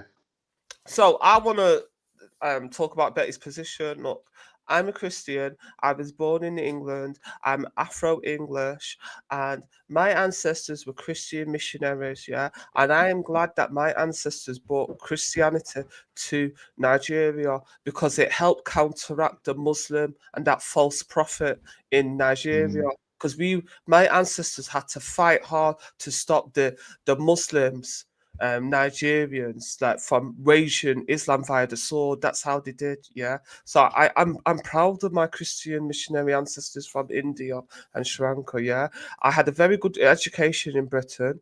I can't complain. I got a free education point of receipt. Yeah. And I enjoyed I've only ever been to Catholic school. I had African history at Catholic school too. I have no complaints. Another thing with my problem with Islam is I do not believe in Islam because they say that they can have 4 wives. Yeah, it is a patriarchal religion. I won't accept that. I won't accept that a man should be allowed to have 4 wives and a woman should only put up with 1. Their prophet Muhammad, he had a Christian woman who was a Egyptian. She was called Maria, the Christian cop. She was his sex slave. Yeah.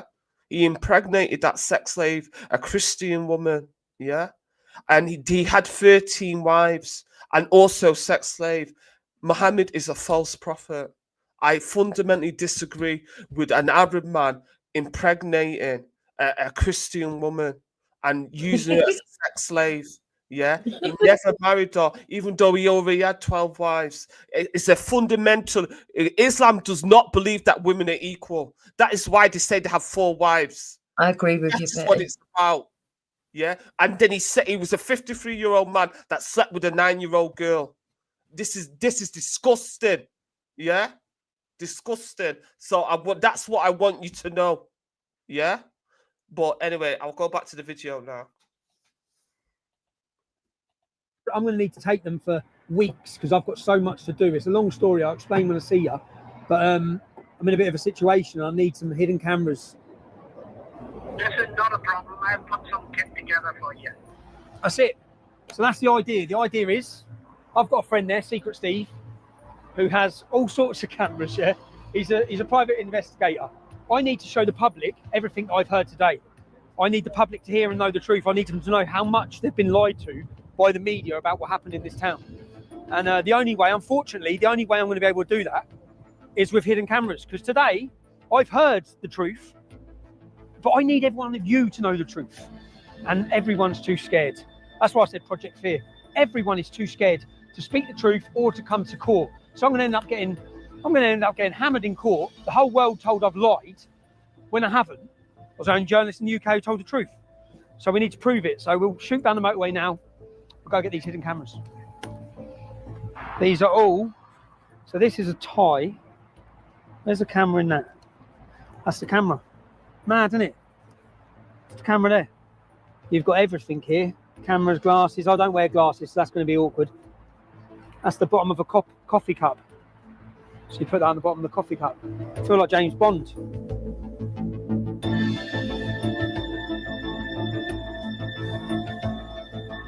If you've been waiting for a sign to try Ready Mag, this is it. This is your sign. Your sign to start creating juicy, interactive websites without any code, full of crazy animations and layouts that will make people say, how did you make that? And if you think websites like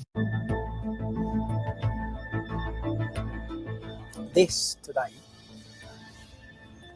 that's the camera. I'll have to take this off, but it doesn't matter because apparently this records all the audio, records everything. That's the camera, and I feel a little bit dirty doing this, but it is the only way I'm going to get people to speak.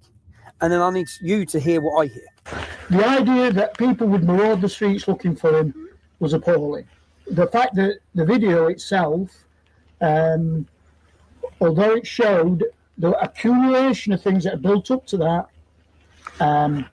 did not deserve what happened to him or to anybody else in that situation. And I'm afraid the media, I call it a perfect storm. I was getting emails from Pakistan, from Australia, from America, telling me to resign. So it went worldwide, and I'm afraid I came into teaching to help poor people, and they got rid of me. I've got a problem here. I lost my job over this, and as a result, the council has told me that I cannot speak to anybody ever about it. So unfortunately... Well, you lost your job over the Jamal Bailey thing. I was there when it happened. I was there when I dealt with all the situation. And then Ofsted came. Then Trevor wasn't there anymore. That's all I can say. I can't get a job. So that's where it's left me. And I can live with that, but Bailey were only 15. I can't live with that. That's different. It's got a young man. He's a young man with a life that he should be. He's an articulate lad. He's got a lot about him. That's terrible.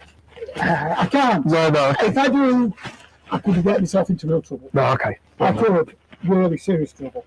Legal trouble, because part of the council's... You've signed an NDA or something? Correct. So they've said, you can't discuss it. And what was the NDA? So you keep the pension? So you get a pension? Yeah. Fucking hell, bruv. I have to be very careful about what I say to it. I'm not allowed to talk about it. I really am not. So I can't discuss it. I can't discuss it with the media. I've always wanted to have my say against it, which I've never had. Never been allowed. Did you hear that? He signs an NDA, and within that NDA, if he speaks about it, he loses his pension. Yeah, that's terrible. That is real. That's not some establishment power, I don't know. That's what they do. They try to financially, like in other countries, like Russia, they'll just kill you with like some poison. But in the UK, when they want to get rid of somebody or control someone, they try and financially ruin you. And especially if you've got a following and stuff, that's what they do. And they're not into killing somebody is the last resort for the establishment. They can financially ruin you. That's which is it's wicked, that isn't it? Really, the guy's worked as a headmaster for that long, and then you say if you start talking too much, we'll take your pension. It's kind of wicked. That I don't believe in attacking their pensioners. I'm not being funny, especially a good job as being a headmaster and a teacher.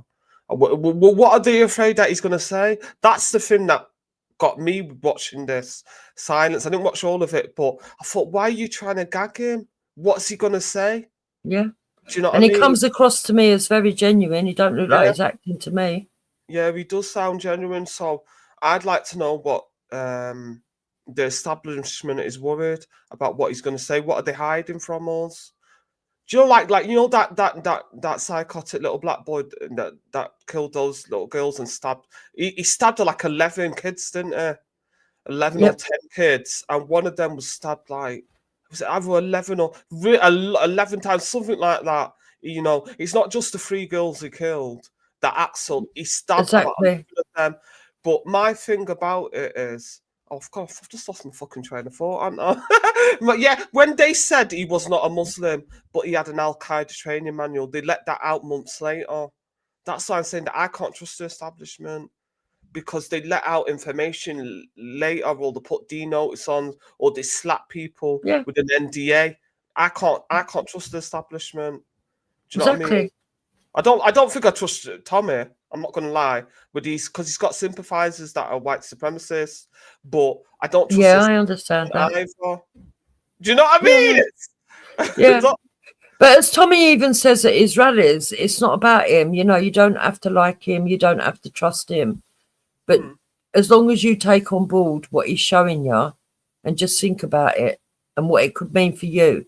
Because if they could do it to him, they could do it to anyone. Can I just point out the inconsistency? Because in the Ruda Cabana case, the judge said they couldn't find evidence of him being affiliated with any other groups, any religious groups, any political groups. He wasn't aligned with anybody. Now, if we're going to take the judge's word for it in that case, and then in this case, the judge is saying there weren't no racism, we have to basically take them both, innit?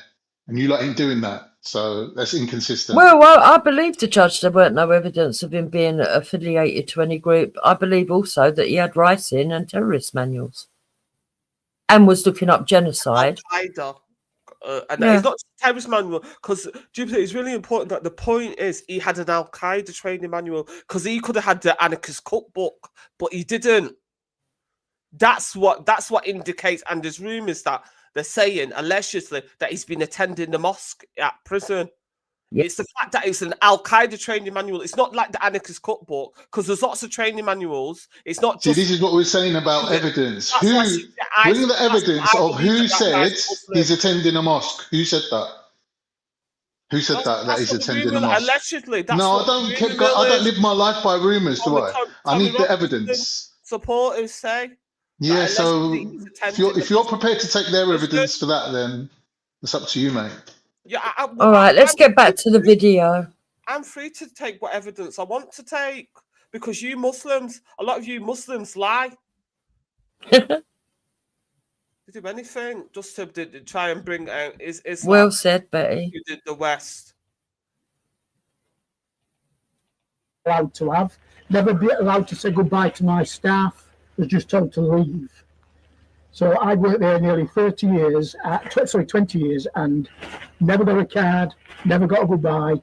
This whole thing was just used. The whole thing was used to push him in. And hijacked, and by the right, as a I'm quite a political person, by the right and the left. It was hijacked and spun all out of proportion, and now we've got problems. But essentially what I've got... So what you'll meet is a wall of silence. What a mess. It is a mess, but it's a tragedy. It's a tragedy for Bailey. I'm not sure Jamal will get anything out of this ever in his life, positive out of it either, necessarily.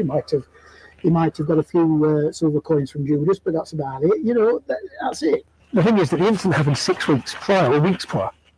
And then on the same day, at the same time, if you looked at the timings, the GoFundMe set up, the statement's released. Well, now you see you're putting a picture together. And then they built it up. I couldn't comment on that, but you've got a picture there.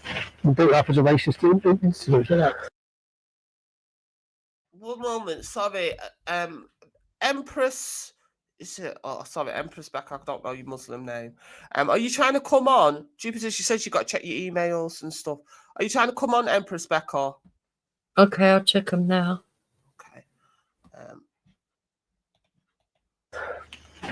He's Syrian, he's English. Done. Job done. Already, that's gold, yeah? I know that's gold. All I hope that's recorded. I can't turn a computer on. So I just pray that's got the audio and the visual, and it's not pointing up there, that we've got it, because that was the head teacher.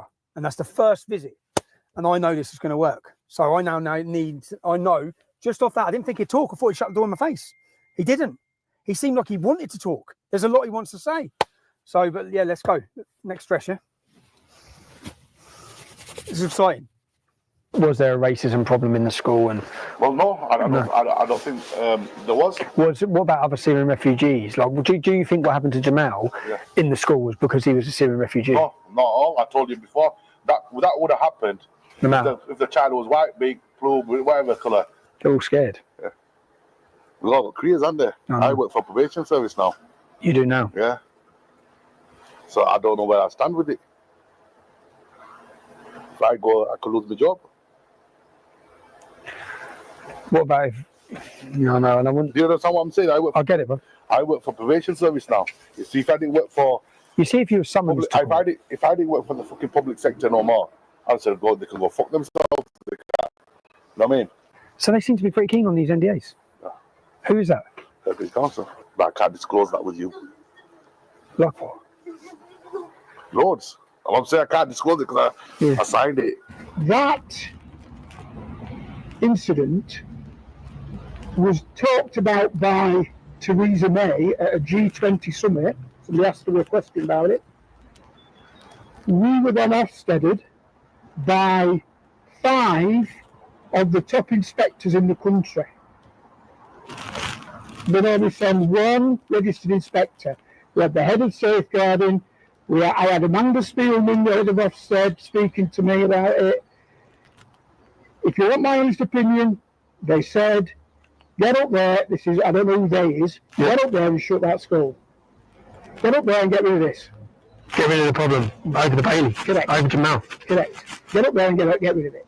But why do you think that is? Like, do you think, because I looked at Jamal, because he came here 2 years ago, I've got so many negative things said about him now by so many people. Like, I mean, so many. Well, I mean, I've got children at school. I've said it to you before. Yeah. We have 9 Syrian children, 9 families. Yep. We only have 1 issue. Well, my view is that you won't get much of an answer out of Rob because he worked there and he's bound by various confidentiality. So, non-disclosure agreements. Did he get paid as well? Not going to comment. They all have. Every teacher got paid not to tell the truth. But the head teacher can't even talk about Jamal at all. No, neither can I. Neither can you. What's your name? Well, if you work it out, it must be a good one, mustn't it? Oh, yeah. Did you work there as well? No, I was the chair of governors there. But so it's not. What my issue is? You're not going to get anywhere. Really. No, yeah. And Rob wouldn't talk to you either, so it's. They're trying to. It's pointless me even giving you. I told the truth. Your contact details. Okay. It wouldn't work. I told the truth about what happened. I just want to say, come on, that is very suspicious. That if you believe in a system of justice, which I do, a system of justice and equality, the establishment have done they've played a hand, haven't they? Like everybody's got non-disclosure agreements. The governors can't talk. The headmaster can't talk. The teacher can't talk. It's very, very strange. That. Yeah. But the thing is, I mean, Motion keeps saying in the side chat that you can go to court even if you've got a non-disclosure order. But how many lay people would know that? And how many lay people would be bothered to go and find out, knowing that there might be then an argument over your pension later on and you might have to go to court and cost yourself money to prove that you're allowed to do it? That's the first thing. The second thing is that the headmaster is not a right-winger. You could tell by what he was saying that he was neither for the far left or the far right. He was quite disgusted by it all. So it's not like he came into teaching to help poor kids. That's what he said. Yeah, I mean, you know, injustice and creating. And the first thing, Betty, why were they giving out non-disclosure orders in the first place? I know. Come on, man, people. I don't have to be a fan of Tommy Robinson to know that the establishment's not telling people the truth, because you don't do all that if you want the truth to prevail. I'm not stupid. I'm not the most educated person, but I do fucking know that if you start handing out non-disclosure agreements and gagging people, you know, there's something that you're hiding. I mean, it's obvious. So, you know, but anyway, does Molten Mouth Calm want to say anything before I play the video again? No, the Molten Mouth's not speaking. Thank God. happened that day? I am not even arguing. His life was destroyed Well, that's not fair either, is it? as a racist bully, and he won't. And he wasn't. I know. You and I both know that. I know. Unfortunately, the truth is just... How much money is it? I can't see the figure because if I see the figure, it goes out.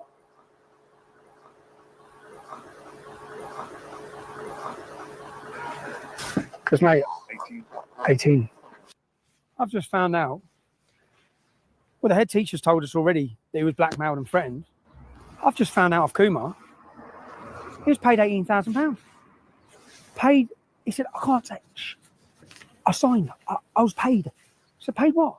He was paid money by the local council, so he can't tell the truth about what's gone on in that school. They've given everyone non-disclosure agreements, from school staff to governors, and Paul Kumar to get £18,000. He's not even involved. If you live here, if you live in this area, your tax money, he's got 18 grand. What must the head teacher have got? He must. So they're paying hush money in the system, in the interest of justice. Fucking 18 grand! If a guy is standing on his doorstep saying, sorry, Tommy Robinson, I can't speak to you because I've got a non-disclosure order, and off camera I tell you I was paid 18 grand. Is that a reason to go and make a documentary, use that as evidence and get yourself thrown in prison? Like, you can't have your head screwed on.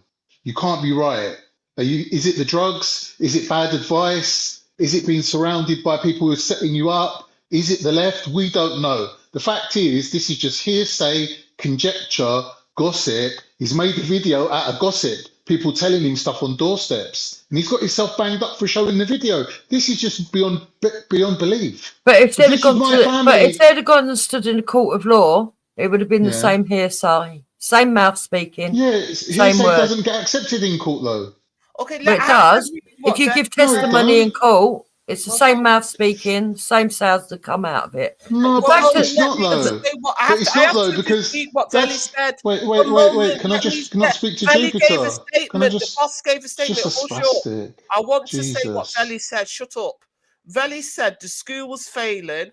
One moment. Velly said the school was failing and people were paid compensation. The school, because of the school was closed, the headmaster was sacked for poor work. Simple. That's what Velly said.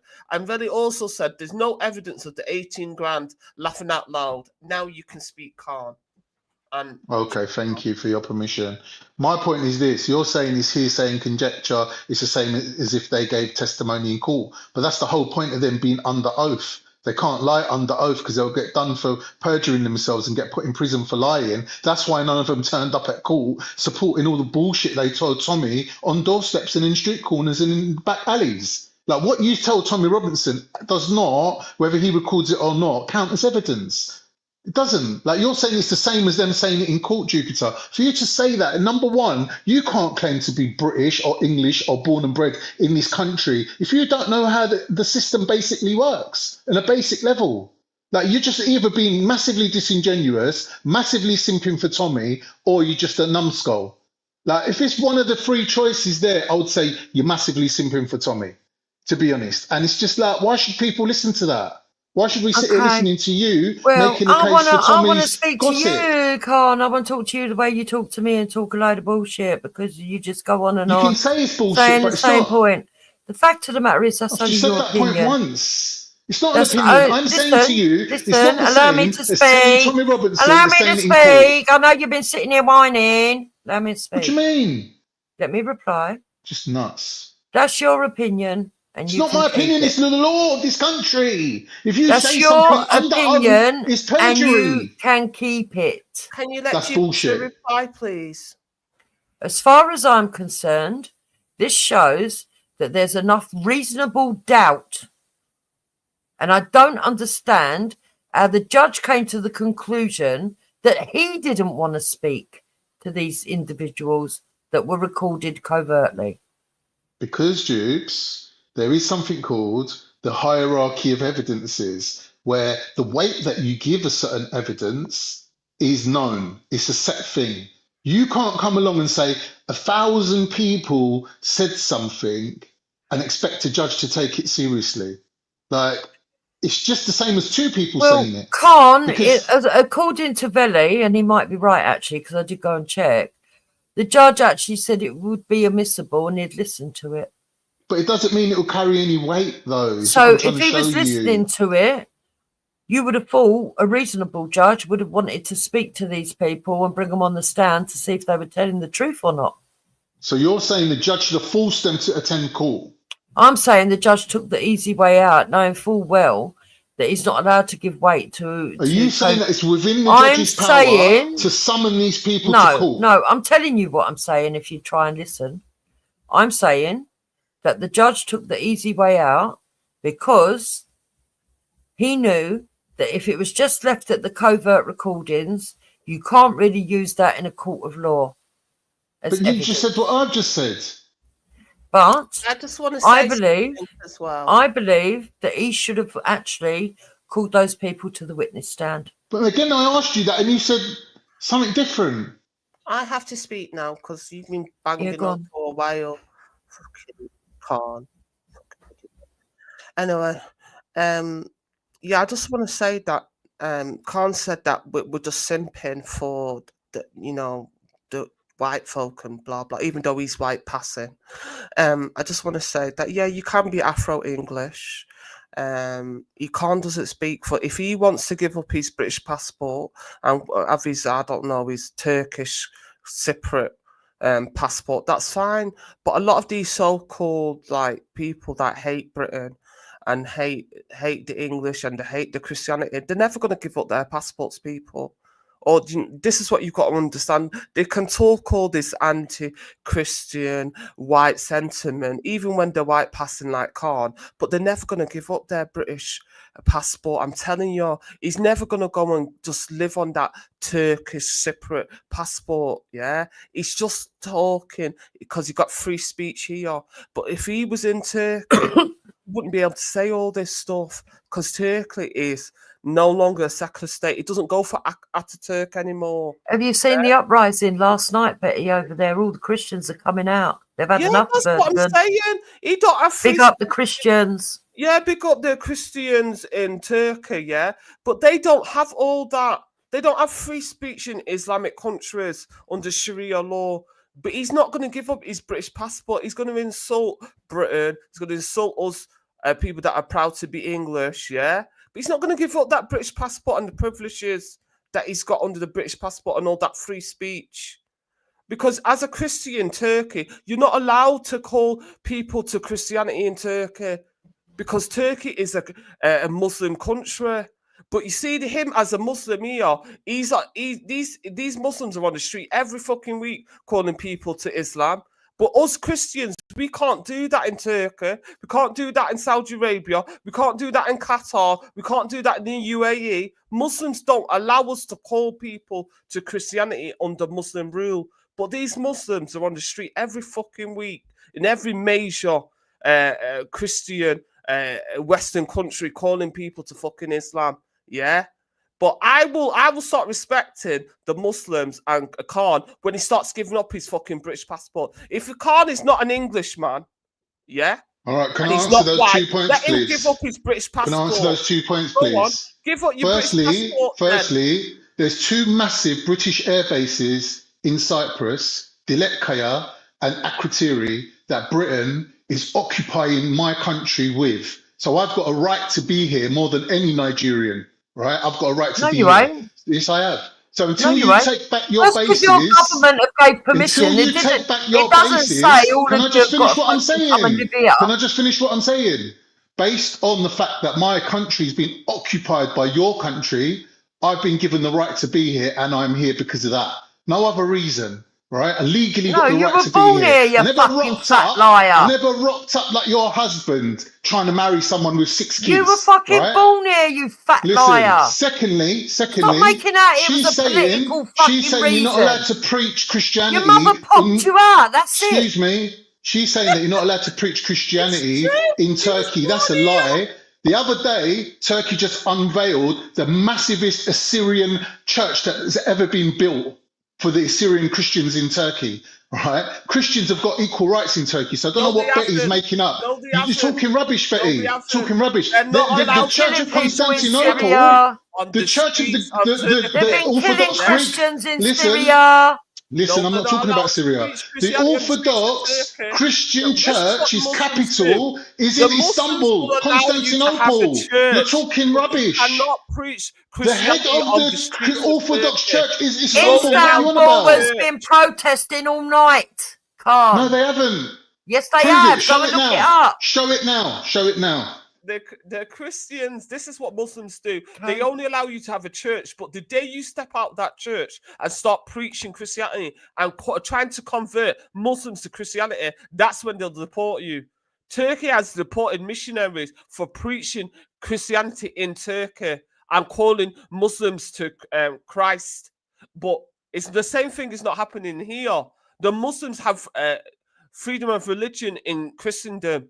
They're allowed to preach on the streets, call people to Islam. But us Christians, we're not allowed to do that in Turkey.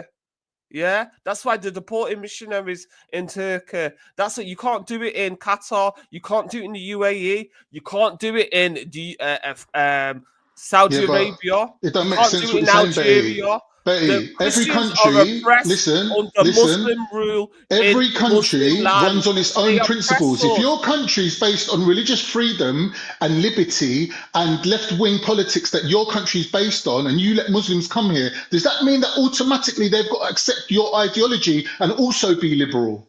In Muslim countries, it's known as being a Muslim country. Can you go and build a church? Sorry, can you go and build a mosque in the Vatican City? No, you can't.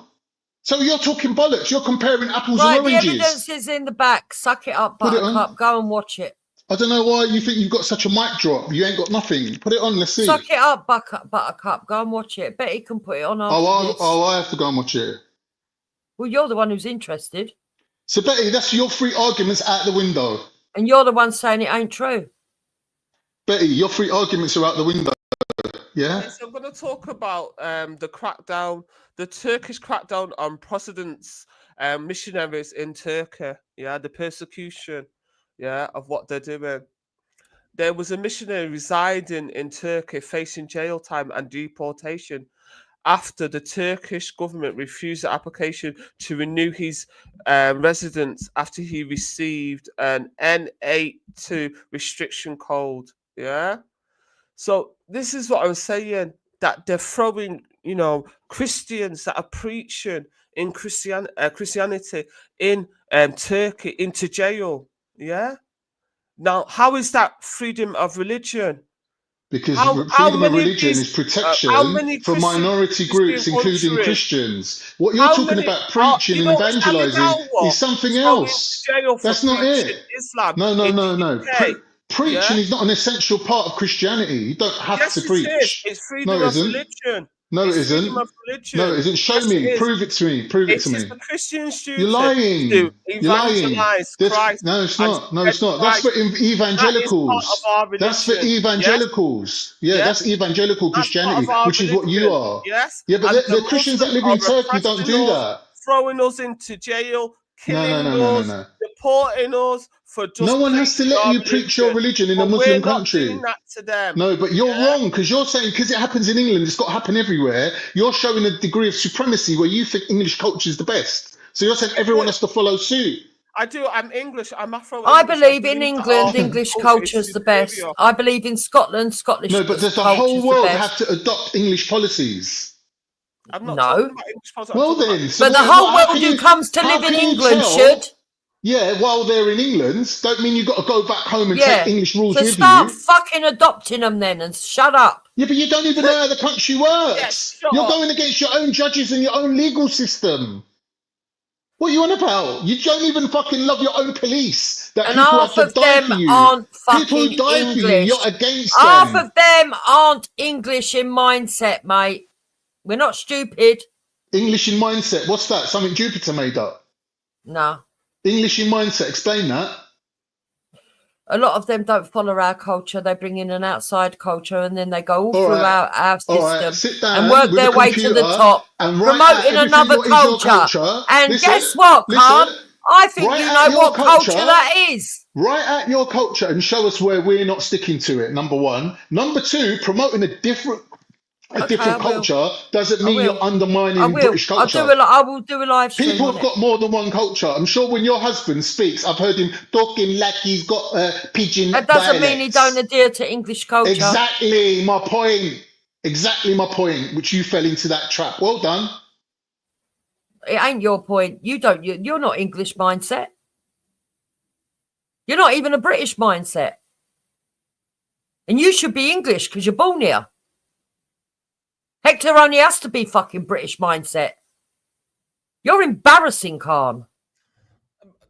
Uncle Hector is a British citizen. He is an Afro-Englishman now because he has citizenship, yeah? I don't have to agree with everything that Uncle Hector says, but he's a British citizen. He's paying his taxes. So, yes, he is an Afro-Englishman. And he was taught fucking English because Britain colonized and created Nigeria. So we don't give a shit what Khan says. And what's the official language of Nigeria, Betty? English. Thank you, Khan. You know, fuck all. Yes, he knows fuck all. Yeah. So I just wanted to quickly highlight the Turkish government expelling foreign Christians without pushback. This is the oppression that they're facing. Yeah. Quietly, Turkey is targeting Christians happening in modern day Turkey. It looks different than it did in 2018, where an American pastor, Andrew, was arrested and spent 2 years in prison. Yeah. So just know that if you want to defend Muslims and say that they're being oppressed in Christendom, know that the Muslims are doing the same thing, if not worse, to Christians in their Muslim lands. Yeah, remember that. And one thing you got to understand about Turkey is meant to be a secular country. Ataturk, he was a secular Muslim. But now this Erdogan, yeah, who was funding ISIS and Boko Haram, he's persecuting Christians in Turkey. But we'll do another show on that, or we'll do that after we finish this video. Must have got 6 figures. How much money have they spent on this lie? We put in a freedom of information request to Kirklees Council to find out exactly how much they had spent of taxpayers' money to get the silence of their staff. They didn't answer the first request. They avoided the second. Only when we sent them legal letters, because they have to by law answer these questions, did we get our answer. They had spent over £250,000. Nearly £275,000 of taxpayers' money was spent making people remain silent. But they've spent money silencing everybody, so no one can ever, this is forever, once you sign that agreement, no one can ever tell the truth, while they pushed this manufactured lie that destroyed lives, schools, communities, everyone's life. I've seen life after life after life, person after person's life destroyed, while the council, your local council, Kirklees Council, give away hundreds of thousands of pounds to make sure that the truth can never be told. I can't believe it. I knew from day dot, I asked myself the question, when this was blowing up and I knew the truth, I kept saying, how come no teacher's telling the truth? If all those teachers know what's gone on in that school, how come none of them are coming out and saying? Well, now we know. Now the whole world's going to know. Because Kirklees Council paid them not to. Unbelievable. Unbelievable. If you have an hour this week, you can learn 100 songs on the piano by learning just 4 chords. These.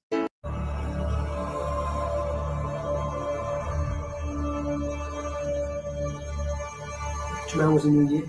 Yeah, he was in the same year as me. What was Jamal's attitude like at school? He wasn't very nice. He called female teachers bitches. He just didn't really have respect for the female students, to be honest.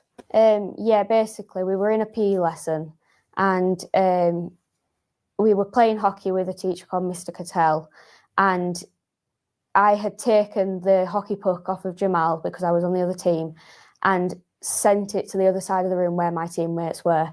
And I then turned around and just felt a really sharp pain in my back. Stop a minute, Betty. over his head and hit me in the... So this is the girl that they said her evidence was inadmissible because there was no proof. So just bear that in mind. Okay. Right? So this is the girl that they're saying isn't telling the truth. People should make up their own minds. But to be fair to the judge, he couldn't have found any other way because she couldn't back up her claims. Yeah, because it wasn't wrote down. What she's the incident she's talking about, the hockey Yeah. stick recorded by the school. Jupiter, what's that video that you just dropped in the back chat? So I know. Oh, that's to do with the Turkish uprising last night that Khan okay. says never happened. Okay, we'll have a look at that. Mm-hmm. in the spine with it. Do you think there's any way that could have been an accident? No. It knocked me to my knees. It knocked you to your knees. How long had Jamal been at the school when this happened? About 2 weeks. I've had lasting injuries from it. It's caused me to have severe pain in the top of my back, and I'm on medication for the pain. Still now? Yeah. Did Jamal get in trouble? Pause. Not that I'm aware of. Pause.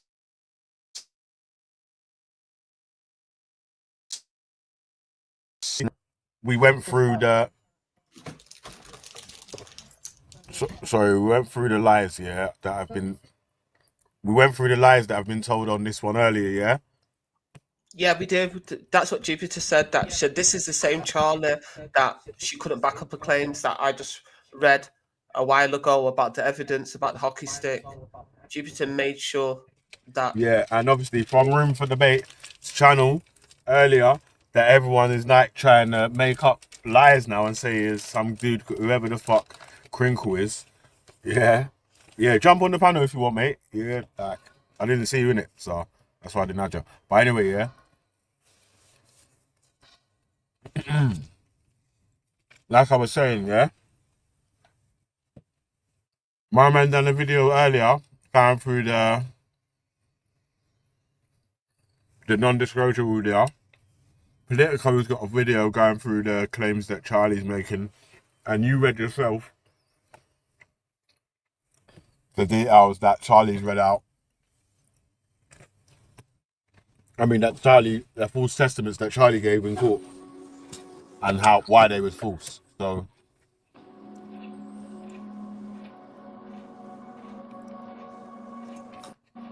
yeah, man, hard. Great things. All this stuff. Why didn't they edit all these false claims from the documentary? Because it's all just part of the propaganda to just make it look like. Because Tommy stands by it and is willing to go to court. And lost in court. He lost in court for it, in that case. I agree. The judge had no other avenue. But what I'm saying is, Tommy insists that this is the truth. So great things, baby. Well, go on. Well, go on. There, we just come for address one issue with Betty still. You give me the opportunity, I can deal with her, because I don't like what she do. She don't have no right to misrepresent history like that. If anybody come up here and misrepresent the Holocaust with Jews, everybody would be in an uproar. But that dirty white girl sit down there and hear this black woman and misrepresent the rape these missionaries coming to Africa and do. And she fucking clap it. Can you deal with your echo, please? Right, no, yeah, first of all, you've got an echo. Second of all, I'm not a dirty white girl. I weren't misrepresenting anything to do with Christianity. Shut your dirty, stinking so white don't mouth fucking be racist to me, okay? Shut your dirty, stinking white mouth. Yeah, you're a boy, racist. We all know you're a racist. Yeah, whatever, white girl. You're dirty Betty, yourself. You should be ashamed You're of nasty. yourself. You're nasty. You're a nasty racist. Don't be abusing me. Pussy selling black woman would be up here promoting rape of little girls and boys and making it look like it was glorified. She hasn't done none of that. Talking about your mental health. My missionary That's ancestors. your fucking mental You're health. a rape victim, Betty. You're a blood clot rape victim. and you have no shame and dignity about yourself. You understand me? You would not be on the internet talking like that about the greatest crime against humanity. Do you know what these people did to us? Do you know First what and these missionaries foremost, did to I us? know exactly what was done. So why the And they fuck were you very good promoting it? missionaries. Why You the know, fuck you first and promoting okay, it, so if Betty? you want to know, okay, I'll first and foremost, my paternal Why the fuck you grandfather. promoting it, Like Betty? you I say, I don't expected know what better from you. missionaries do. I'm going to tell you a personal story about my paternal grandfather, my dad's dad. He was raised by missionaries because my grandfather was an orphan. Christian missionaries schooled Betty, my grandfather. they They put him killed through your school and family. they They killed your educated him. village. They destroyed your whole family, Betty. No, they Don't didn't. play No, they games with me, didn't. Betty. No, they didn't. These They people raised didn't my do no grandfather. good, Betty. Was You're a an orphan. liar. And I It's thank because you God have for the been Christian trained and it fits missionaries their that rhetoric. gave my It fits the grandfather rhetoric that, education Betty, and it a fits the home rhetoric that and you want to food to play eat. right now because you have your tail between your legs and you're up in the crack of these white people. That's why you come with that rhetoric. Betty, you know these people destroyed your More village. racism. More Betty, you know. racism. My Christian Betty, you know missionaries these people raised destroyed my your village, grandfather. your And this is the people, your problem. language, A your hateful black God. man They that destroyed wants to everything, believe Betty. that every Christian They missionary destroyed was everything. hurting I people. see No, you they come weren't. in the 21st No, they century. I talk weren't. about missionaries. This My is a missionary. lie. You It is are a a lie to blood say that clot, all Christian shameless woman, missionaries Betty. were hurting people. That's These not true. missionaries are the reason why you That's on the not. streets No, of they're Europe selling not. pussy, Betty. No, they're not. If it wasn't No, for the they're not. missionaries, you would not be in Europe selling pussy. Oh, here we You'd be go. you would Personal be a insults. glorified Don't rise African to it, queen. Betty. No one listens You to would him. be a glorified He's African an queen abusive in black Africa, man. Betty. He's an abusive Not a black man pussy that likes selling European woman on the and streets of white Europe. women. That is You what he understand me, is. Betty? These You're are an the people abusive who black man. turned you into Yes. what you are now. And that's why Did you the should be African ashamed of man sell yourself. the African woman? Did African men sell African people to That's the not the white man that issue, you hate Betty. so I'm much? talking about these white Did the people right now. Why are you African bringing up man that, Betty? sell the African Because woman you're and the misrepresenting African history. child to the white man? You're Answer misrepresenting the history. question. You're a Did liar. the African man You will that say me anything. and you both The descend first from, time I did met he and talked sell to you the on the internet, African Betty, woman and the you were African talking children about to your the white Arab man? lover.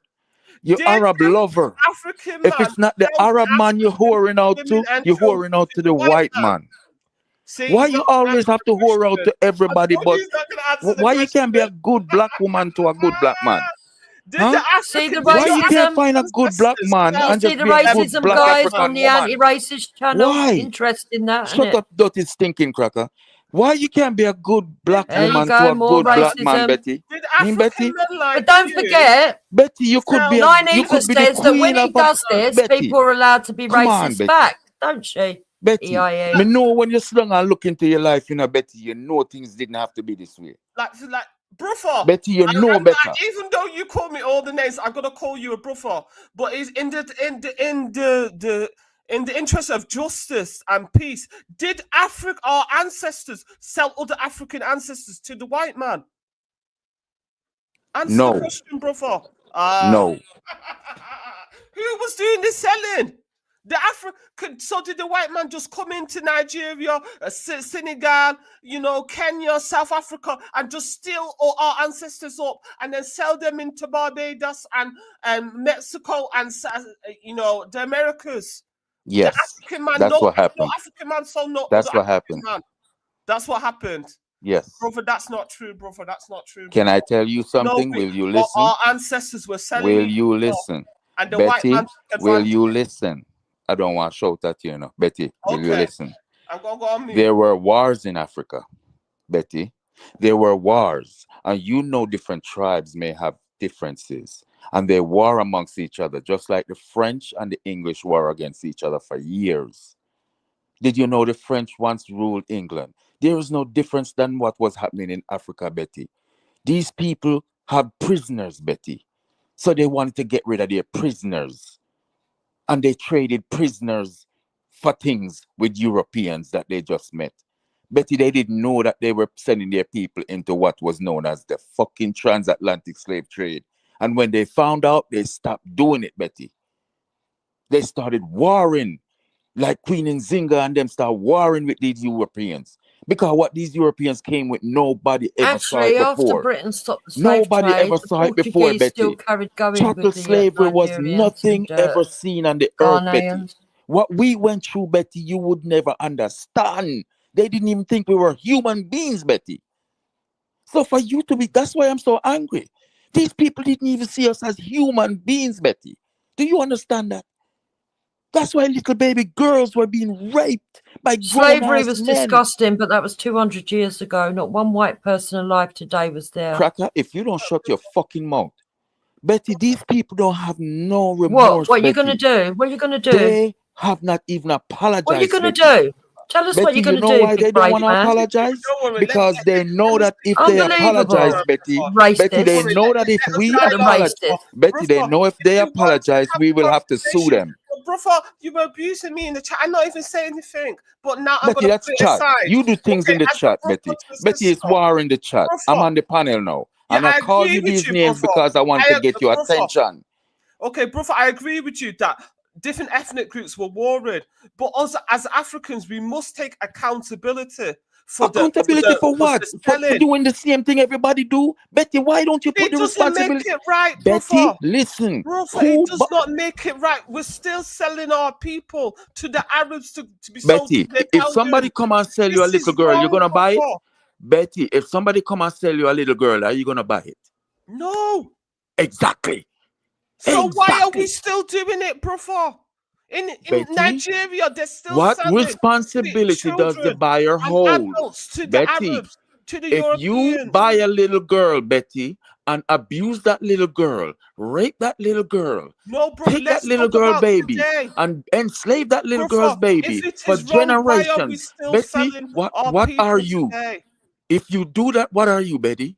If Brother, you rape that little girl, listen say to the me. selling is, but okay, I'll give you that. Let me play the same game. Okay, babe, Betty. You cannot blame the white man if Betty, he's still doing it today. You are so Who dishonest, forced the it African man hurts. to sell the other I don't know Africans what the to the fuck white they man? did to you, Betty, but they is working. They This work is the why- best this is why voodoo on you. slavery still They work the continues, best obia on because you, you will Betty, not because I can't condemn. believe You're not your condemning logic. your Your own logic. ancestors selling your other ancestors. Your logic wouldn't make you put the responsibility of the raping of that little girl, the perpetual.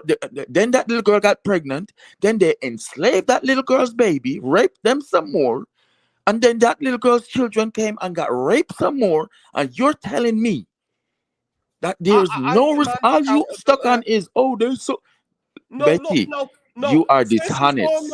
First and You are foremost, dishonest, and I'm glad the whole world see how dishonest you are, sister.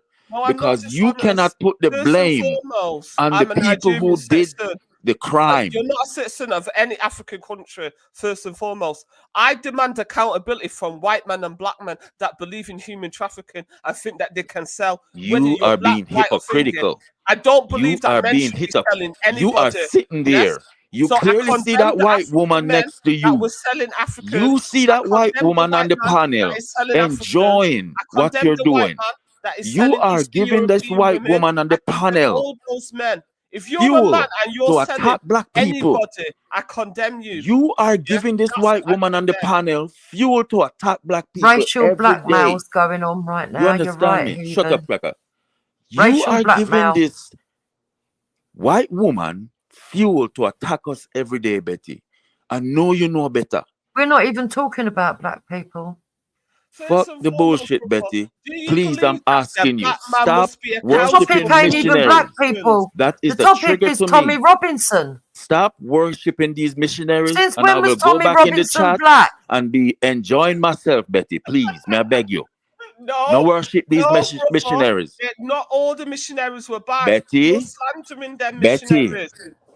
Not all may the I beg you? missionaries were bad. No, brother, May I you beg can't you? do that. And as a If you brother, want you to are be, going if you want, all I right, may I want make to a hear truce you with you, you know? condemn the Is that black man truce? for May I make selling with you, you other know? Stop people. worshiping Are you these going to condemn missionaries, black men and for we will allow selling you other alone. black people? Are you going to But Betty, condemn black men for selling other black people to this very Betty, day? Are you going to Betty, condemn it, brother? No, Betty, you're not.